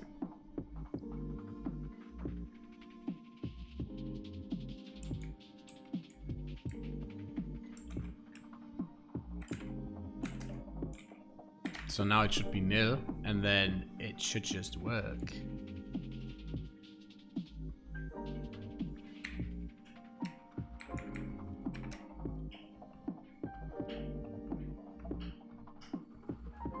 Yeah. Okay, so this is kind of like correct now, pseudo correct. 77.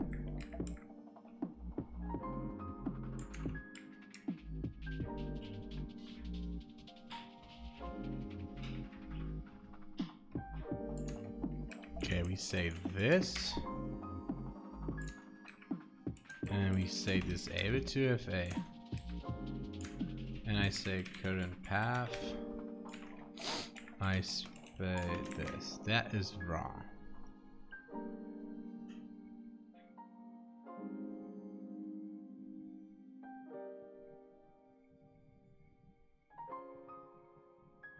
Two-factor authentication was deactivated.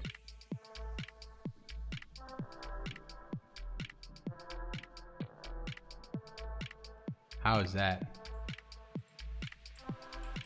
That's a little bit weird. If I say expected to find this text in this text, it's in there. It's literally in. If I say body, nah, that's not what I want. Actually, I say page, no, text. There it is.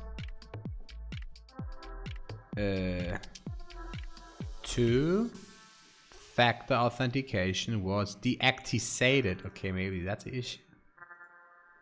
Deactivated. Okay, deactivated. Flash success.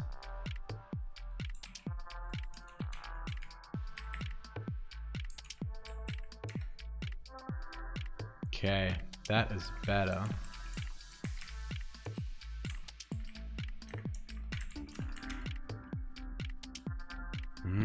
Man, small changes, big impact.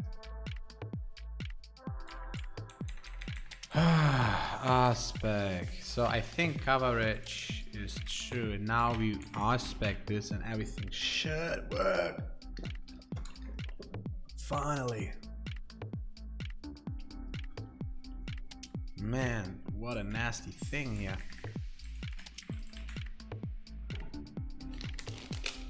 But good luck, we have something to eat, guys.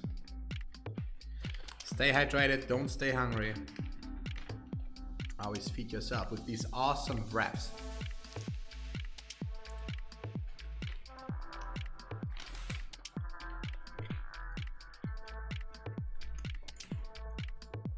Eating veggies is fun, guys. It is fun, believe me.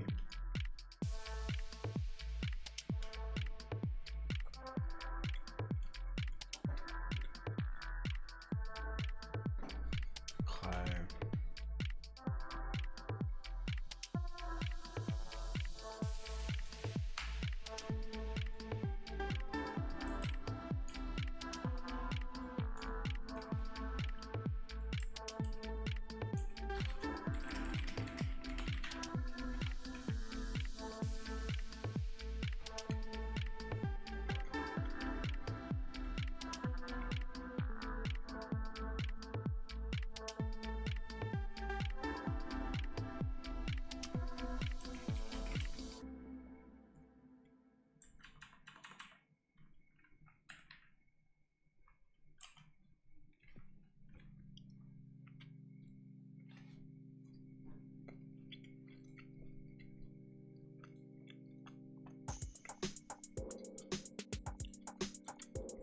One single lonely F, guys. Where is that from? Who dares to be an F? Well, let's have a look.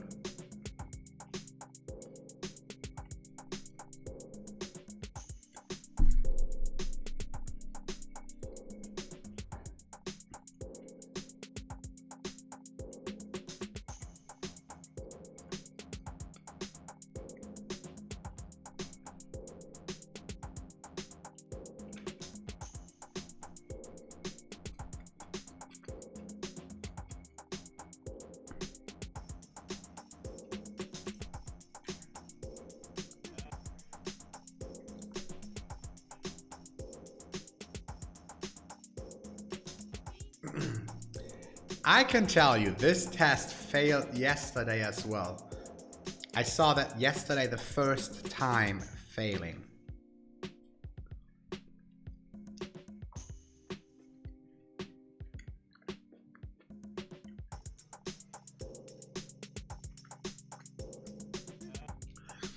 And you guys saw this as well. This test is normally working.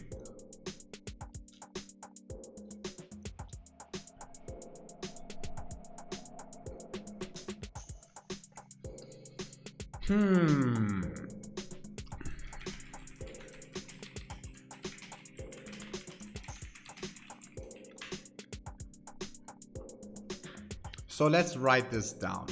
This test is failing with siege. There you go. But if I call for it, I say R spec models merchant payment minus seed 15519.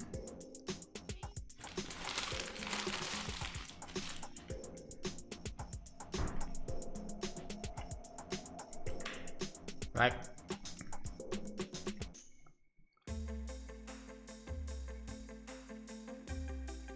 No idea. Absolutely no idea, guys. I have no idea about that. Payment instructions spec. So this test creates Bitcoin and Monero.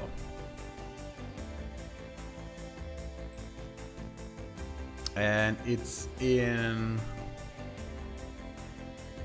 which line was it? 35.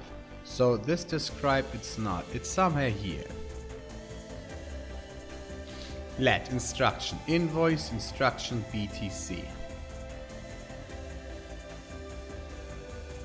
Ha! I think we have to do the following. We do price set BTC 10,000. So there was somewhere a test where we set the price below, and then this test is coming, and we work with the price of 10,000.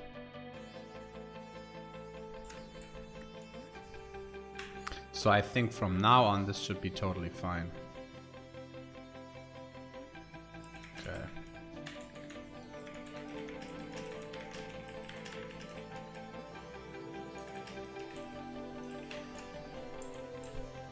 Let's have a look at the coverage. It's important, guys.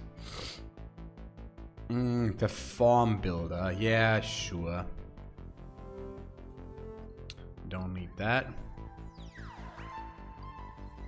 This is old. Models. Models is always important. User.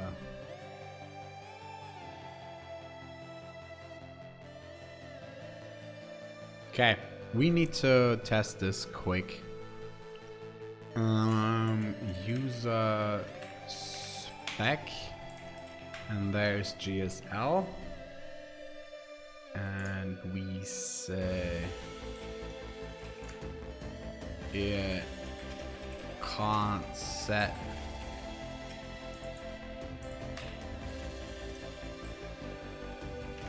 GST active till.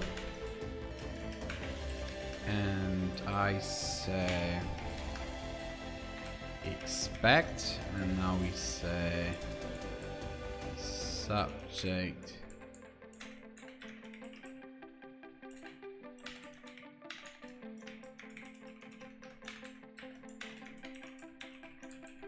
something like this to raise.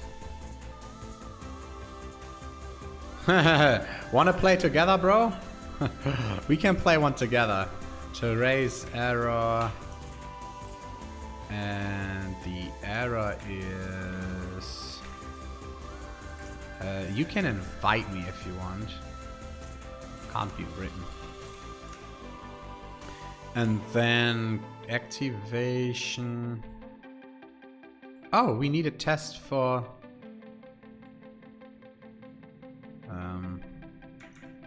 it can be continued.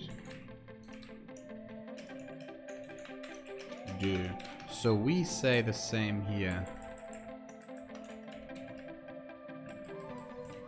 And then we call subject continue.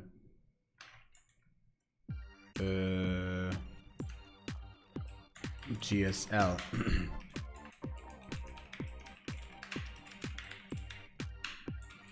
Actually, we expect this.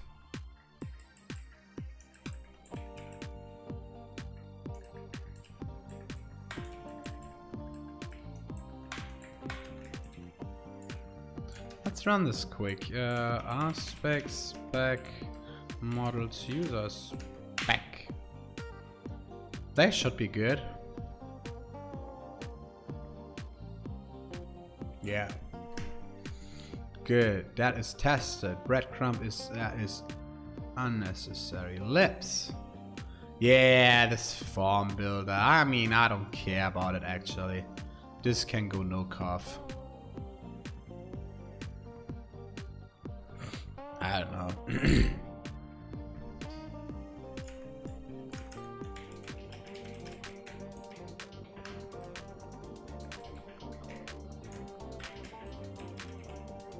Like, we really don't use this so often. Like, actually never. It's always F submit, not F button. So that doesn't even need coverage. Models is good. Yeah. Alright. I mean, there are new controllers now. Did we mess up these controllers?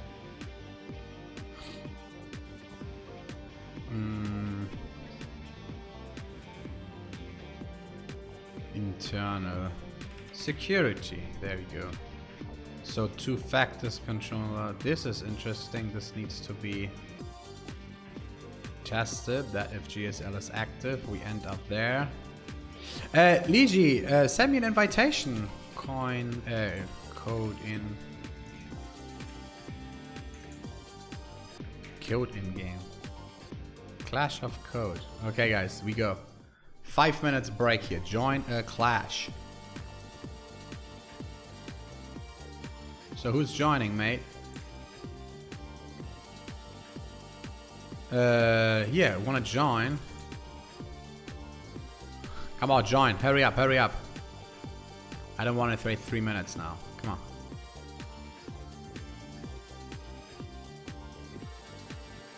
Are you in? Okay, launch Clash. Let's have a look.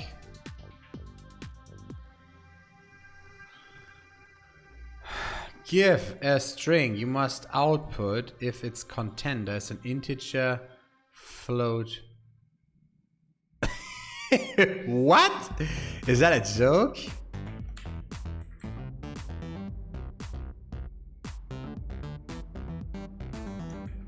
Okay, gets chomp. Oh, okay, sorry. That is okay. A little bit more. Wait, string. Okay, that's my S.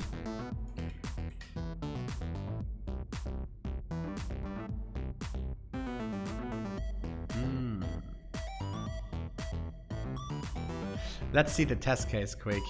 This is actually, that's a string, that's an int string, that is a string, that is a float. Okay.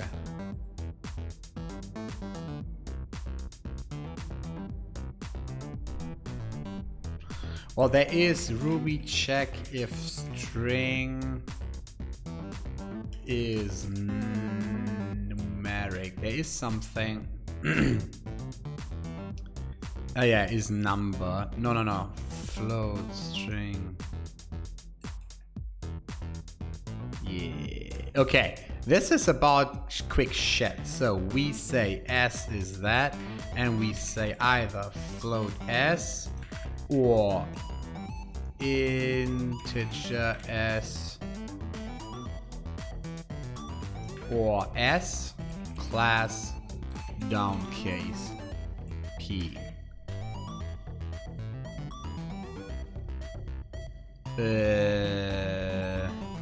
To S.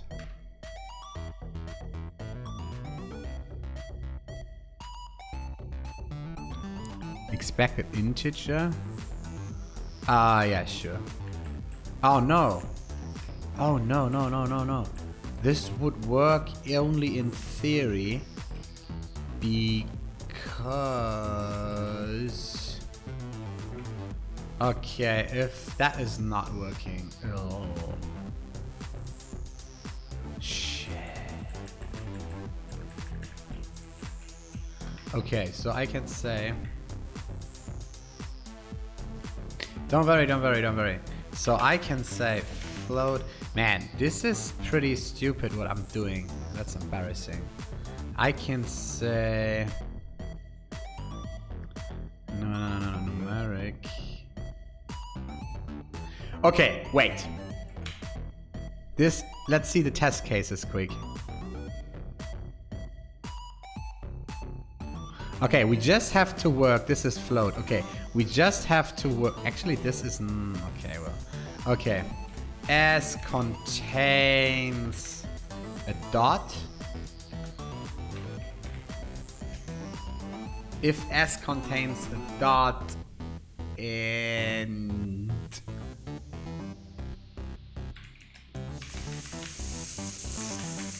Wait, and float of S rescue true. So P string if this is super shitty code. I can find better shit.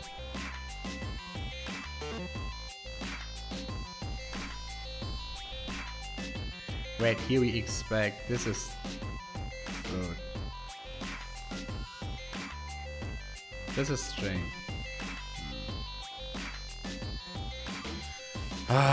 Wait, this is about time, not about... Okay, you know what? This is about time, not about... They have different challenges. Sometimes you need to make it as compact as possible.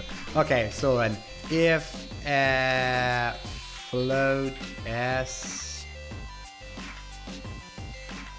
rescue false, then if A is that, if A... Wait, Ruby has decimal. Wait. Yeah, I thought about modulo, but that wasn't that. I thought there's a nice method for this, but if A modulo, then P, and we say this is a float, and else we say P integer.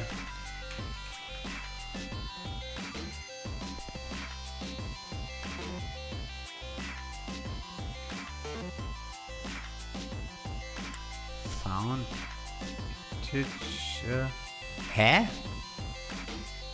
Wait, else P string. What is wrong here? Expected integer found integer?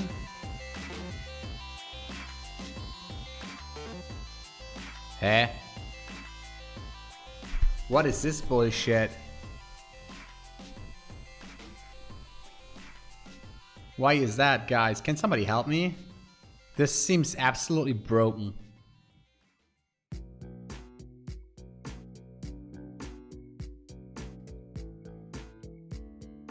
If type string?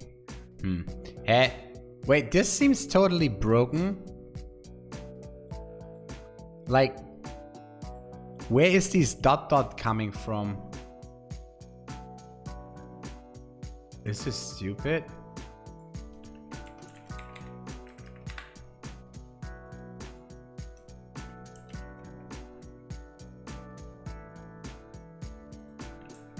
Wait, S is this, PS return. This is sometimes, you know.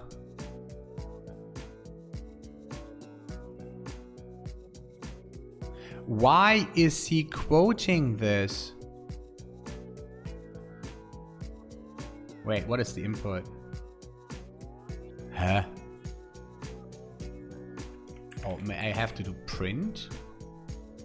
Oh, I have to use print. Oh, see, yesterday I could use P. See, sometimes they have like, I don't know, weird, so it's print. Okay, now then it's working. Yeah, but class string is correct, bro. If you do your stuff, you say, hey, no. Like, my test cases are correct. This is the easiest way. Submit. View code. Ah, man. I would beat him if I don't struggle with that shit. Let's see. See, he's trying to make it an integer. I think he could make it more easy. He could say, well, I mean, this is basically the same I do. You first try a float, and then if that's working, you check if there's a decimal or not. Okay, well, he's the same. Wait, if I see that... wait, can I... I submitted already. So, can I look you? No, I can't see what you're doing. Huh. So, have a look what Scorpion did. Like, view code. Yeah. Try string as an integer, then print integer, otherwise try float.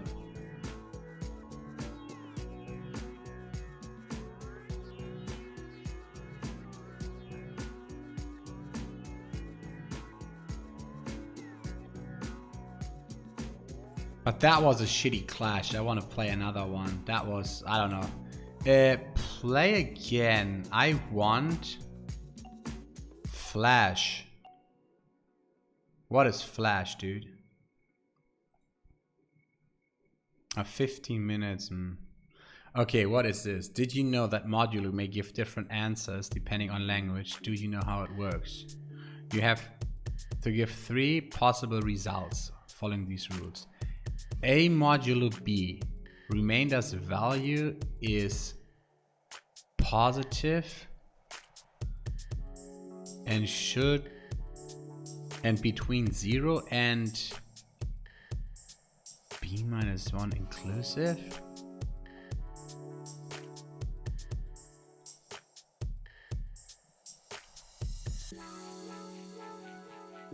What? Seriously? I do not even understand the test case. Wait, pause. If I give positive 13 modulo 4 is 3,1, makes sense.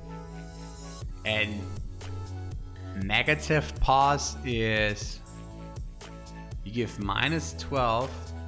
Oh, they want me to write my own modulo? Really? Why? 12 modulo minus 12 modulo 5. For the first one is positive. I don't understand this minus 1 inclusive.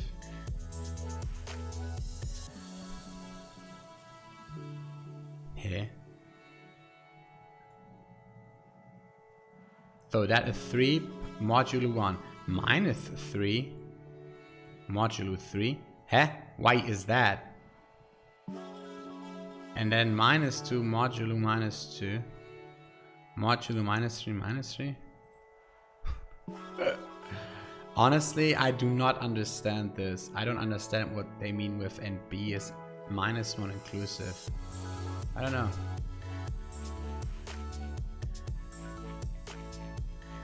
Well, 8 minutes is good. I don't understand this challenge, to be honest. Like, wait, this is Clash. Let's see. Let's see your code, bro.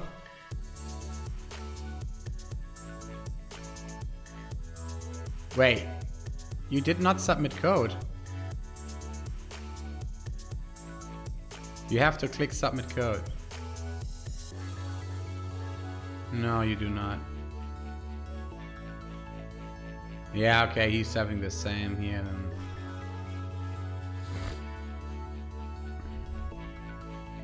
I can't see it. Okay, I make a new one here. Play again. I don't want Flash. Wait, leave Clash. No, Flash is fine though. Okay, you can join. Kaney, are you actually stream sniping me, bro? Alright, let's launch.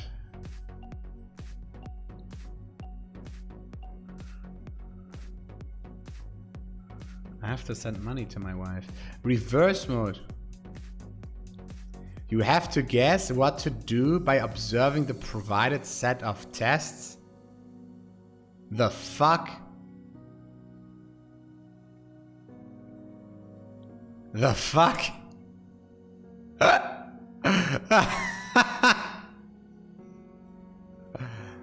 Yeah, wait. That is 3 times 3, 1 times 1, 18 times 18, and 8 times 8. So I... as is a new... Wait, I don't even need that. I do S times do P... No. Return star. Wait. That is easy. And then I say S times collect.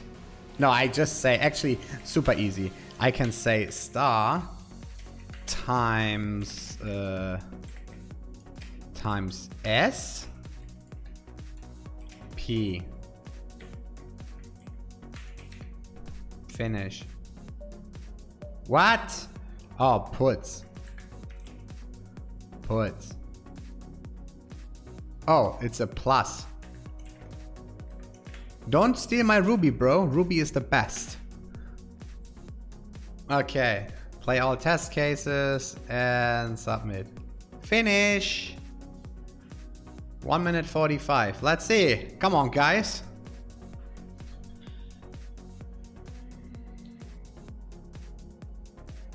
Make me proud. Make daddy proud here, guys. Come on. Make daddy proud with your code. By the way, we have 45 minutes and I have to go to the gym, but I would like to see like a live view of your shell now. That would be nice. Code sharing? Oh, I have to click code sharing. Okay, sure, you can share it, bro. You can view it. That is...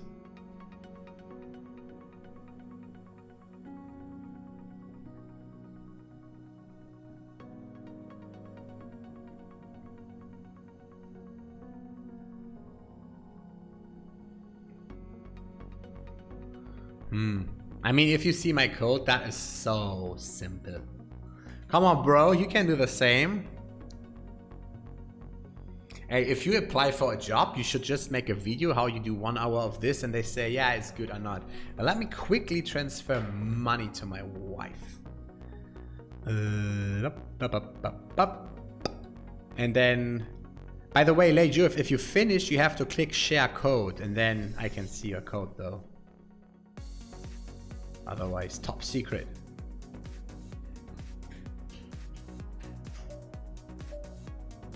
Did you Is there something coming?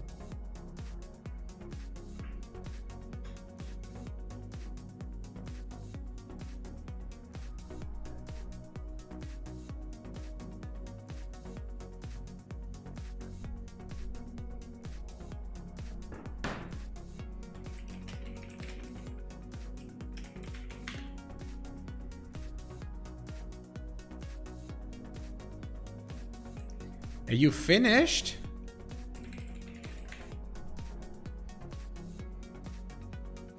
Ooh, this actually should not take so long. That was fun, super easy. Good test case. Face issues? No. That was kind of too easy, bro. Come on, bro. Hurry up. I show you my code. You can do the same then in Python. That is super easy, bro.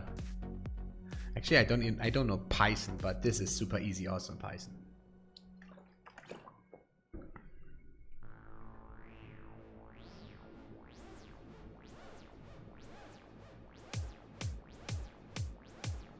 Okay, play again. Makes the next one. I played yesterday with this dude.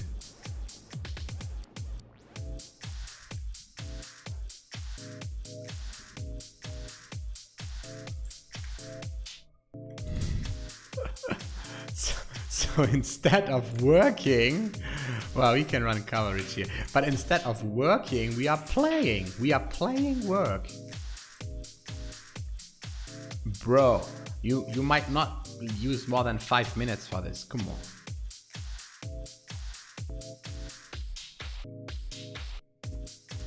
And if you want, if somebody lurks, you can join here. And then steal my idea, huh? Yeah. I guess I like this, man. I don't like the font, guys. I don't like the font. I do not like the color of this black. That should be gray, maybe. I don't know. Okay, we are starting. Guys, you have to hurry here up. Okay, he finished. Is he showing in JavaScript? Yo. Reserve. Okay, what is this? 4, 6, 8, 10. Wait, what? My test case is 5. I give 5 numbers. 4, 6, 8, 10. Sure. And 5, 9 is missing. That is in between here and in between here. Okay, that is the average of this two. You ended? Let me have a quick look. You have to click share code. Oh, you gave... Oh, view code? Oh, is it? No. Oh. Oh, okay. Well, that is Python, bro. Ooh. Did you see my one? Have a look. Like, I feel shy now showing my one.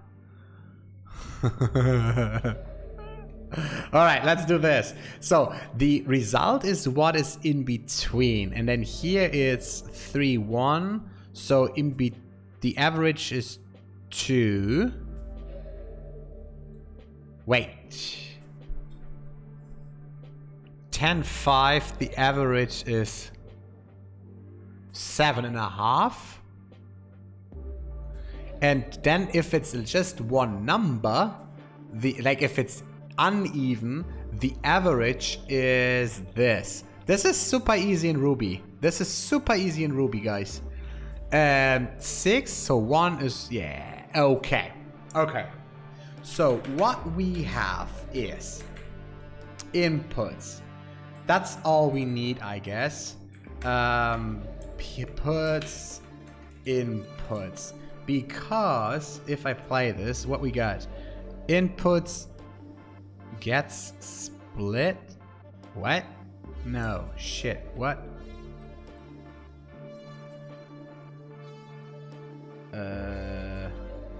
Oh. Array is this, and we can say array that. There you go. So, and then puts array. I show you how to do this. Do you have an idea? Then write down your idea. I will not steal your idea. So I need my array now. Do I get my array?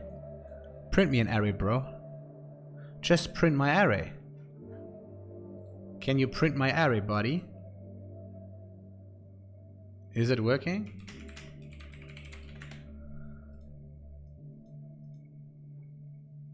Eh? Oh, what? Wait, what is that shit? Input gets... Wait, pn? Inspect. What is this doing, dude? 4? Okay, and then... This is what I need, pnn.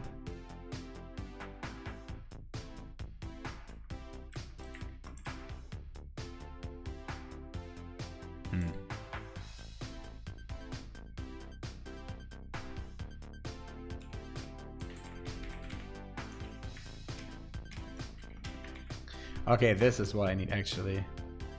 Is it not? Gets. Dude, I never do Ruby on the console. 4, 6, 8, 10.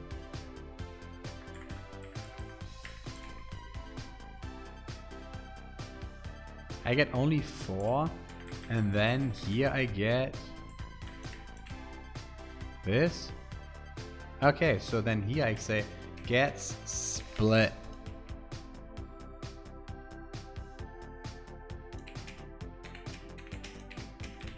Okay, and then all I do is puts. So I have my array. Is this fine? I really don't understand this. Puts.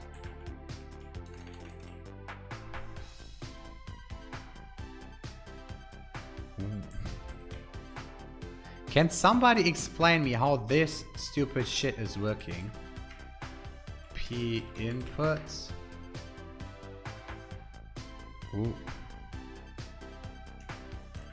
Wait, I have inputs now? Isn't that the same I did? Well, never mind. So I can say map and to I. So now I have an array. Okay. And now I can say inputs each slice of 2 do array, and then I say only p. No, we say array sum divided by 2.0. And we say here collect and puts, because we say join this. Huh?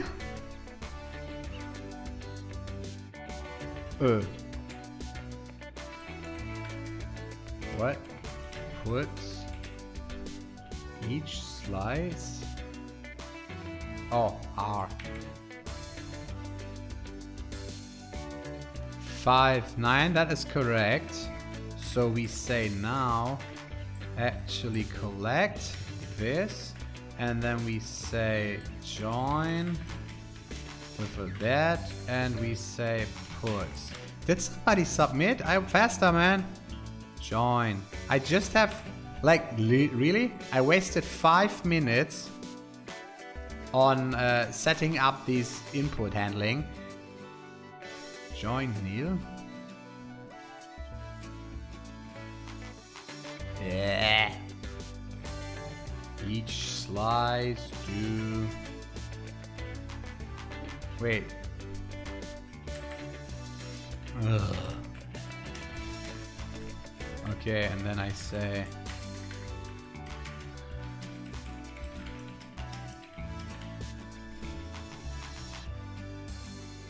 join. Why I always write joins today? Am I stupid? 5 oh, it's puts. Okay, now we good.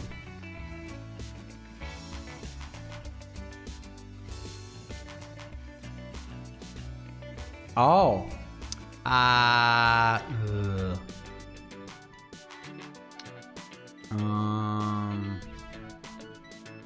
Okay, wait.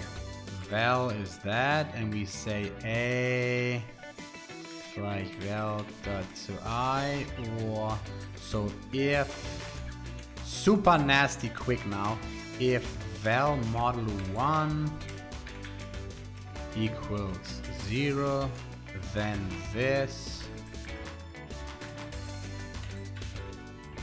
else a val end.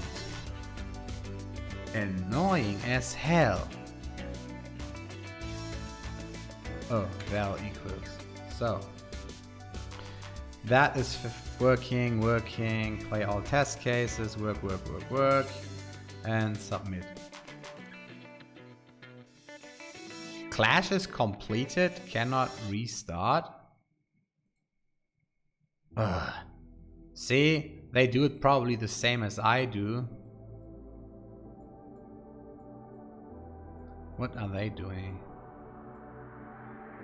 Yeah. Oh, interesting. He's doing it my style a little bit. I don't know. That was annoying. That was really annoying because, like, share my code. I wasted so much time on getting the setup there. That was stupid. So who's in now? One more, last time, and then we go back to work, yeah? Last one, guys, last one. Where's my chat? Chat, where you at, bro? That's not what we want. We want this, and then here we go.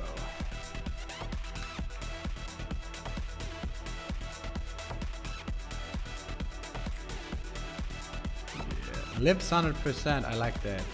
Models almost good. I like that a lot. So it's only controllers that is breaking our test coverage here. Okay, let's launch. Launch Clash. Yeah, I don't know. Reverse mode. 1, 2, 2. Okay, that is easy. So we say n times do and p n times n. No, wait. n times do p. No, we do this. N times n puts finish. Play all test cases. What? Expected to do? Oh, I make it wrong. Sure, I read wrong. Then it's 1. Okay, easier. 1 up to n each do e, and then it's puts n times e. Wait, oh no, n to s times e. Play all test cases. Submit, finish. Share my code. No, they are faster than me. No, because I read wrong. Because I read wrong. No, I read wrong. Tim, you are so stupid. I could have won this. I read wrong. I read wrong. Shit. I'm interested in seeing that code though. I read wrong. No. Okay, what is this? You have lowest code. Okay. Give a digit n. You must print a reverse pyramid with the base containing n times that digit. Oh, that is easy. All right, so n to 0, n to 1. Okay, then each do I, and then I can say p n to s times I inputs. Okay, and then this goes there. I guess this is already good, but we make this more quick though. Found nothing. What do you mean found nothing? I give him 2. N is 2. 2. Oh. So I say n2 reverse each. But is this even so slow? Eh? Oh, I have to call it to A. Ugh. Okay. Success, success.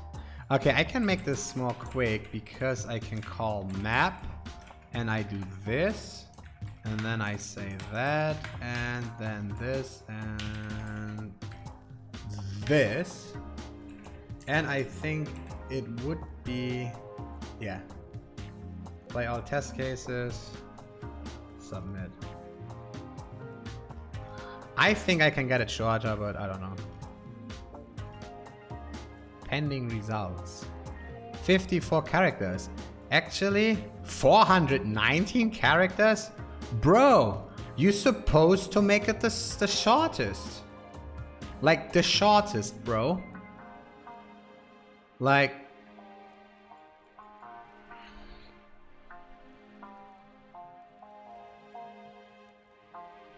Oh, there's a down to method. Ruby down to... Ah, shit. Shit. I can do this so much better.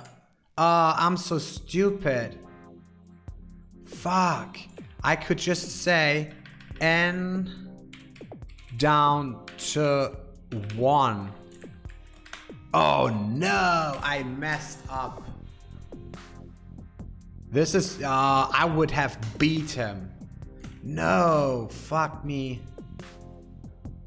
Oh no, I could have saved so much. Oh shit, that's why I lost. By 6 characters.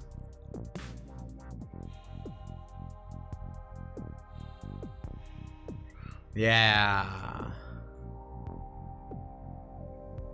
He say n is my input. He say n to 0. Yeah, shit. Oh, I wonder, in Python this is possible, print n times I? Ah, because n is a string. Smart. Smart, smart. He's doing Ruby, I want to see his. Show me your code, bro. Show me your code, I want to see your Ruby. You don't show me? Okay. One more, guys, one more. This gets addicted. Flash, let's go, guys. Are we supposed to do... Ain't we supposed to do, like, work? You don't get 100,000 salary a year if you're doing this at work. Shortest, okay. In golf course, each hole has a par value, which is the maximum. Once a player has cleared the hole, the par is subtracted from the player's effective swing count.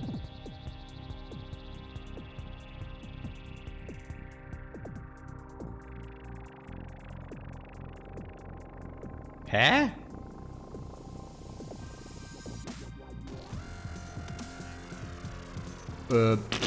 I don't think this is difficult, bro. So we say A is this map and to I think, and then I say B is that. Let's see quick. Puts A, puts B. Let's see this quick. Okay, that is not working.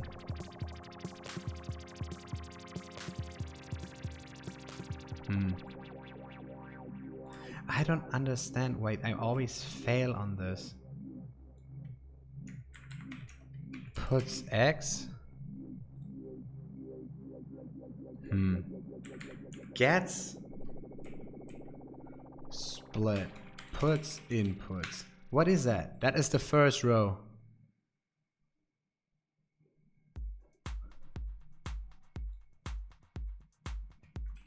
Is that an array? Array. Okay, well, never mind.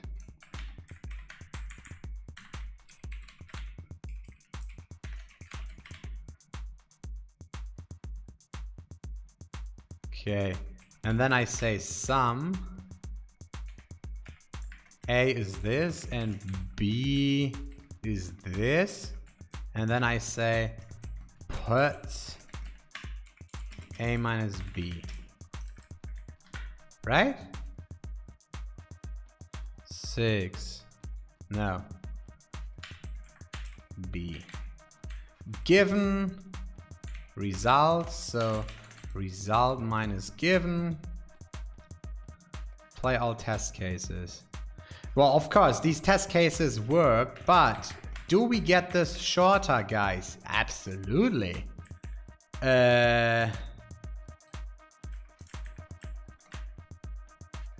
We can do... okay, we can't. So R is that, G is that.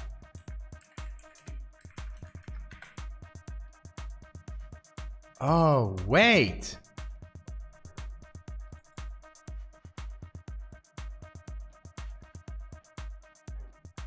Wait. I have an idea. P72 minus get split.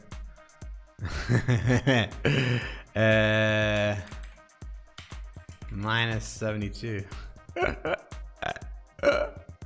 I'm so sneak. No, okay, then they have different paths. Okay, RG. So PG minus R. Play all test cases. Oh, puts. Okay. Puts. Can't I just do this? Yeah. I just call split.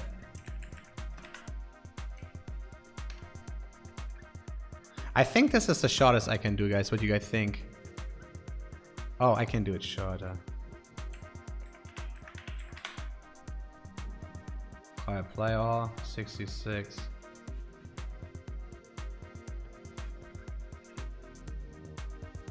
I can do it shorter.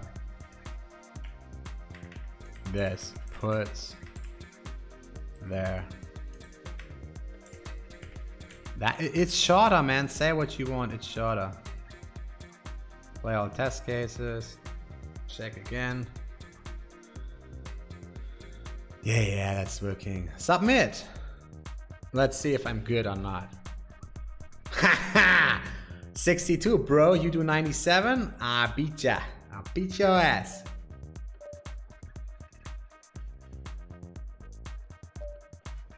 Oh, what is he doing? What? I could never think about that. Each with index reduce. What? Oh, this is interesting.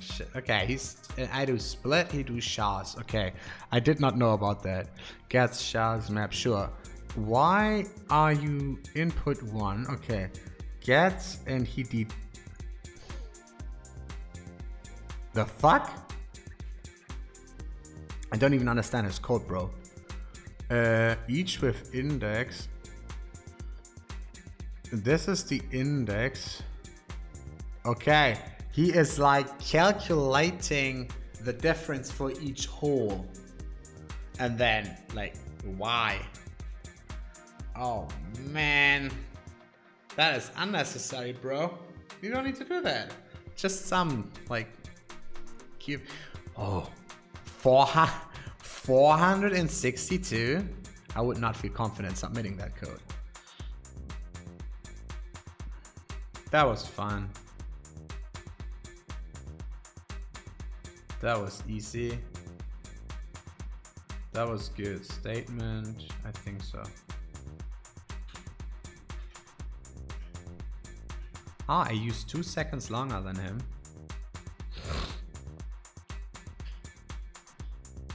Yeah, this looks a little bit better. Why he can use P? If I use P, he said it's not working. Huh? Man. I could have saved 3 characters. This makes me angry now. Like, did we not earlier had I say I use puts and he's printing it with a quote? So I don't use puts anymore. Shit. Okay, well, last one and then back to work, guys. Last one, I guarantee, and then we go back to work. Okay, if somebody would like to join, there you go. Oh, I guess it's too late. I play against this guy. What is that? What? Serve them all the notes and coins.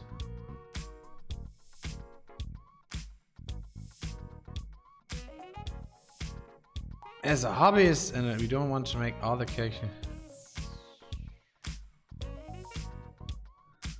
Oh my god.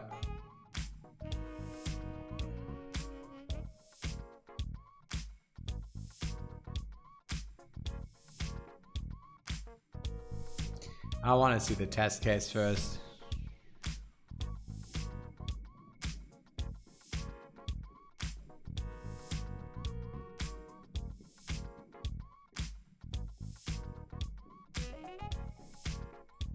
Oh, I understand. Okay, we give him a set of what we have, and then we have to run as many times as possible the big one, and then as many times as possible that one. So it's just with Modulu all the time. Oh, that's not even interesting me. That's just... Okay, never mind. Back to work, guys. Back to work. That was like no interest in that. Okay, so we see that all we need is controller tests for this. The invoices controller. Yeah, the GSL controller and the two-factor one.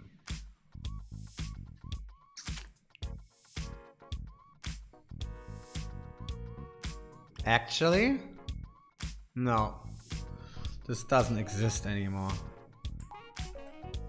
Two factors controller doesn't exist, bro.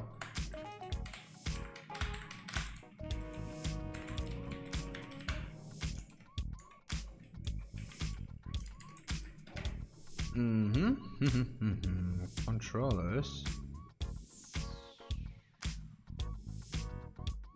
That's good. Okay.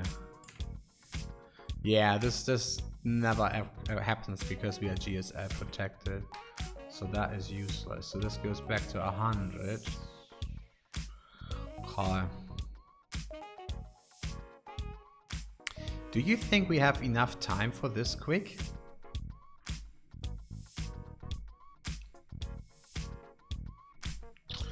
Maybe. Or we do this tomorrow, guys. What do you guys think? I think we can quit the stream here. 5.5 hours. Okay, that was good. We quit this stream. Get diff.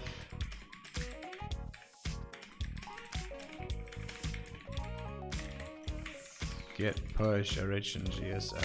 Okay, so then we can go back and keep play against stuff here. Okay. Game over for today. Stream stopped. We don't want to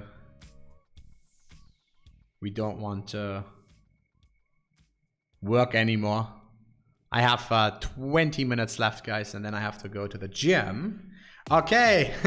Late Jerv. Let's go. I'm excited to see you now. But do you agree, like the last one seems so boring? Let's see what we get now. Natural.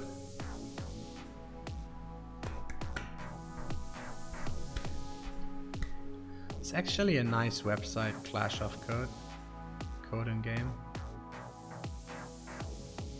Imagine you develop this website. Like, you can play games as your business. It's pretty cool. Alright, let's start here. Don't want to wait another minute. Let's okay. A ball is dropped and bounced. Each with the ball reaches half the height of the previous bounce. What? After the sixth rebound. Wait, after the sixth, so it's 5, 10, 20, 40, 80, 160, 320. So all I have to do is P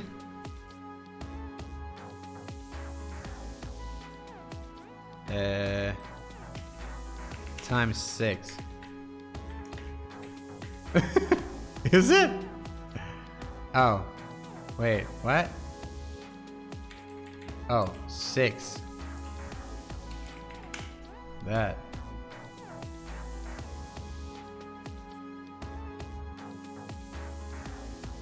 Is what? Wait, how high the ball must be dropped so it reaches exactly the height after the sixth rebound? I have this. Oh. So it's this. Wait, if I get 5 and I expect 320.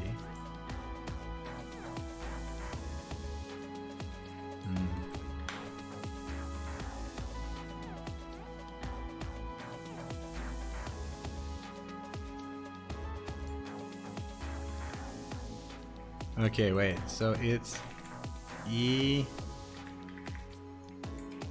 is that. Wait, I'm stupid right now.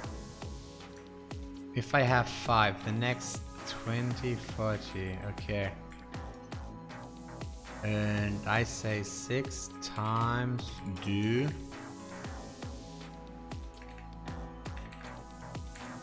I say E is E plus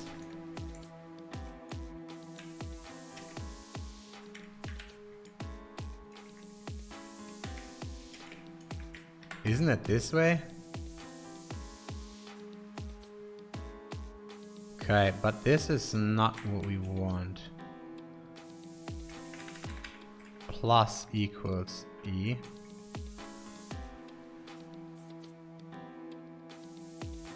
And then I can say this. Play all test cases. Submit. I think is good. Share my code. Oh, this was time. This was not the shortest. Okay. Ah, I had that wrong in my head. Okay. Sure. But even then, I was pretty slow for that, to be honest. So I have issues.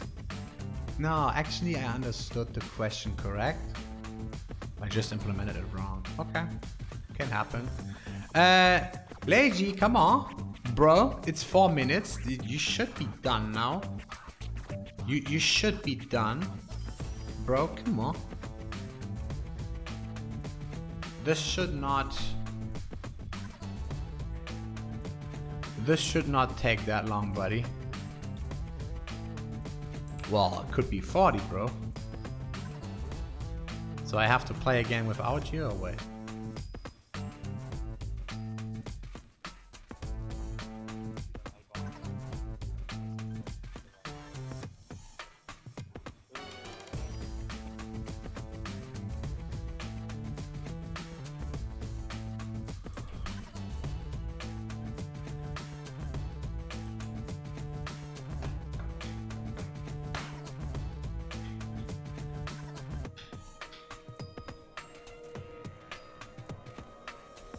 He's a good guy.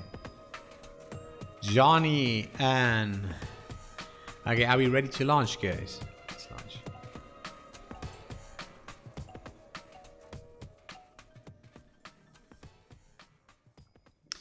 Okay, I have a chocolate bar of size M times N.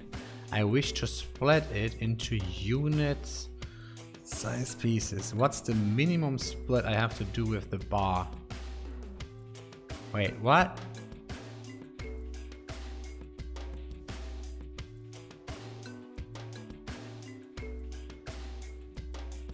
Okay.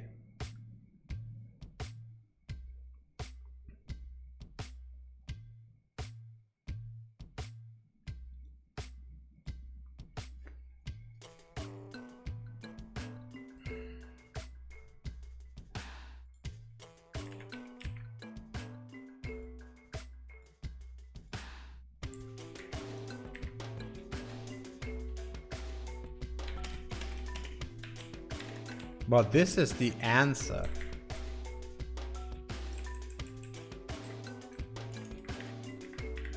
Don't look on my screen, bro.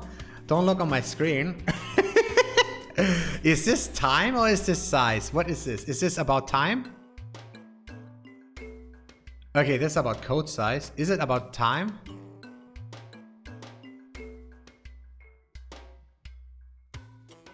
Shit. I can say...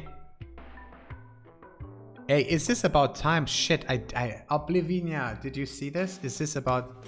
I think this is code size. Okay, so mn is gets split, and then it's map, no, chars map to I. Okay, this is also working.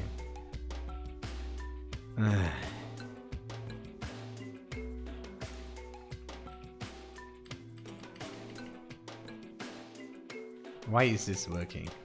PM PN 22. Wait, what's the test case again? I get 22. So I can say this and then map to I.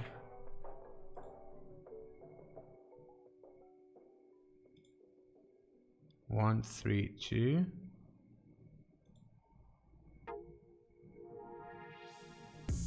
Okay, so I can say this now. Okay, I can say this, chars. Can I? No. Then it's split.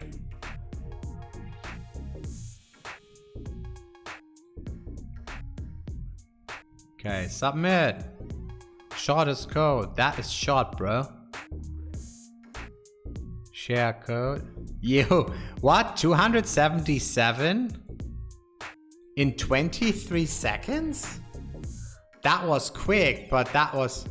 How do you write so much code, bro? Wait, did you just submit 300 characters? And I do it in 37? Like, am I doing something right or wrong? Okay, I guess I beat you all up. Okay, so play again. Obliviana, join, bro, join. I gotta go, take pills. All right, thank you. Thank you for joining the stream. I'm gonna quit anyway. Did you submit? You failed, bro. Can happen. Get well soon. I see you tomorrow morning, 8 o'clock, as usual. Then we improve the tests and we build nice features tomorrow. Have something in my mind. Sure, I don't gonna tell you now. I'm gonna tell you tomorrow. All right. So far, keep this in mind. This is looking good.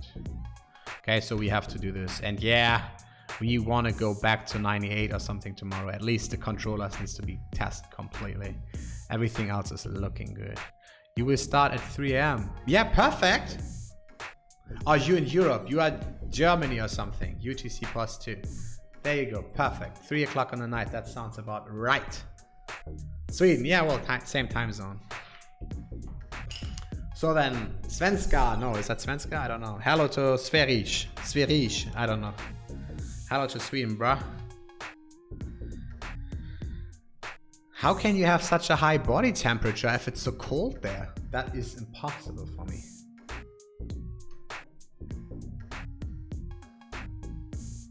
So...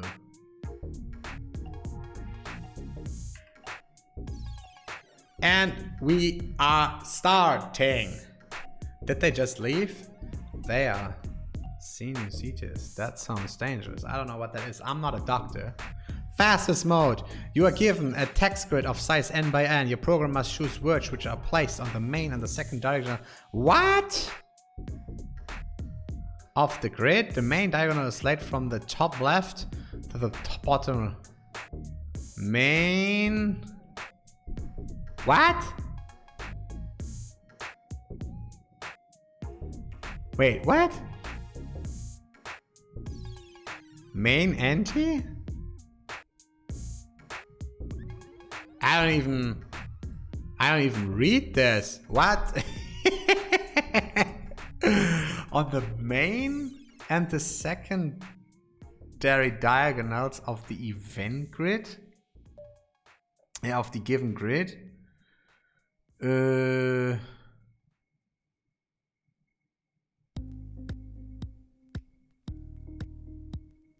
Okay, M-A-I-N and A-N-T-I. Okay, now I get it. Okay. La la la la la la la la and la la la la la la la. Okay, is this time or speed? This is T. Okay, well, what we got here? What do we got here? We got, okay, this is time. Hurry up, Tim. Okay, hurry up. The first word is, what do we have here? A line? Ugh. Can I P line? Can I say P line quick?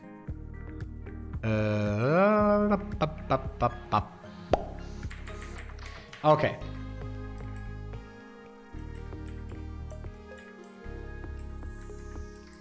Okay, words. We say words is array. Okay, and I say words is getting bad. Fine. Now if I say P words, that's my area of words. And then the next thing we say is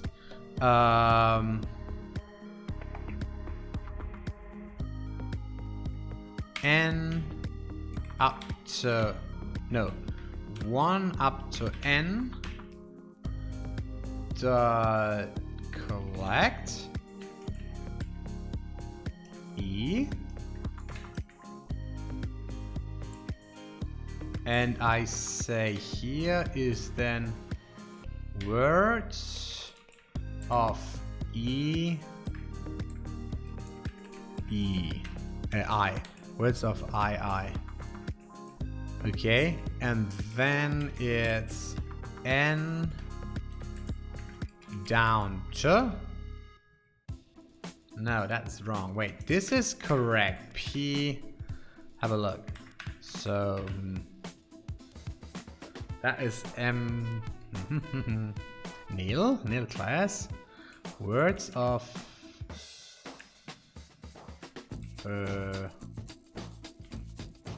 wait.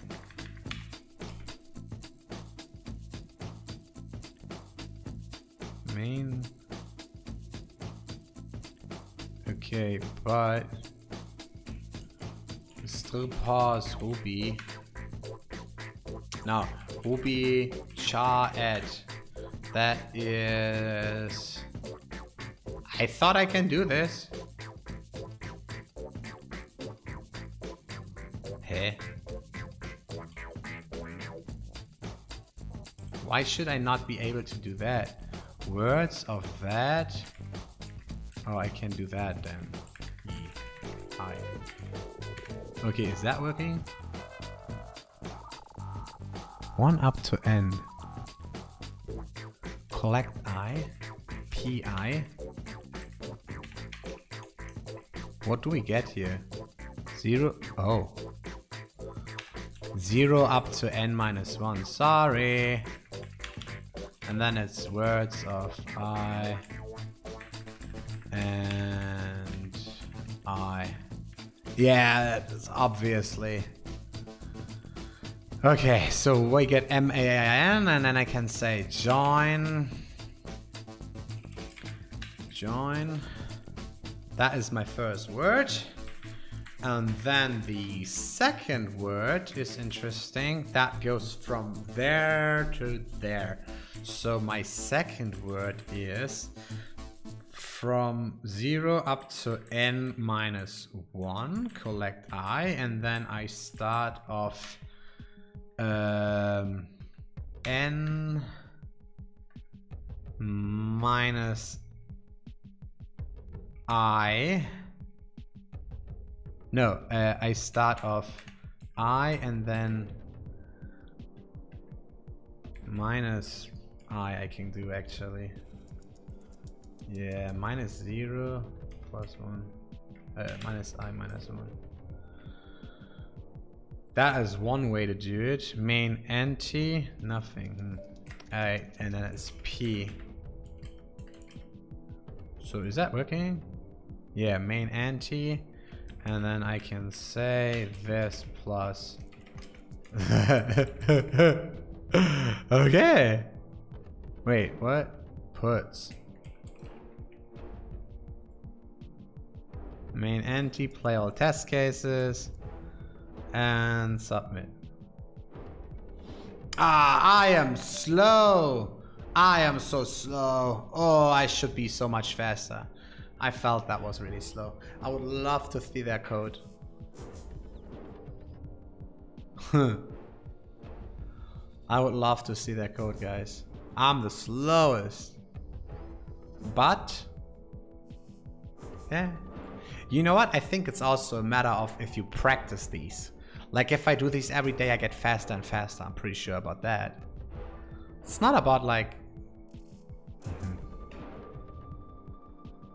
2 grids. Either is empty due to the slopping line. Ugh.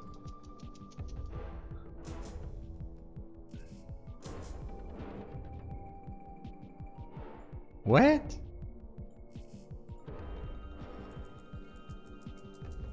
Oh man, do I really have to do that?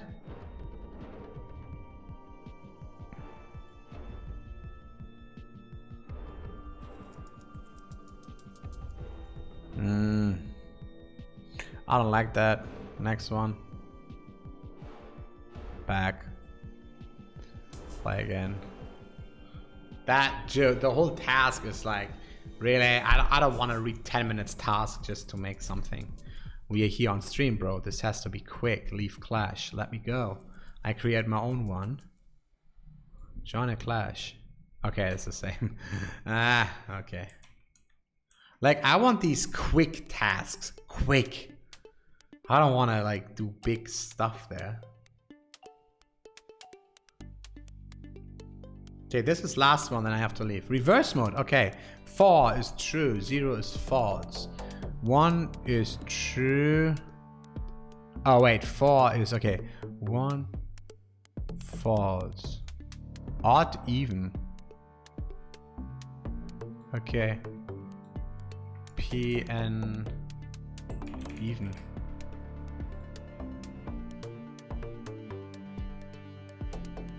Eh? Oh, puts. See? Here I can't use P. I have to use puts.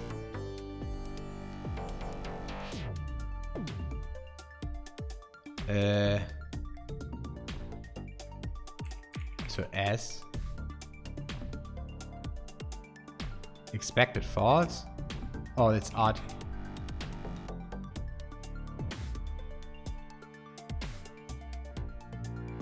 Okay. Okay, so it's not even or odd.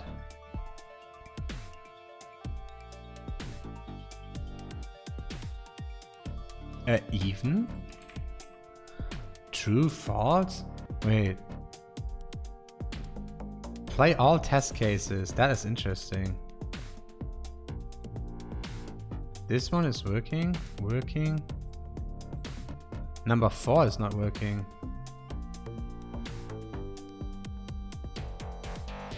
Oh, I know why. I messed up, sorry.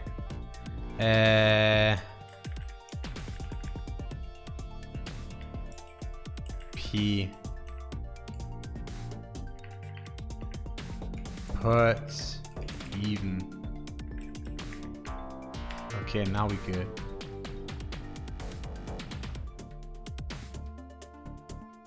Submit. I'm so slow. I am embarrassing slow. That was embarrassing, so slow. That was a shame. Like, I see the problem and then I implement it wrong. Like,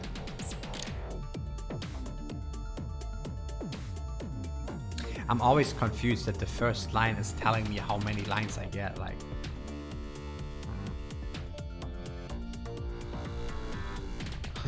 well, shit happens.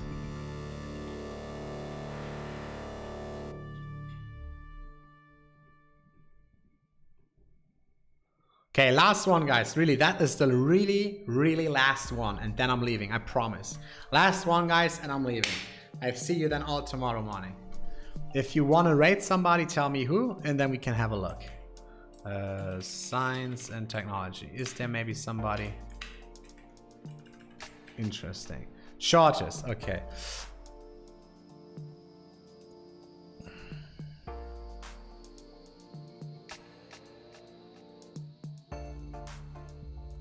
Okay. Shortest code is winning. We can make a regex for that. We can make a regex for that. This is, why is this an, okay, no problem. That is my password, sure. I can say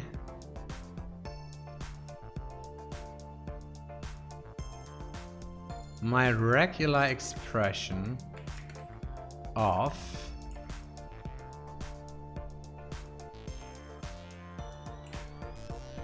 A till Z is, wait, rubula.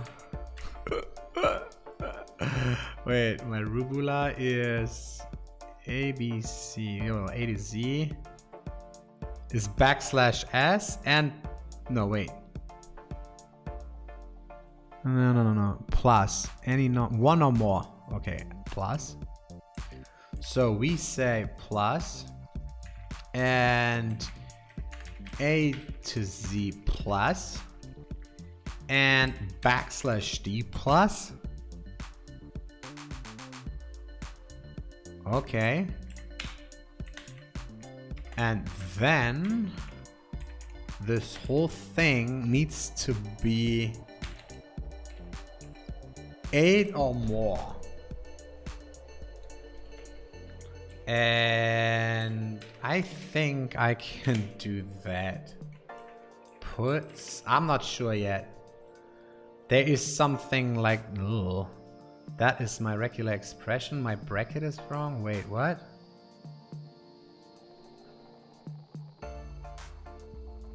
D. Oh, \d. No. Yeah, it's mine too, but it's actually this, huh? Mine too, bro, but wait. Wait. So I do this on the shell now. Wait, I have to do it here. So Rails C. I say S is this. Ugh. S is that. Okay. Nil. Okay, so I can say. Wait. If S is AZ this. This is secure password, right?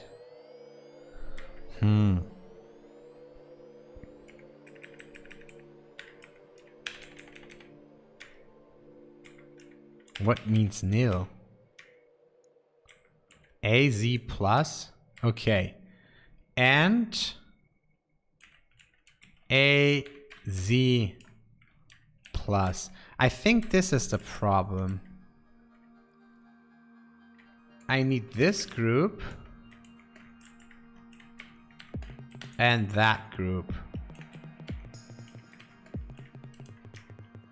Ah, shit. And or, there is rubula and or, wait. I need one or more. Capture everything enclosed. A or B.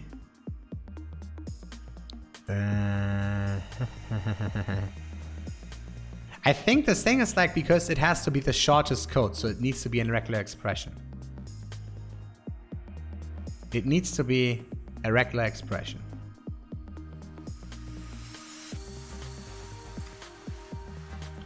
So wait, I have, okay, I can actually say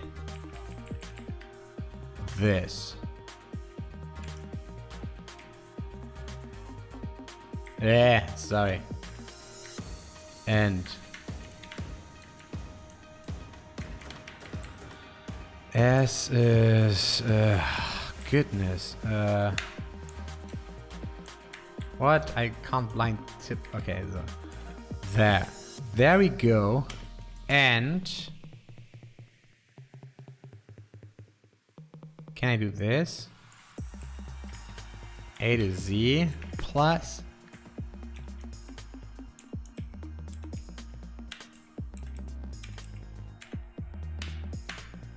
No. Okay, I know how I do it. I know how I do it. I don't know if this is shortest, but I can say S of this. A to Z plus.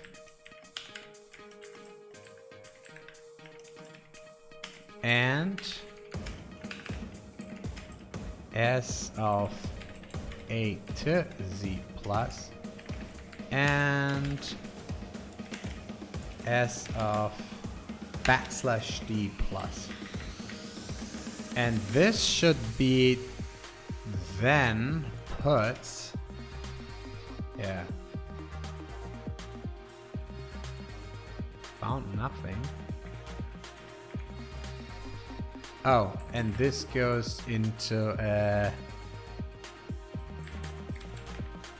this. Oh, party with 11 guys. Oh my goodness. Guys, welcome. We play Coding game. Man, but unfortunately, guys, this is my last game. I'm 5 minutes late. I really have to... sadly, I have to leave.